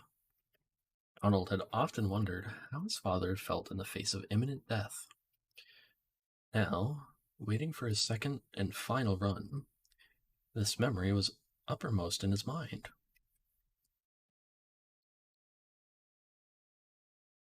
One of the crew, Ken Norris, who was also one of the designers of the car, happened to look through the windshield, and he noticed that Campbell was staring upwards intently. The driver's face had been filled with tension. Norris had a powerful sense of his driver's fear. Then, Campbell's expression relaxed. He appeared now to be calm. He then drove out and made a successful run. Later, Campbell told his friend, "It's the most incredible thing I've ever experienced. On the first run, I nearly killed myself. I knew the second run would be worse. I saw no hope at all. Suddenly, I looked up and saw my father, just as clearly as I'm seeing you now. He was looking at me, smiling. Then he said, 'Well, boy, now you know how I felt that time in Utah when a wheel caught fire. But don't worry, it will be all right.' And he faded away. And indeed, it was all right." I like the short stories a lot. Like, some of these short stories are great.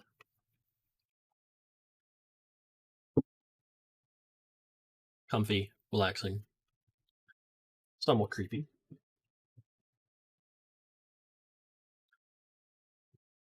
But overall, not bad. Definitely enjoyable. Alright. The next story is The Ghost of a Deformed Monk. Maurice Maeterlinck was a famous playwright who won the Nobel Prize for Literature in 1911.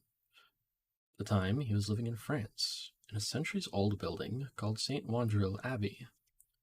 Once inhabited by priests and monks, it had been converted into a private dwelling. It was also reputed to be haunted. This did not bother Maeterlinck, for he was fascinated by ghosts, often referring to them in his works. However, he had never had a ghostly experience in the old abbey until a number of guests were visiting, including the famous Russian actor / director Konstantin Stanislavski. An American woman was staying in another part of the house. In the middle of the night, the occupants were awakened by her screams.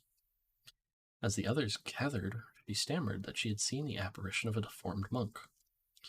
Maeterlinck was not one to return to bed, and let it go at that. nor were his guests. They immediately made an attempt to communicate with the ghost through table tipping, and they were successful. The table rapped out a message from the spirit, who claimed to be a monk named Bertrand. "Oh, save me, the table tapped out. There was a desperate tone to the message. The listeners spread out through the building, looking for evidence. Stanislavski found a plaque on which was inscribed in Latin, Bertrand, Pax Vobiscum, A.D. 1693, or Peace be with you. Maeterlinck had heard there was a secret room in the abbey, and the company searched the place, looking for hiding places. Got like a hair in my nose. Eventually, Maeterlinck found a hollow panel and pushed it open. In a small compartment, excuse me, I'm so sorry, guys.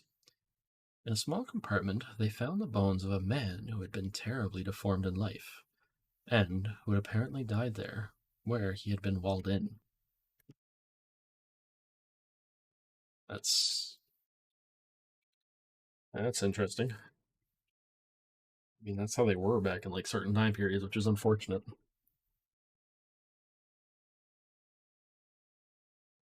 It's like a lot of stuff was messed up back then.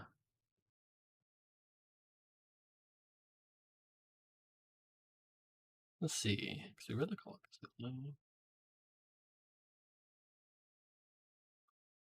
I don't know which other one would be good out of these.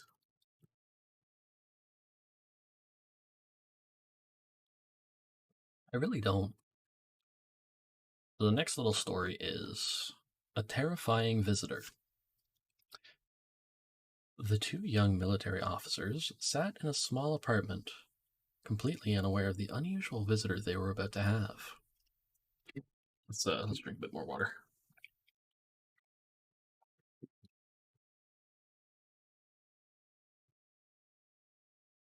And me, I gotta deal with some little thick friends trying to come after my stuff.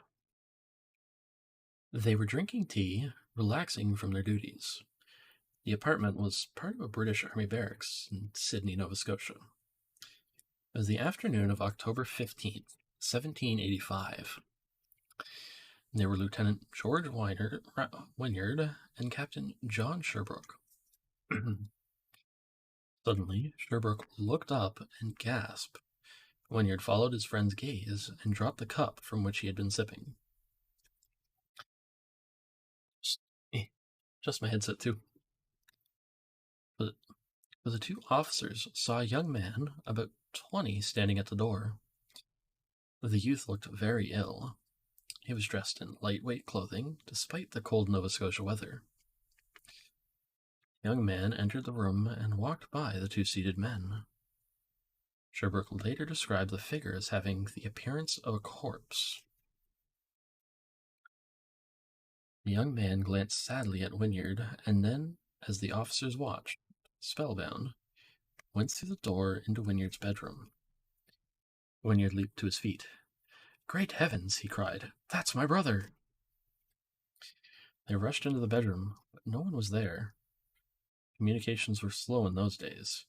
It was months later when Wynyard received a letter from India, where his favorite brother, John, had been serving in the British Army. The letter brought the news that John had died the previous October. Ba, ba, ba. So looks like what that's implying is his brother visited him after he died. Let him know.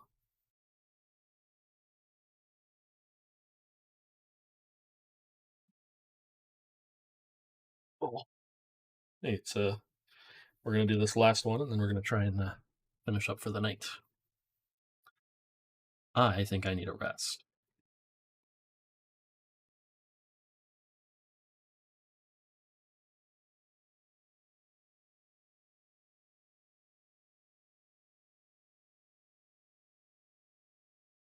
Take the headset off a little bit, actually.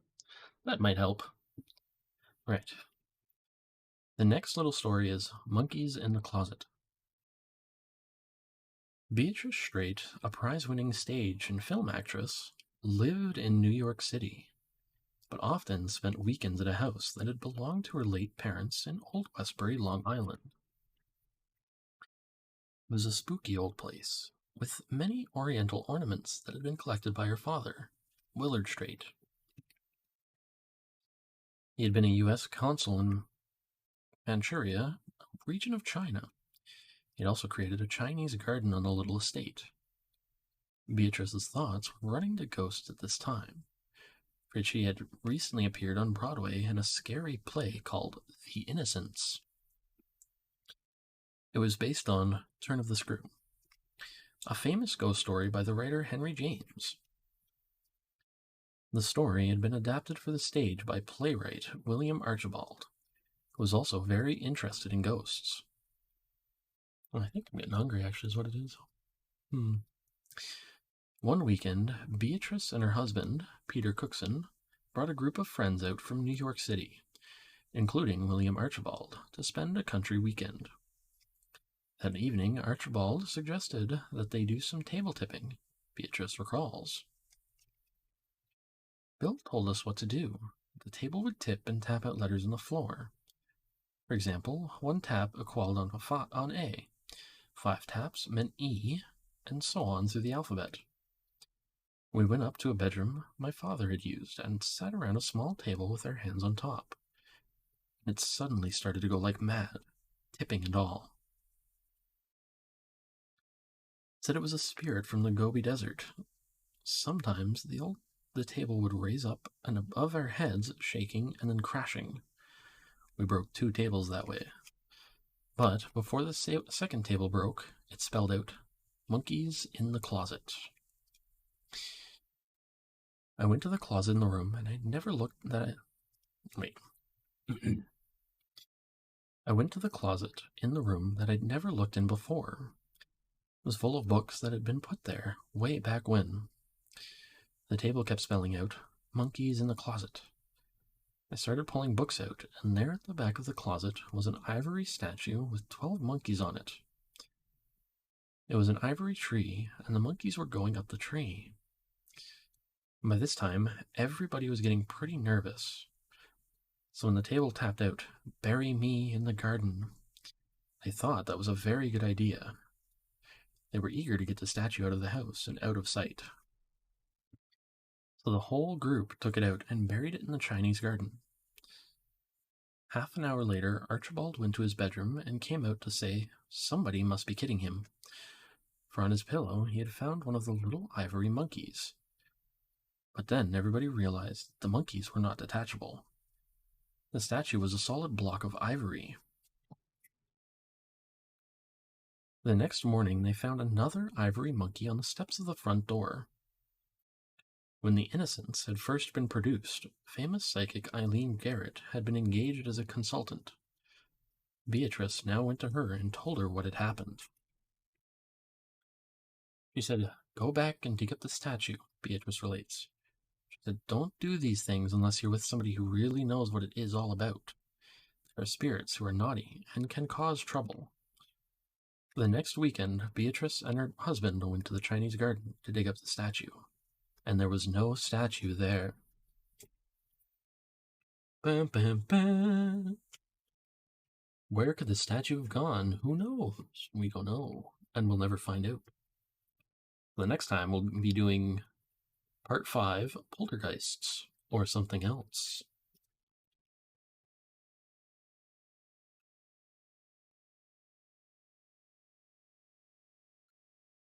I am starved. I am very, very hungry. And I think it's causing me to feel very light.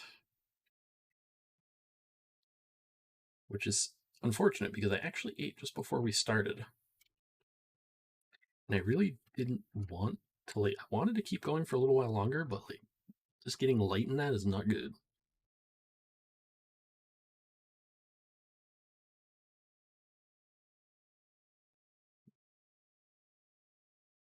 So, let's see. Who is live currently?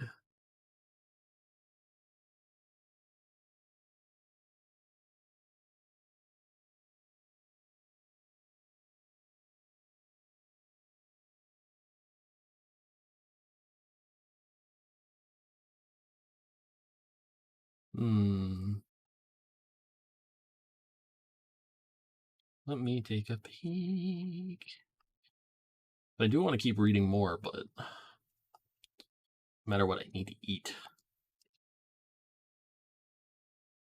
And I liked having the little breaks between big little parts in the little book to read Call of Cthulhu. But I need to find more books to read in between.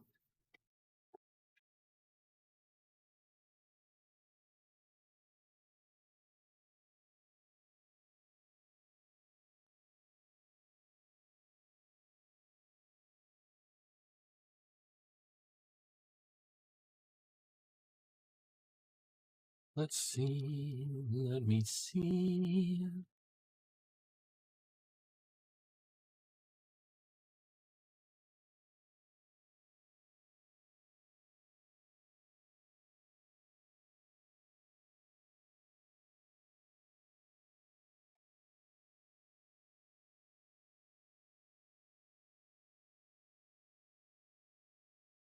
All right.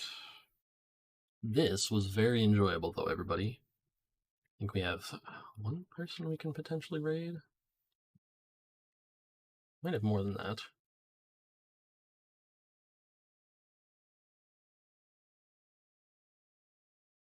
Oh wait, let me snooze. I didn't even notice that. I'm so sorry, everybody. I'll wait for the ad to at least finish.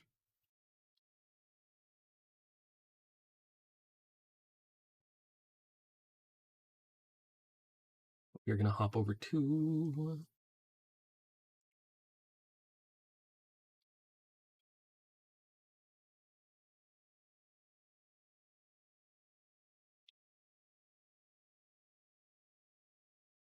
I'm actually not sure. I'm really not sure who we're gonna raid.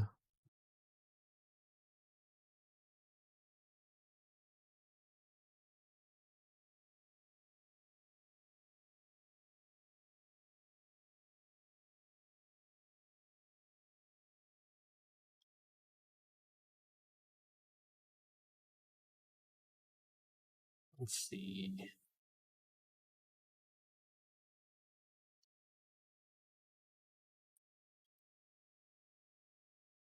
Because none of my usual people, none of the usual like dudes or people I raid are actually like alive at the moment. So late that they're all kind of like dead.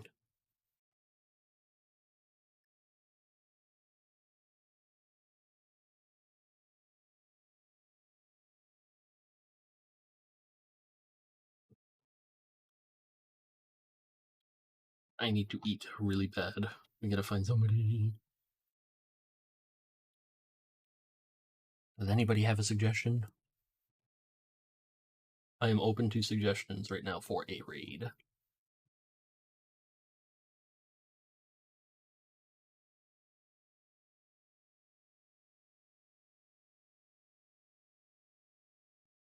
If not, I will select someone at random.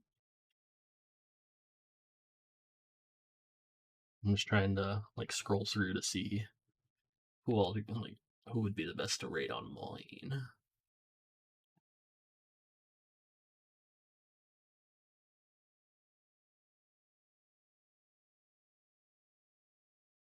Yeah, you're not wrong, Zoopy.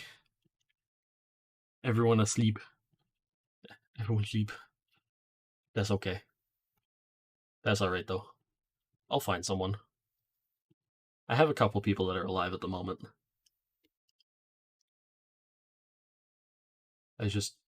I kind of wanted to go into something else that's comfy for anybody that might have fallen asleep while we've been reading. So I was half hoping to go to like, I don't know, midnight-ish. But I'm like, I'm too hungry to keep going. Like, I'm so hungry, I'm getting a little lightheaded. Oh, hello, Stu. Thank you. Head pats for Jack? Okay, let me give him some pats before we go. I will. I'm trying to find somebody to raid.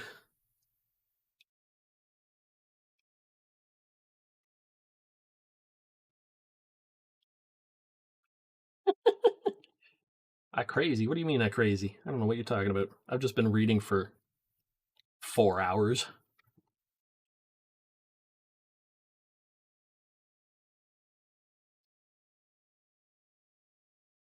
Man, I'm gonna have to like get a list of like people I could potentially raid.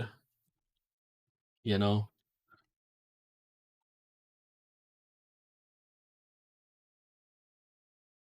Raided Shadow the other day. I don't really want to raid her again today. Um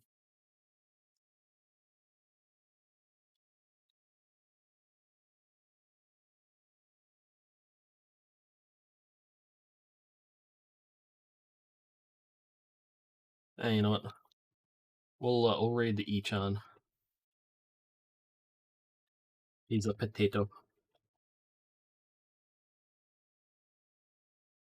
Actually, wait a second. Let me just take one more peek. Un momento.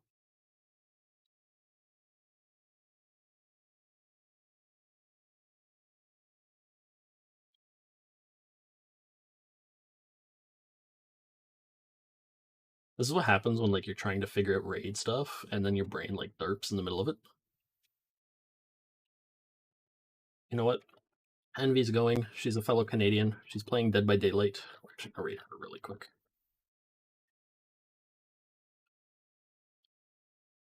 Thank you everybody so much for joining us today for our first full reading on stream.